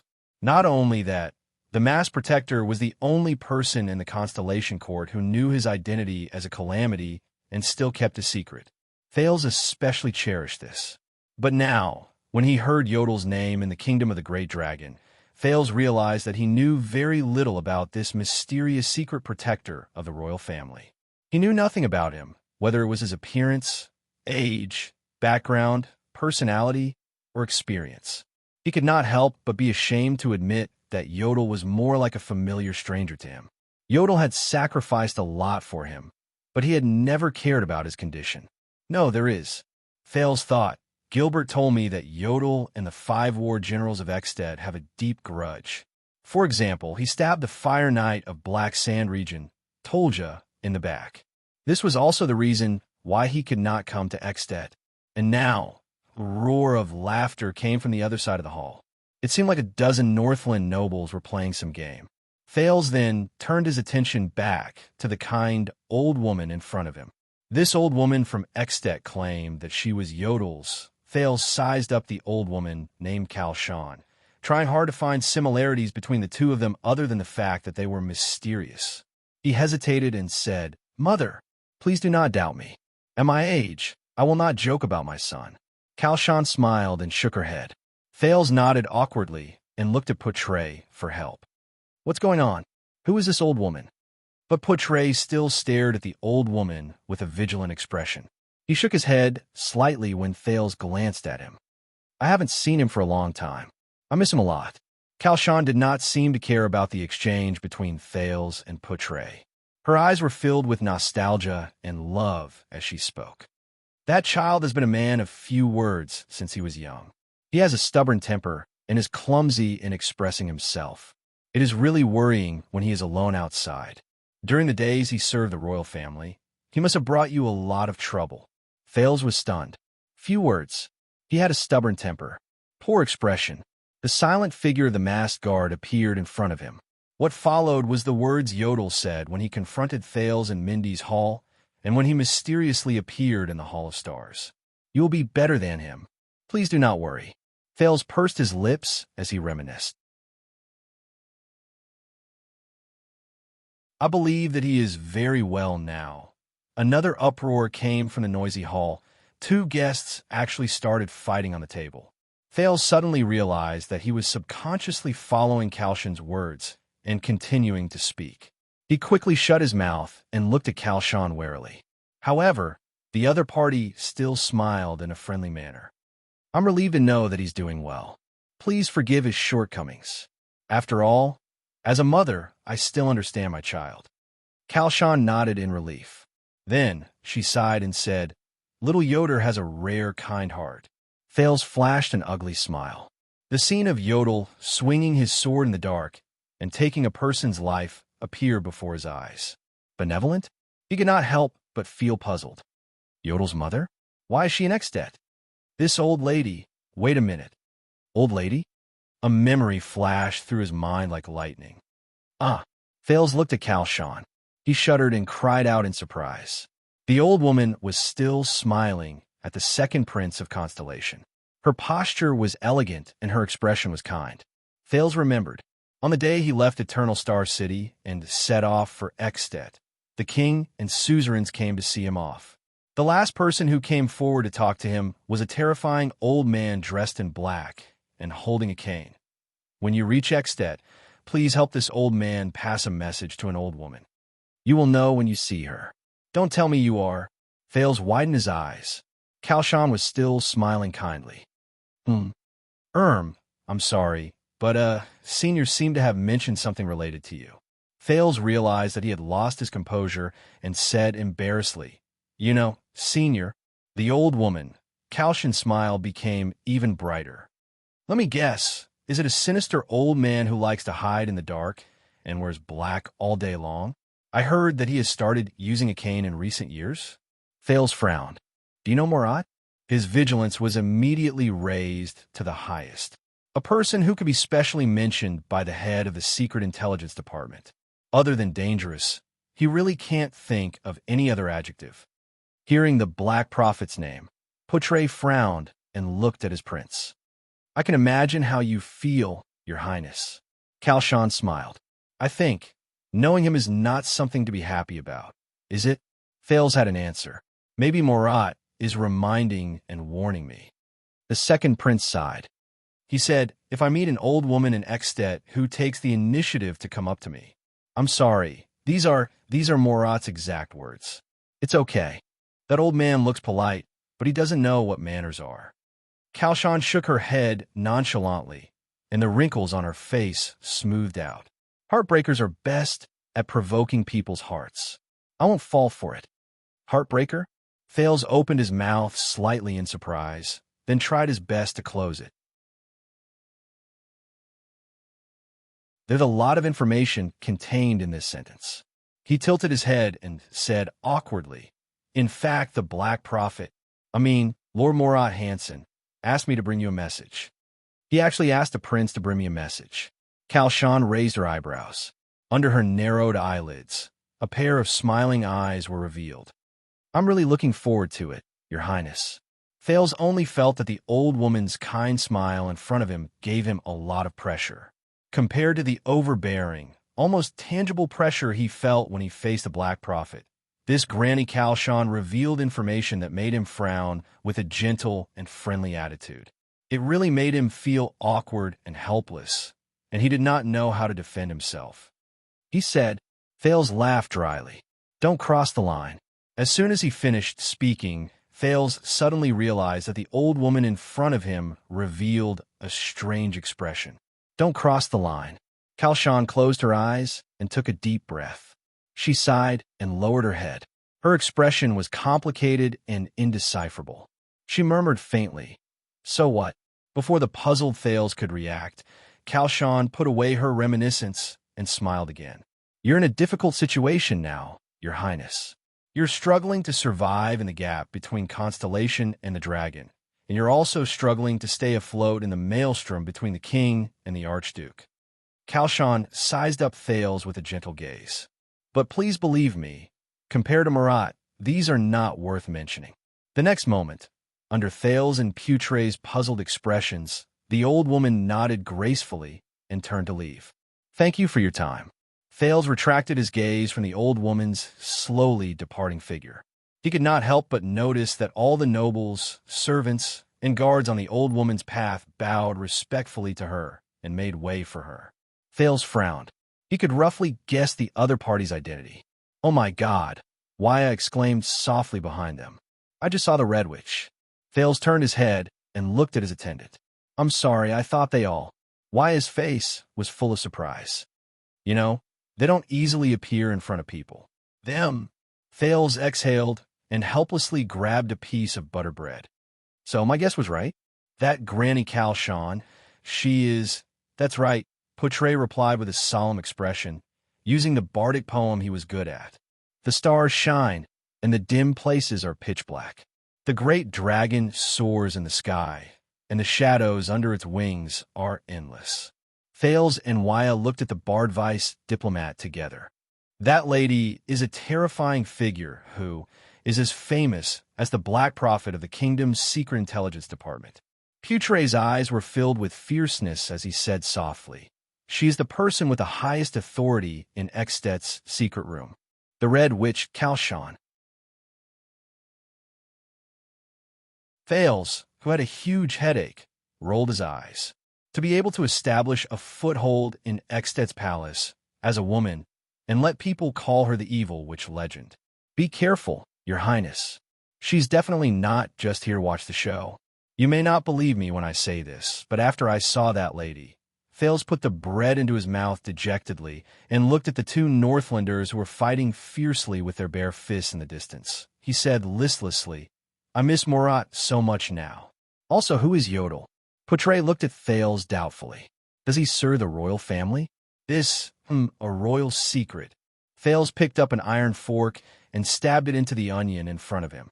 The secret protector of the Supreme King of Constellation is actually the son of Extet's head of intelligence.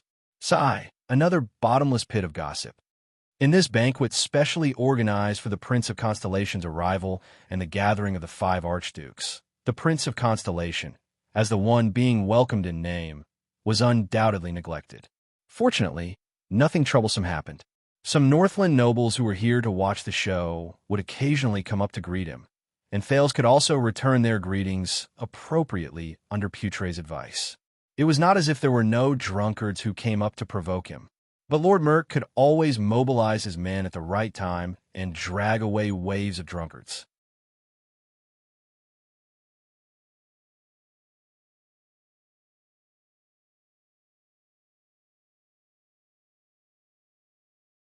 Chapter 222. The stern-looking, white-haired Count Leespan was sitting at the long table in the Sword District's disciplinary hall. He raised his head with a stern expression and asked aloud, Say that again? In front of him, a lean and strong, middle-aged Northland noble bowed, slightly, with a stern expression. This middle-aged noble was dressed in regular clothes. His every move carried the military style that even the day before the bitter cold winter could not wash away. A soldier discovered it. The person in charge of the disciplinary hall, the chief garrison officer of the capital, Viscount Lysden, narrowed his eyes. The routine report sent back from Heroic Spirit Palace is very strange. The password at the gatehouse is not quite right. His expression turned cold, and his eyes shone with a light that was as sharp as a sword's edge. It seems to have been tampered with, Your Excellency. Count Leespan frowned. As the Prime Minister who had served King Nuvan for many years and the most trusted vassal of Dragon Cloud City, Count Leespan was always the last person to speak at the Imperial Conference. His words were usually the final word. For example, the resolution passed a month ago to allow the troublesome Prince of Constellation to come to Extet. Ever since King Nuvan personally handed him the ring that symbolized the authority of the Prime Minister, Count Leespan had been through countless storms in his political career that spanned decades. He could be said to have seen many things. But at this moment, Leespan felt that everything he had experienced in the past 2 days was almost equivalent to the first half of his life. First, the king summoned all the archdukes to a room. Leespan stood in the Hall of Heroes with a frown as he watched King Nuvan propose a duel that was almost suicidal. Then, he watched King Nuvan kill Pofford on the spot to avenge his second son and intimidate the other archdukes. As a result, the long-discussed plan to dispatch troops by the king and the Imperial Conference had to be pushed forward. But the calamity in Kilika that came at night woke up almost everyone in Dragon Cloud City from their sweet dreams. Then, the great dragon, which had not been seen for hundreds of years, came again. Then, Leespan encountered the biggest problem in his life. The king was missing. Leespan had seen the bloody battle in the 38th century ground 20 years ago, experienced the most dangerous day before the bitter cold winter 16 years ago, received the bad news of Prince Soria's defeat in the Battle of White Mountain, learned of the dangerous situation of the glacier orcs causing a massive uproar, had a headache over the tense situation of the Archduke of Black Sand region dying in battle, and had faced the dangerous situation of insufficient supplies during the war with Constellation. But none of them could compare to the current situation. The various strange things in Dragon Cloud City made him fearful and extremely anxious. Heroic Spirit Palace? The Gatehouse? The Prime Minister felt that there was one more thing on his mind, but he seemed to have vaguely grasped something. It might be the answer to the question. Leespan turned his head. His Majesty still hasn't been found? No news from the White Blade Guards either? Where's Nicholas? Viscount Lysden's face darkened. No, only a few scattered White Blade Guards. They survived the battle against the Calamities with heavy injuries. They know nothing. Lysden shook his head. Also, the rumors in the city are growing. Count Leespan nodded and sighed. Rumors, the Prime Minister muttered. Rumors about the Constellations assassinating His Majesty? Impossible. Leespan furrowed his brows. His Majesty worked with the Prince of Constellation last night to uncover the traitor among the Archdukes. But what about the Prince of Constellation and His Majesty's granddaughter? Prime Minister Leespan raised his head and looked at Lysden. His Majesty was also looking for them, wasn't he? Viscount Lysden still shook his head. His Majesty gave this task to the secret room, but he hasn't seen Madame Calchon for a long time. The veins on the back of Count Lispan's hand tightened. What a bad feeling. He exhaled deeply, his expression solemn. After the great dragon appeared, Dragoncloud City was actually in chaos. The Prime Minister raised his head. Is there anything else unusual? Yes. Viscount Lysden's eyes shone. The number of patrols. At that moment, the gazes of the two high-ranking officials moved simultaneously. Go on, Count Leespan said flatly. The chaos in the city has not ended, and the martial law around Shield District has not been lifted. But, Viscount Lysden said cautiously, 2 disciplinary officers under me reported that they saw at least 2 patrols coming out of Shield District. I have already sent people to investigate, he said solemnly. Leespan did not speak, but the clues were already connected. The password of the gatehouse is not that easy to tamper with. The Prime Minister frowned. Combined with this strange information, my God. His expression did not change, but his tone was filled with unease. Viscount Lysden's expression changed. You mean, Prime Minister Leespan nodded. His expression was solemn. I'm afraid something has happened at the first gatehouse in front of Heroic Spirit Palace. The chief garrison officer clenched his fist. No way. The Viscount exhaled in disbelief. Those are the soldiers of a gatehouse, and behind them are the reinforcements from Heroic Spirit Palace. Speaking of this, Lysden's eyebrows twitched again. There are 4 archdukes in Heroic Spirit Palace. He murmured, Don't tell me they're working together. No, it's too early to say. The Prime Minister waved his hand. A deep suspicion surged in his heart. But there's only one thing I'm sure of. Before there's news from His Majesty, we can't sit here and wait. Leespan raised his head. His gaze was sharp. We have to at least inform the 4 archdukes. Lysden frowned. If they're really behind the scenes, then it'll be time for them to give themselves away. Leespan clenched his fists. His heart was in a mess. I hope His Majesty is safe, but once he did not continue. But Lysden knew the worry in the Prime Minister's heart. Once something happened in Dragoncloud City, could they still detain or even kill the 4 archdukes? Then, they would truly become extant sinners. What are you going to do? Viscount Lysden paused for a moment. His expression was worried. Without the king's warrant, we can't directly recruit militia. Or do you want to recruit your own troops? Or can we write a letter ourselves and summon the counts outside the city? Leespan did not speak. In a situation where the king was missing, a count and a viscount would privately lead troops, and even summon the vassals to lead troops into the capital. Both of them knew what this decision entailed. No, this is not conventional, and it'll take too much time. Count Leespan stood up and shook his head. I have a feeling that by that time, it'll be too late. Give up on the usual means of communication. Release the messenger crow and contact Heroic Spirit Palace. See the Archduke's reaction. His pupils shrank slightly. Also, gather the military forces of the main disciplinary hall and recall the existing patrols. We'll bring our current military forces and rush to the gatehouse. We'll see who's behind this, whether it's the cowards from Constellation or someone else. Prime Minister Leespan thought to himself. Nicholas frowned with a serious expression.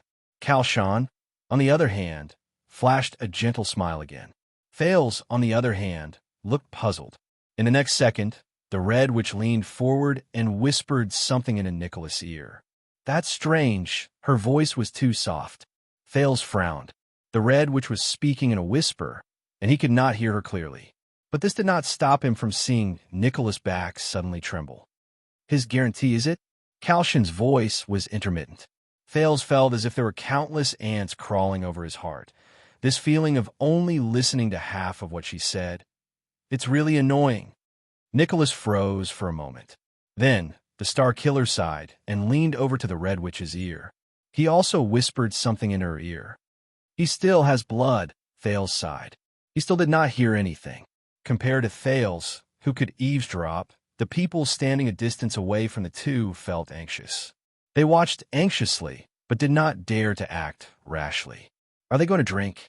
Cohen raised his eyebrows and mocked. But just as he finished speaking, the masters of the secret room and White Blade ended their conversation. Nicholas turned around and absent-mindedly walked towards the others. The Red Witch raised her head and smiled at the group. Then she bowed slightly, turned around, and left the cave. Watching the two separate, Thales had inexplicable questions in his heart. What's going on? The White Blade guards in the secret room. What are they at that moment? Raphael, Miranda, Cohen, Waya, Ralph, and the other White Blade guards all looked at the Star Killer with puzzled expressions. But Nicholas only had a stunned expression on his face. This kind of Star Killer is rare, Thales thought in his heart. What happened? Thales could not help but ask. Are they going to trap us here until we die? Nicholas suddenly snapped out of his daze. Let's go. The Star Killer raised his head and swept his gaze over everyone. We are safe. The secret room has retreated, he said in a flat tone and absent-mindedly. And for some reason, the people from Black Sand region did not appear. Raphael raised his eyebrows and walked forward. Why did she leave? The young man from the kingdom's secret intelligence department cautiously observed his surroundings and secretly held the hilt of his sword. Where's Caslin? Nicholas subconsciously let out a cold laugh. She let us go. The Star Killer shook his head. As for Caslin, I don't know. Thales was slightly stunned. Let's go. He stared blankly at the empty cave entrance and blinked, as if he could not believe it. How is this possible? Cohen slapped his head and looked serious. Oh, she let us go. But in the next moment, the police officer's expression changed drastically. What? He opened his mouth wide, and his expression became exaggerated. Let's go. Cohen widened his eyes. What did you do? Nicholas raised his head and forced a disdainful smile. I showed her my handsome face. He looked at Cohen and mocked him coldly. Then her heart softened. Cohen blinked his eyes in confusion and looked at Miranda and Raphael for help. Miranda raised her eyebrows. You don't know how to tell jokes, Your Grace. Miranda sighed. You don't have to force yourself. Nicholas' smile disappeared, and he snorted coldly. Thales pursed his lips. He looked at Raphael's thoughtful expression and asked, What did you say to her? Nicholas raised his head and looked outside the cave entrance at the northland sky. He exhaled with an indecipherable expression. His expression was subtle and complicated. We made a deal, the Star Killer said slowly. We made a deal. I offered a bargaining chip to the secret room in exchange for our freedom, he murmured in a low voice. Thales was shocked. Bargaining chip? What bargaining chip? What did Nicholas say to the Red Witch? What kind of price would make the secret room give up on the heir of Constellation and the heir of the Northern Territory? Give up on the Walton bloodline of Dragon Cloud City? But Nicholas only shook his head. A very big bargaining chip. A bargaining chip that he did not know whether it was good or bad. Nicholas thought in a daze.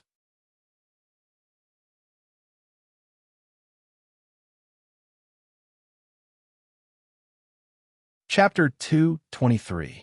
When a group of people walked out of the secret tunnel, filled with doubts and uneasiness, Thales had a vague illusion that he had seen the light of day again. But whenever he thought of everything that happened in Dragon Cloud City, his mood seemed to be shrouded in a shadow. The assassination, conspiracy, and betrayal became more and more tainted, and he could not get rid of it. He was sent to put an end to the potential war between the two countries. But Nuvin's head, which had rolled on the ground, and Lampard's rough and cold face appeared before Thales's eyes. He could not help but hold his breath. The second prince raised his head and looked at the gray Northland sky, but only felt even more lost. What's the next step? Miranda was still vigilantly looking around. In a remote and narrow corner of the city, the mottled stone wall was full of traces of time and weather. She turned to the Star Killer and said, "Your plan? To find the vassals who are still loyal to the Walton family?" But Nicholas only stared at his weapon with a serious expression. He turned a deaf ear to her words, as though he was still immersed in the negotiation with the Red Witch. The one who answered her was Raphael. Dragoncloud City is still very dangerous, even for the Walton family's vassals. The young man from the Secret Intelligence Department frowned. "We can't just show up like this. His Highness' safety is our first priority. It concerns the stability of Constellation." Wyatt interrupted and sighed.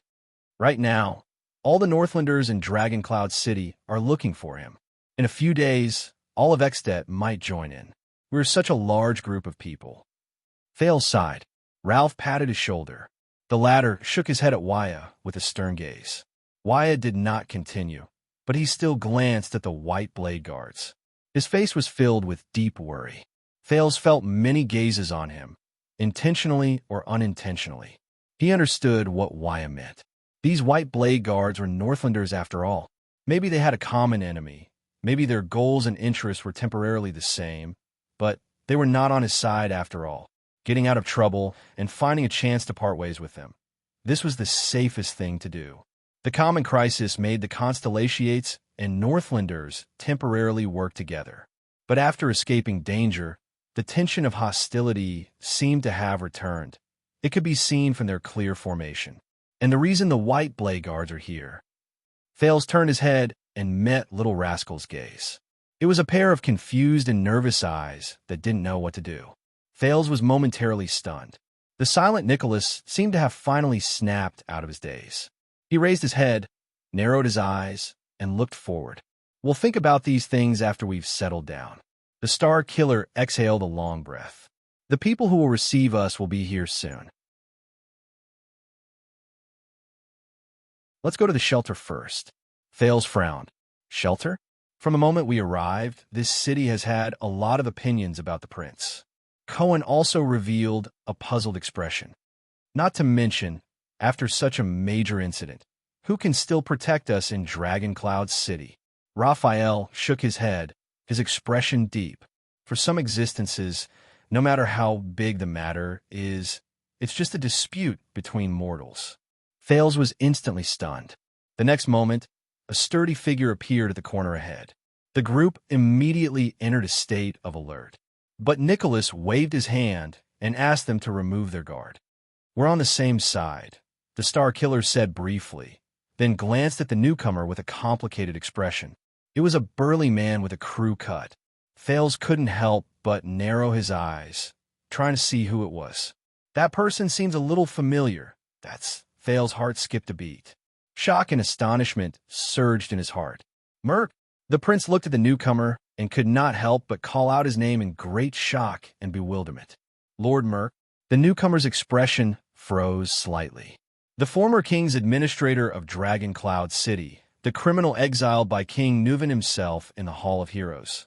Lord Burnmerk walked towards them with a warrior's gait. He looked at the Prince of Constellation, who had witnessed the tragedy in the Hall of Heroes, with a complicated expression. "His Majesty has stripped me of my position and title. You might as well change the way you address me." Merc exhaled and said in a low voice, "Good day, Prince Thales." Many images surged into Thales' mind. Alex's twitching body and her limp hands. Merc's tearful confession as he knelt on the ground. King Nuven's roar filled with hatred and pain. Merc held his daughter, who was no longer breathing, and staggered out of the hall absent-mindedly. "You?" Thales felt suffocated. He opened his mouth, but the words were cut off when they reached his lips. He saw Merc's gaze. The former administrator's expression was calm, but his eyes were a lifeless gray. It was as if there was nothing else in the world that could pique his interest. Thales suddenly thought of another pair of eyes, Black Sword's eyes. It was strange, but Thales had this feeling. The former king's administrator looked at Little Rascal behind Thales with a complicated gaze. Little Rascal did not seem to expect to see the former administrator here. She seemed to have remembered something and lowered her head subconsciously. Merc shut his mouth. His expression was gloomy, and he did not say a word. Nothing unexpected happened. Nicholas walked forward and clasped Merc's hand tightly before he released it. Merc shook his head, but did not say a word. "Please come with me." Merc looked at the group of people with a calm expression, turned around and walked back. "Try to be quiet and respectful." Cohen looked at his surroundings, and doubts arose in his mind. There was no one around. The dilapidated walls and floor tiles, the unswept snow and withered branches looked like the backyard of a noble's house that had not been cleaned for many years. Respectful, the police officer exhaled and raised his head to look at a majestic stone house with only a small door. "Speaking of which, what is this place?" Miranda seemed to have noticed something. She raised her index finger to her lips and gestured for him to keep quiet. "Just do as I say." Cohen raised his eyebrows and followed the group forward. Thales turned his head and looked at Nicholas anxiously. "Why?" The Star Killer's words were stuck in his throat. "I know what you're thinking." Nicholas lowered his head. He looked at Merc's back with a subtle expression. "Yes, King Nuvan exiled him," and the Star Killer immediately raised his head. His gaze slowly became firm. "But Burn Merc, he was, or at least was a white blade guard." Thales frowned. "He's still loyal to Walton?" Nicholas shook his head. "He's loyal to his creed." The Star Killer sighed. No one knew what he was thinking about. "No matter what happens, this has never changed. This is also the reason why we, the White Blade Guards, are here." Thales was slightly stunned. He remembered the scene when the 4 White Blade Guards hugged each other's arms and surrounded him and Little Rascal under the crossbows of Black Sand region. He sighed softly. "Thank you, Lord Nicholas." There was a barely discernible emotion in Thales' tone. "And thank you, White Blade Guards." Nicholas raised his eyebrows slightly. "If you really want to thank me, strange boy, then return the favor." The Star Killer and Thales' gazes met in the air. "One day, when you sit on the throne, then return the favor." Thales did not speak. He only smiled faintly and followed the group into the small door of the stone house. "Be careful." Thales heard Waya whisper to Ralph from behind him. "God knows what this place is, and God knows what's waiting for us in front." Ralph let out a muffled snort that was hard to decipher. It seemed to be a little disdainful. The stone house was very spacious. It seemed to be a large back hall, but the lights in the hall were dim. The lighting was not from the chandelier, but from the layers of portable, everlasting lamps hanging on the wall. Thales could not adapt to the sudden darkness for a while. He widened his eyes and tried to see his surroundings clearly. There was a thick smell of lamp oil in the air. Thales thought, with this thick smell of eternal oil, it seems that the owner of this stone house is either rich or of high status. Raphael seemed to be very familiar with this place. He walked into the darkness ahead, and when he came out again, his hands were already covered with bandages and medicine.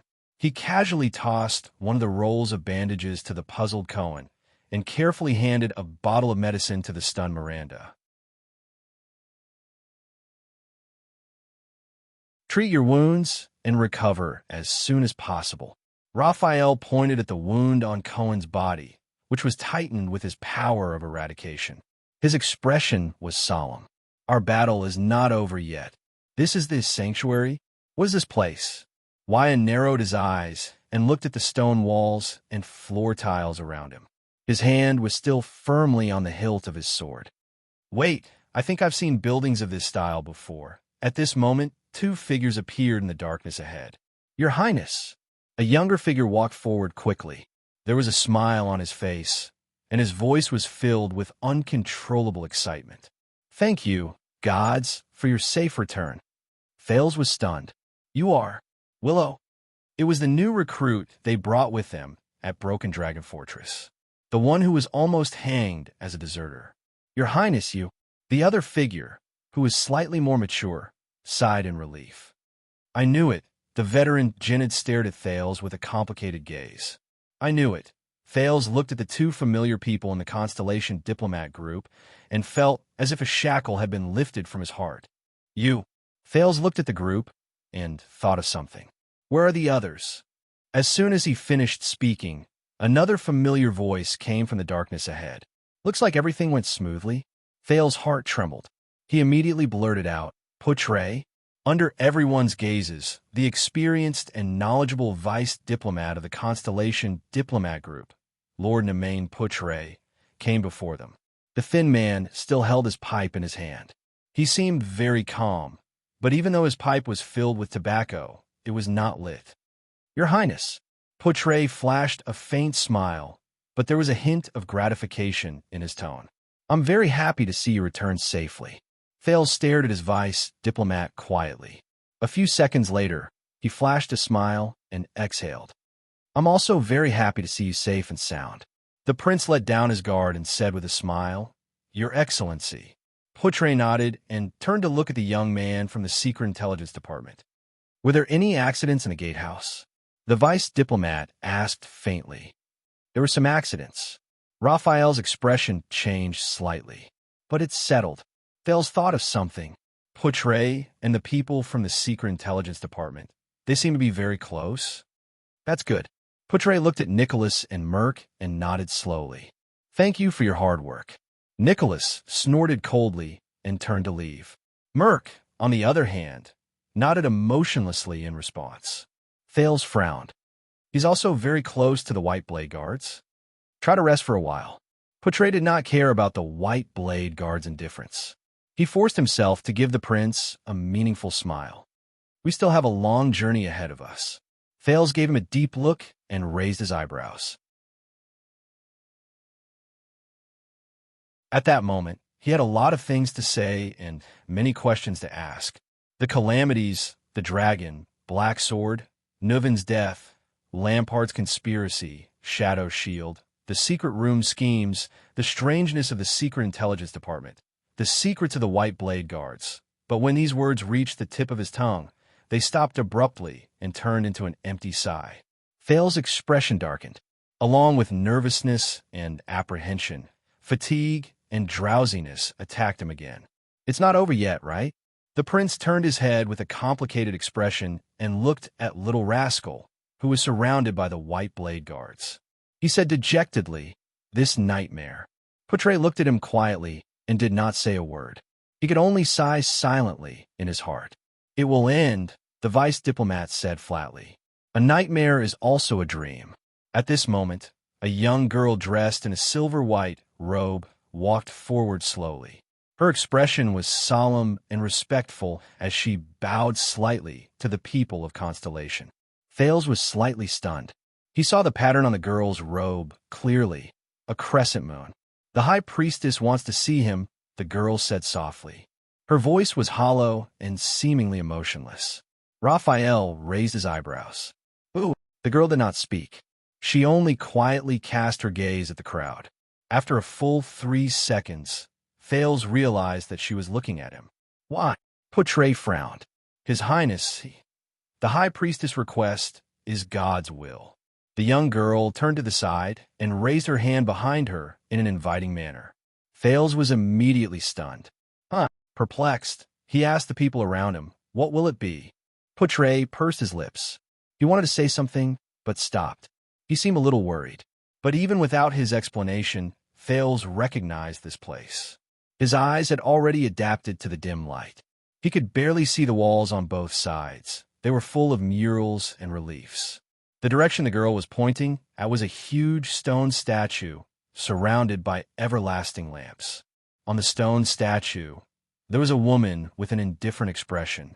She held her left shoulder with her right hand and pressed her right hip bone with her left hand. Behind the stone statue was a huge full moon, but there were arcs carved out of the moon's surface. It looked like it was expressing the layers of changes in the moon's phase. Thales was stunned. He recognized the stone statue. Thales knew what kind of place the sanctuary he was in was.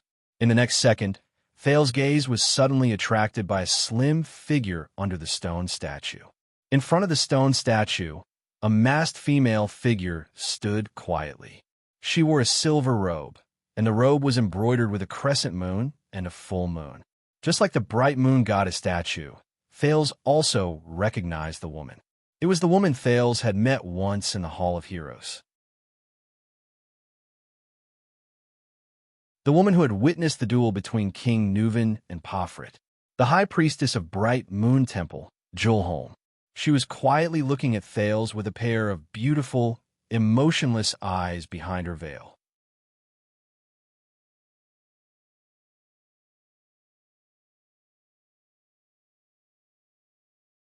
Chapter 2:24. Thales did not know much about the gods.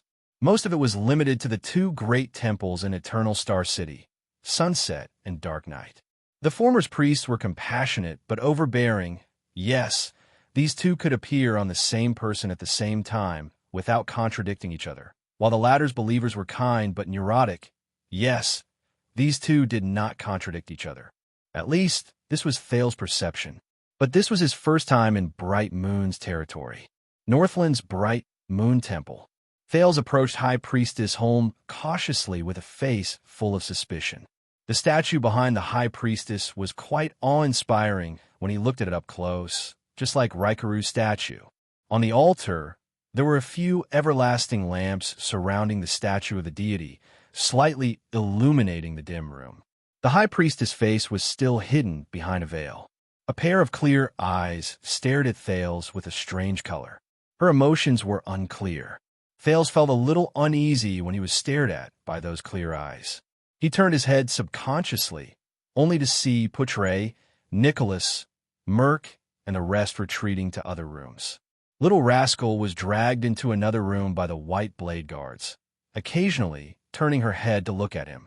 All right, looks like it's just me and her. Thales turned his head back and took a deep breath, preparing to face the mysterious priestess. But when he looked up, he saw the Bright Moon Goddess statue behind High Priestess Holm. The Bright Moon Goddess' emotionless stone eyes seemed to be staring somewhere else, indifferent to everything around her. It was completely different from the Sunset Goddess statue in Eternal Star City. Thales still remembered the scene when he snuck in at the Sunset Temple to beg. He once stuck his head out from the steps of the altar to look around, and he was shocked by the statue of the goddess.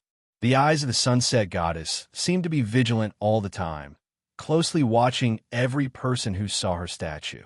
Of course, Sunset Temple was much grander than this shabby. Thales observed the decorations around him and could not help but stick out his tongue. Bright Moon Altar. You are confused. Thales was startled and suddenly realized that High Priestess Holm was talking to him. The High Priestess' tone was almost the same as when she presided over a duel. Her voice was ethereal and emotionless. Holm's eyes were still locked on him. Compared to the High Priestess Lycia of the Sunset Temple, this High Priestess lacked an overbearing aura. Instead, she had a unique aura of quietness and hibernation. Thales opened his mouth slightly. With countless questions in his heart, he answered tentatively, I am indeed so. High Priestess Holm did not speak. She continued to stand quietly under the Bright Moon God statue. Her temperament and the atmosphere of the God statue behind her actually matched very well. Thales frowned. His eyes darted around the altar, and he could not help but say, actually, he could not go on. Holm interrupted him coldly. Have you ever seen a god? Thales raised an eyebrow. Oh my god. He really wasn't in the mood to discuss this right now. Outside the temple, Lampard, the Walton family, Extet, and Constellation had a whole lot of trouble waiting for him. When he thought of this, Thales sighed. I'm sorry, but the High Priestess did not seem to want him to speak. Since an unknown period of history, when all living beings in the mortal world began to compete with each other for their own insignificant lives, the concept of gods has existed in the minds of mortals, Holmes said flatly. Thales was slightly stunned. What? High Priestess Holmes' eyes shone with the color of clear water, and her voice was tranquil and natural. In the history of the mortal world, The first batch of gods were closely related to the images in the hearts of mortals, she said softly. Holy sun, bright moon, dark night, mountains, sea shepherd, harvest, desert. Thales's eyelids twitched. From the mysterious temple to the legends spoken by the people, he had heard a few of them. These gods do not have their own names. They do not have names that can be called by the mortals, and they do not have names that can be understood by the mortals, the high priestess said slowly, but her next sentence took a turn. But do these gods really exist? Thales was shocked. What the hell? In the face of the high priestess' baffling question, he looked at the stone statue and the altar behind the high priestess, then at the high priestess veil. He was a little troubled about how to answer and how to quickly escape. If I remember correctly, you are the priestess of the goddess behind me, Thales said awkwardly, grabbing his hair. And for you to ask me this question, there is no conflict, Holmes said flatly. Thales raised his eyebrows and revealed a puzzled expression. High Priestess Holmes turned her head and glanced at the stone statue behind her. The gods that mortals believe in and the gods themselves are not the same thing. Huh? Thales was stunned again. The gods they believe in are not the same as the real gods? Should this be something a high priestess, or even a high priestess, the spokesperson of the gods in the world, should say? Why does it sound so reactionary?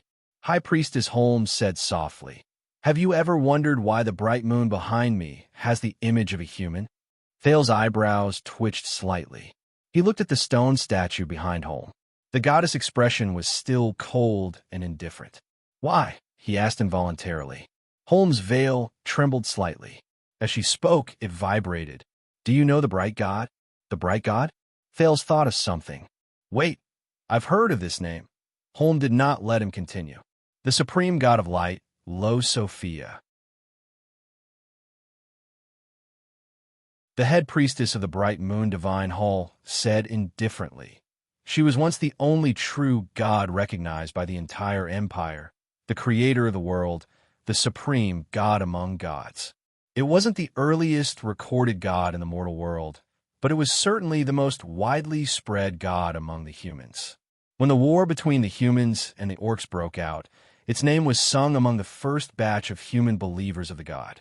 For 1,000 years, until the ancient empire disappeared and completely collapsed, the rise and fall of the bright god church was interspersed in human history, witnessing the independence, unification, and expansion of humans. Thales listened to Holmes' history lesson in embarrassment. He was a little dazed. Usually, you would be very curious and interested.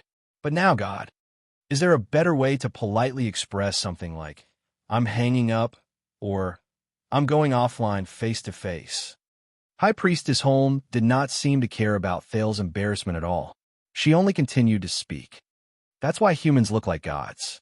She did not seem to care about Thales' embarrassment at all. She continued to speak.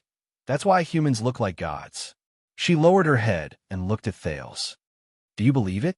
Thales was startled again. He shrugged. As he thought of a reason to escape, he answered perfunctorily. I don't know. However, the other party did not seem to want him to answer. The truth is, when the bright god church fell apart with the fall of the ancient empire, the glory of the supreme bright god gradually dimmed. Holmes' voice gradually became softer, as though she was brewing a wave of emotions. Even humans themselves rarely mentioned the existence of the bright god. The high priestess shook her head slowly. She seemed to be a little mocking and emotional. If gods really exist, if they really are the creator of all things in the world, why would they allow such a thing to happen? Thales frowned slightly. So gods don't exist? He spread his hands and asked tentatively, all the gods are imagined by the believers? All right, it's a very interesting point of view. I understand. I still have something to do, so I'll first. But Holmes interrupted his attempt to stop the conversation again. You're not listening to me. Thales shrugged helplessly. All right, but is it really okay to talk about these things to a child? High Priestess Holmes shook her head and said flatly, You and I both know that you're not a child. This simple sentence suddenly made Thales nervous. The High Priestess continued softly, Do not look down on something just because it is inconspicuous or not related to the current priority. From the moment you embarked on your journey, every inconspicuous detail could be an opportunity to dominate your future. The statue, the dagger, the shawl, the fangs, the brooch, the messenger crow, the statue, the glasses, the bloodline. High Priestess Holm narrowed her eyes. Every detail. I believe you have a deep feeling about this. Thales frowned. He sensed something unusual from the High Priestess' words. 3 seconds later, Thales sighed helplessly. I really don't have time. We're still running for our lives, aren't we? But so he asked weakly, what is a god? Holm raised her head slowly and stared at the stone statue behind her.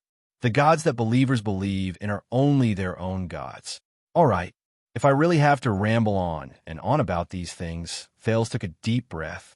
The second prince raised his head, braced himself, and said seriously to the high priestess, so, the real gods are different from the gods in faith. Is this what you want to say? Holm did not speak. She only stared at Thales quietly. Thales returned her gaze, trying his best not to think about his current predicament and problem. It was very strange. During the process of meeting the high priestess' gaze, the heavy feeling in his heart slowly dissipated. A few seconds later, Holmes spoke softly. Mortals often use their own limited imagination to understand the gods in their hearts. There seemed to be a kind of magic in the high priestess' eyes that attracted Thales' gaze. Those are the gods that they look forward to fear, loathe, revere, love, and worship. At that moment, Thales had the illusion that the high priestess' eyes were shining. According to what they know, mortals endow the gods in their hearts with all kinds of existences and definitions, from their images to their actions, from their deeds to their personalities, from their birth to their end. They even give them names similar to mortals. Holm narrowed her eyes slightly. With one hand on her shoulder and the other on her hip, she struck a pose similar to that of the goddess behind her. For example, Errol. Thales frowned slightly. So, he stared at the statue behind the high priestess. Curiosity welled up in his heart. Does the bright moon goddess have a name? Are there other gods? Sunset? Dark night? Master of mountains? Holm shook her head slowly. To be given a mortal name by mortals in the hearts of the people, and then be called out by the mouths of the people in unison. This is a connection with extraordinary significance. In the known records and long history, only 2 gods have accepted, or rather, been willing to accept this connection. Holm continued, there are also the gods who are most deeply involved with the world of mortals. They are even used to name the world of mortals. Thales was stunned again. A mortal name that is called out by the people is an extraordinary connection. For some reason, at that moment, he suddenly remembered Asda's words. When you become a mystic and find your own name of origin, mortal name. Thales' eyelids twitched. Why do they all emphasize the importance of names? His curiosity was suddenly piqued. 2 gods with names, mortal names? The second prince scratched his head. All right, one of them is Errol. I know this. It's the Errol world. Then, who is the other one? You are not listening to me, High Priestess Holm repeated coldly. She had no intention of satisfying his curiosity. Thales narrowed his eyes. But this time, in front of the High Priestess, the prince felt as if he was being lectured by a teacher. Why are you so stupid? Before he could react, Holm had already continued to speak.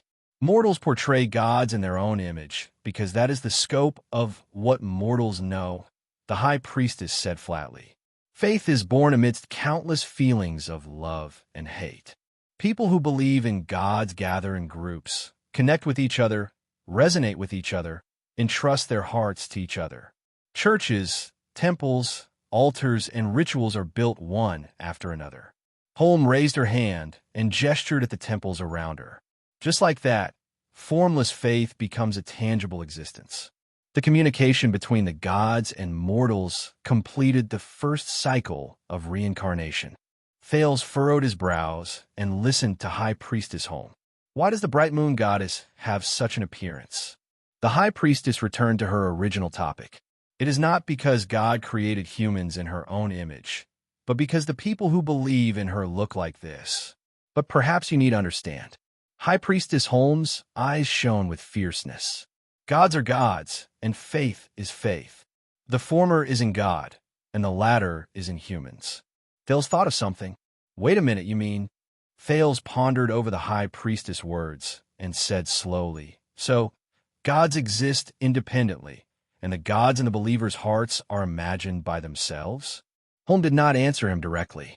High Priestess Holmes' eyes shone with a strange emotion. At the beginning of faith, mortals were used to categorizing things they could not understand into the category of gods. They only needed to understand the existence of gods and then hand over the things they could not understand to the gods to solve. It is as if by believing in the existence of gods, they can solve those incomprehensible puzzles. This is precisely the biggest problem. Thales raised his eyebrows.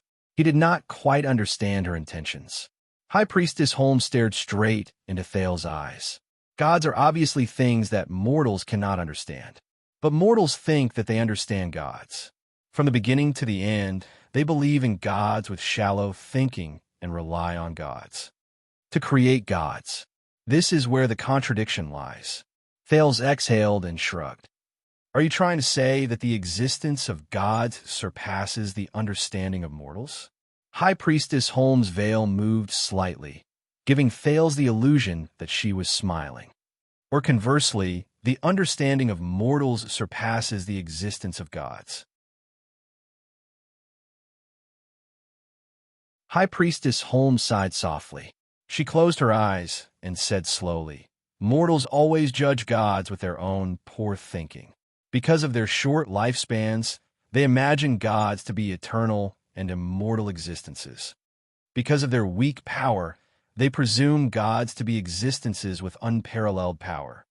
Because they think of themselves as a member of the multitude of living beings, they imagine gods to be stronger and of a higher level than them. Under Thales' gaze, Holmes suddenly opened her eyes. Her speech gradually sped up. The problem is eternity, power, life, these mortal things. If gods are indeed beyond the understanding of mortals and stand in a different perspective, then do they really care about these things? Do they care about faith? Do they care about believers? Do they care about power and eternity? In fact, do they even care about whether they exist or not? Thales watched Holmes finish her words in puzzlement, but he did not want to interrupt her. I'm not a god, am I? Thales scratched his head and sighed. But in the myths, Errol sacrificed himself to save the world, didn't he? He said with a headache, the god of dark night always descends to the mortal world. The master of mountains even asked his believers to help those in the day before the bitter cold winter. Thales did not continue, because he saw Holmes smiling. Despite the veil, Thales could somehow recognize that the high priestess of Bright Moon Temple was smiling faintly. What did you hear these words? The high priestess asked softly, as if she was afraid of waking up a sleeping child. Of course. Thales exhaled, but he was immediately stunned, and his words stopped at the tip of his tongue. He mumbled, the temple and the rumors. Thales raised his head and asked tentatively, but this is the understanding of mortals, right? The real gods, perhaps far beyond our imagination, are another kind of existence. Holmes inhaled slowly. Her veil trembled slightly. Believers always exist before their gods. Only then can they believe in gods that belong to them alone, she said faintly. Thales frowned again. He thought of something. High Priestess Holmes, he said tentatively, you are the spokesperson of the bright moon goddess. You have also prayed, communicated with God, and conveyed God's will, right? Holmes did not answer. Thales slowly lifted the corners of his mouth and asked cautiously, if, as you say, gods are truly those incomprehensible existences, then why did she respond to you? Holmes slowly raised her eyes. Her clear pupils were like a light source that shone straight into Thales' heart. Oh! High Priestess Holmes' thin veil moved slightly, and her clear voice came from behind. It was a rhetorical question. Did she respond? Thales was completely stunned. High Priestess Holm slowly turned to face the stone statue of the bright moon goddess and the altar. Only then did Thales notice that in the center of the altar there was a special eternal oil lamp. It shone with silver flames? Thales' heart skipped a beat. There are flames of this color? Thales stared at the priestess back in confusion. The doubts in his heart grew. What? He could not help but ask. Why are you saying these things? The existence of gods? Holmes shook her head slowly. Last night, you made your first choice. Last night's choice. Last night, Thales' breathing slowed down without him realizing it. But one day, the high priestess of the bright moon goddess said slowly, you may face an important choice again, perhaps even a choice. Face an important choice again. What does all this mean? High Priestess Holmes' back seemed to contain a mysterious power. Her voice traveled slowly and was extremely clear. When that time comes, when you stand at an angle and height that no existence can imagine, and think with a mind that transcends mortals, you may recall what I said today. Thales' heart felt as if it had been struck by lightning. A mind that transcends mortals. At that moment, Thales recalled the moment when he knocked on the door. That experience that seemed like a dream. That delusion that he was the world. That languid and contented feeling that everything was not within his attention. At this second, as he stared at Holmes' mysterious back, Thales was truly a little afraid. His arms began to tremble. How did she know? What does she know? What does she intend to do? Thales' breathing became faster and more urgent. Finally, he could no longer suppress the fear and doubts in his heart. He blurted out, Why? High Priestess Holm? What do you mean? What do you want? Whether it's the sanctuary or all these words today, what are they all for? Why me? He said loudly. In front of the altar, High Priestess Holm slowly turned her head. Under the illumination of the silver light, her veil emitted a brilliant light. He was like a god from the legends, because Holmes' gaze shone with a different brilliance. An old friend asked me to take care of you. Thales seemed to have grasped onto a life-saving straw. The impulse in his heart compelled him to get to the bottom of it. Old friend? The second prince lost his composure and asked loudly, Who? He believes that you are different. But High Priestess Holm only sighed and did not reveal the answer. He believes that you will do better. He has sacrificed too much. Don't let him down. Thales froze on the spot. I'm different? And next time, call me Jewel. High Priestess Jewel Holmes said softly. In comparison, I prefer this name. You can go now, High Priestess Holmes said flatly with her back facing him. Be careful of your choices. In the next second, the High Priestess closed her mouth. No matter how Thales asked, she did not speak again. A few minutes later, Thales finally left the altar absent-mindedly. Only Jewel was left standing quietly in front of the altar and the statue. After a while, Jewel slowly raised her head. I'm watching him. High Priestess Jewel Holm, who was standing under the bright moon goddess statue, looked up at the bright moon goddess in a silver robe and veil, and said calmly, I warned him right. On the altar, the bright moon goddess' expression was still cold. She did not move.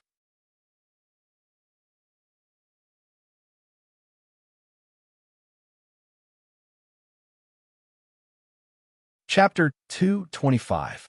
Guard Against Theft. How do we end this? In a moving carriage, Lampard lowered his head and absent-mindedly fiddled with his saber. His expression was subtle, but he did not answer. King Nuvan is dead, but Dragoncloud City is still powerful. There are still 4 important archdukes in Heroic Spirit Palace. I don't think they're fools. Thales observed the archduke's expression and said cautiously, and the Prince of Constellation assassinating the common elected king. This outcome will definitely not satisfy everyone, especially when the army of Black Sand region suddenly appeared. Thales stared at Lampard's face and said softly, How are you going to explain this to them? Or do you want to kill them all and be done with it? Lampard said nothing. His expression was wooden. Thales clenched his fists slightly. The carriage was still moving forward. He did not know how far away it was from Heroic Spirit Palace. He also did not know how far away he was from the end of his life. There's no other way. I have to take a drastic measure.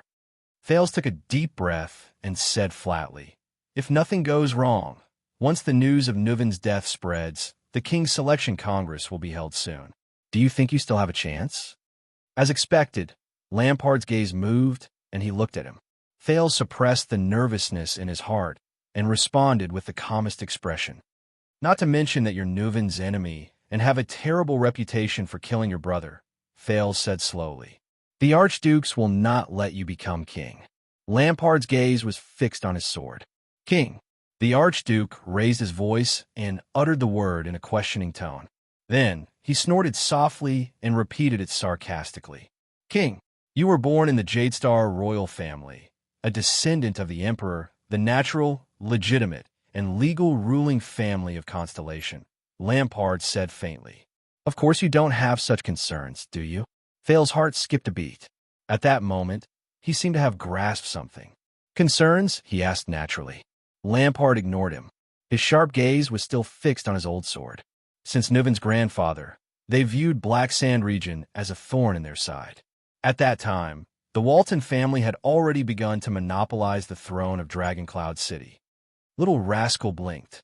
When it came to Nuvin's father, the Walton family began to attempt to control Black Sand region. Lampard continued. His gaze was a little dazed.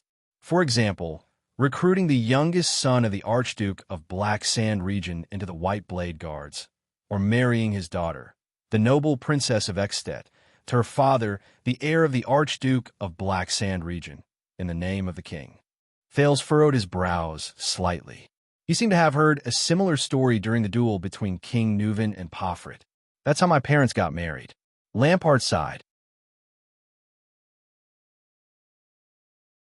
Then, a rare smile appeared on the Archduke of Black Sand region's face. Unexpectedly, this marriage, which was purely based on the king's will, turned out to be a good one. According to the old servants, my mother did everything she could to make my father fall in love with her. She gave birth to 2 sons and 3 daughters for him. This love lasted until my father became the Archduke. The carriage entered a narrow alley. It seemed to be taking a shortcut or taking a detour. Lampard continued to speak.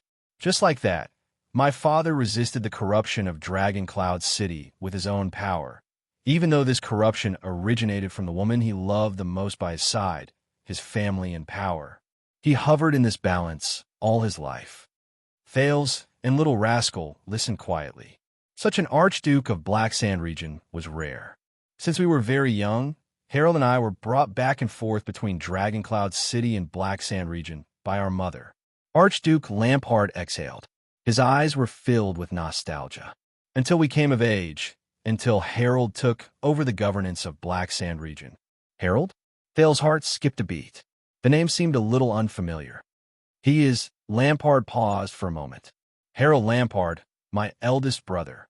Gloom and mockery flashed in the Archduke's eyes. "A ridiculous fool.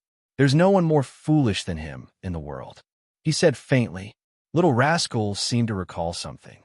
She stared at Lampard with a slightly pale face. Thales sensed a different emotion in Lampard's tone. "You don't have a brother, do you?" Lampard's gaze was still fixed on the sword. A few seconds later, he said desolately, "How lucky." Thales raised his eyebrows. He remembered the 2 small stone jars in the Jadestar family tomb. His elder sister and brother in name, Lydia and Luther Jadestar.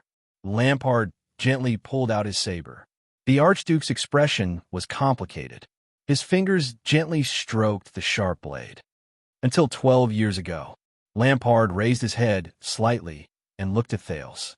His tone turned cold. Everything changed. His action sent a chill down the prince's spine. "Wait a minute." Thales' brain began to work. 12 years ago. 12 years ago again. That means an unprecedented civil strife broke out in Constellation. It was extremely chaotic. Lampard's voice rang in the carriage, narrating the history that Thales was all too familiar with. Since the Fourth Peninsular War, Ekstedt has been waiting for a rare opportunity in 100 years to unify Northland and completely eliminate the threat from Broken Dragon Fortress. Thales stared at the sword in Lampard's hand in a daze. Nuven is ready to send his troops south. He has contacted almost every archduke. As a response, Harold, as the heir of Black Sand region, was sent to attend the meeting of all the archdukes in Dragon Cloud City. Lampard inhaled a mouthful of cold air slowly and continued. An accident happened. Thales' heart skipped a beat. One of Harold's followers suddenly went berserk and assassinated Nuven's eldest son. Lampard's rough voice was deep and dignified, as if there was a hidden power in it. He snorted coldly. Prince Soria, who thought himself infallible, was cruel and bloodthirsty, and was practically carved out of the same mold as his father, died in Harold's group. At that moment, Thales' heart skipped a beat. The second prince remained motionless as he digested Lampard's story. Little Rascal's grip on his hand tightened. He had heard this story before. Last night, the news reached Black Sand region. Harold's follower assassinated the prince. Lampard pressed on the hilt of his sword. His expression was cold. Nuven would not let us go. Because of this, my father was even prepared to go to war with Dragon Cloud City. Unexpectedly, Harold, who was supposed to be responsible for this, was not reprimanded at all, let alone imprisoned or detained. Nuven comforted him with soft words, personally spoke on his behalf, and even allowed him to participate in the meeting. He even sent him back to Black Sand region with great courtesy. Lampard sneered. Even though Nuven lost his most important eldest son, Harold was not put in a difficult position. My father sensed that something was wrong at that time. Lampard stared at his saber, but his gaze began to lose focus, as if he was looking at something else. I still remember the day Harold returned. At the dining table, he reported Nuven's opinion and advised my father to support Dragon Cloud City. He even wanted to allow the king's officials to be stationed there in preparation for war. My father and him had a heated argument.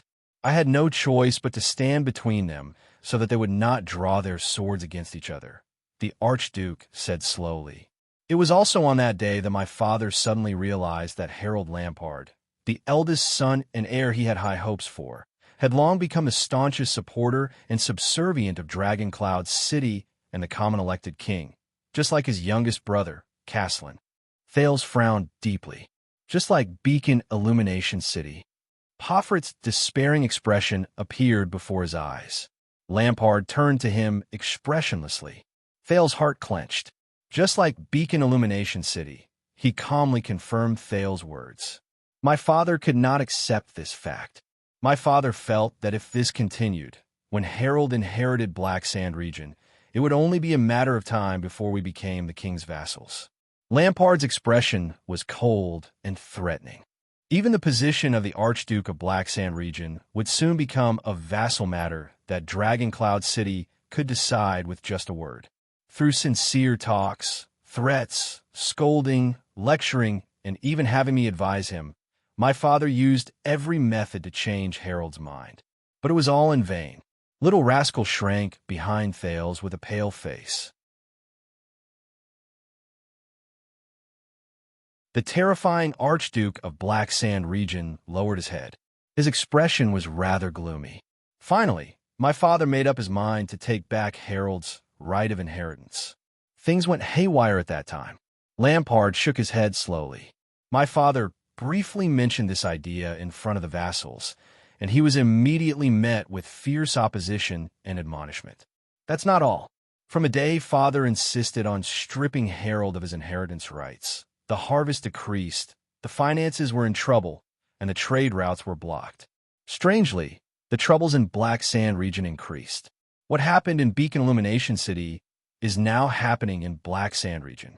Lampard sneered. There was a deep sarcasm in his tone.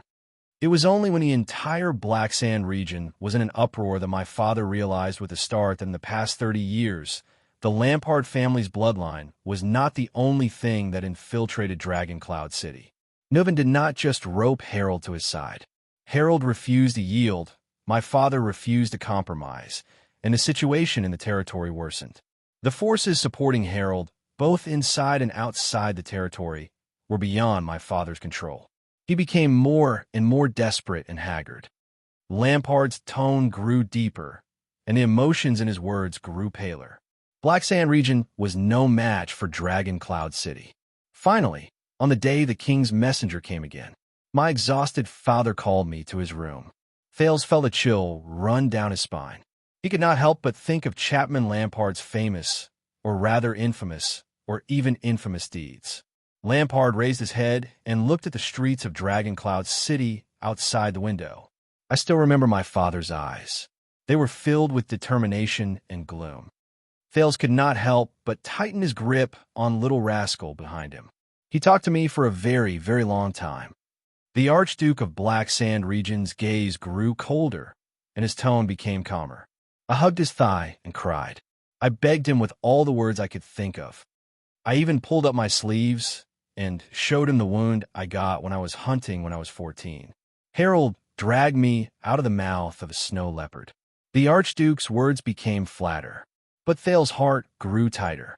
Archduke Lampard narrated as if nothing had happened.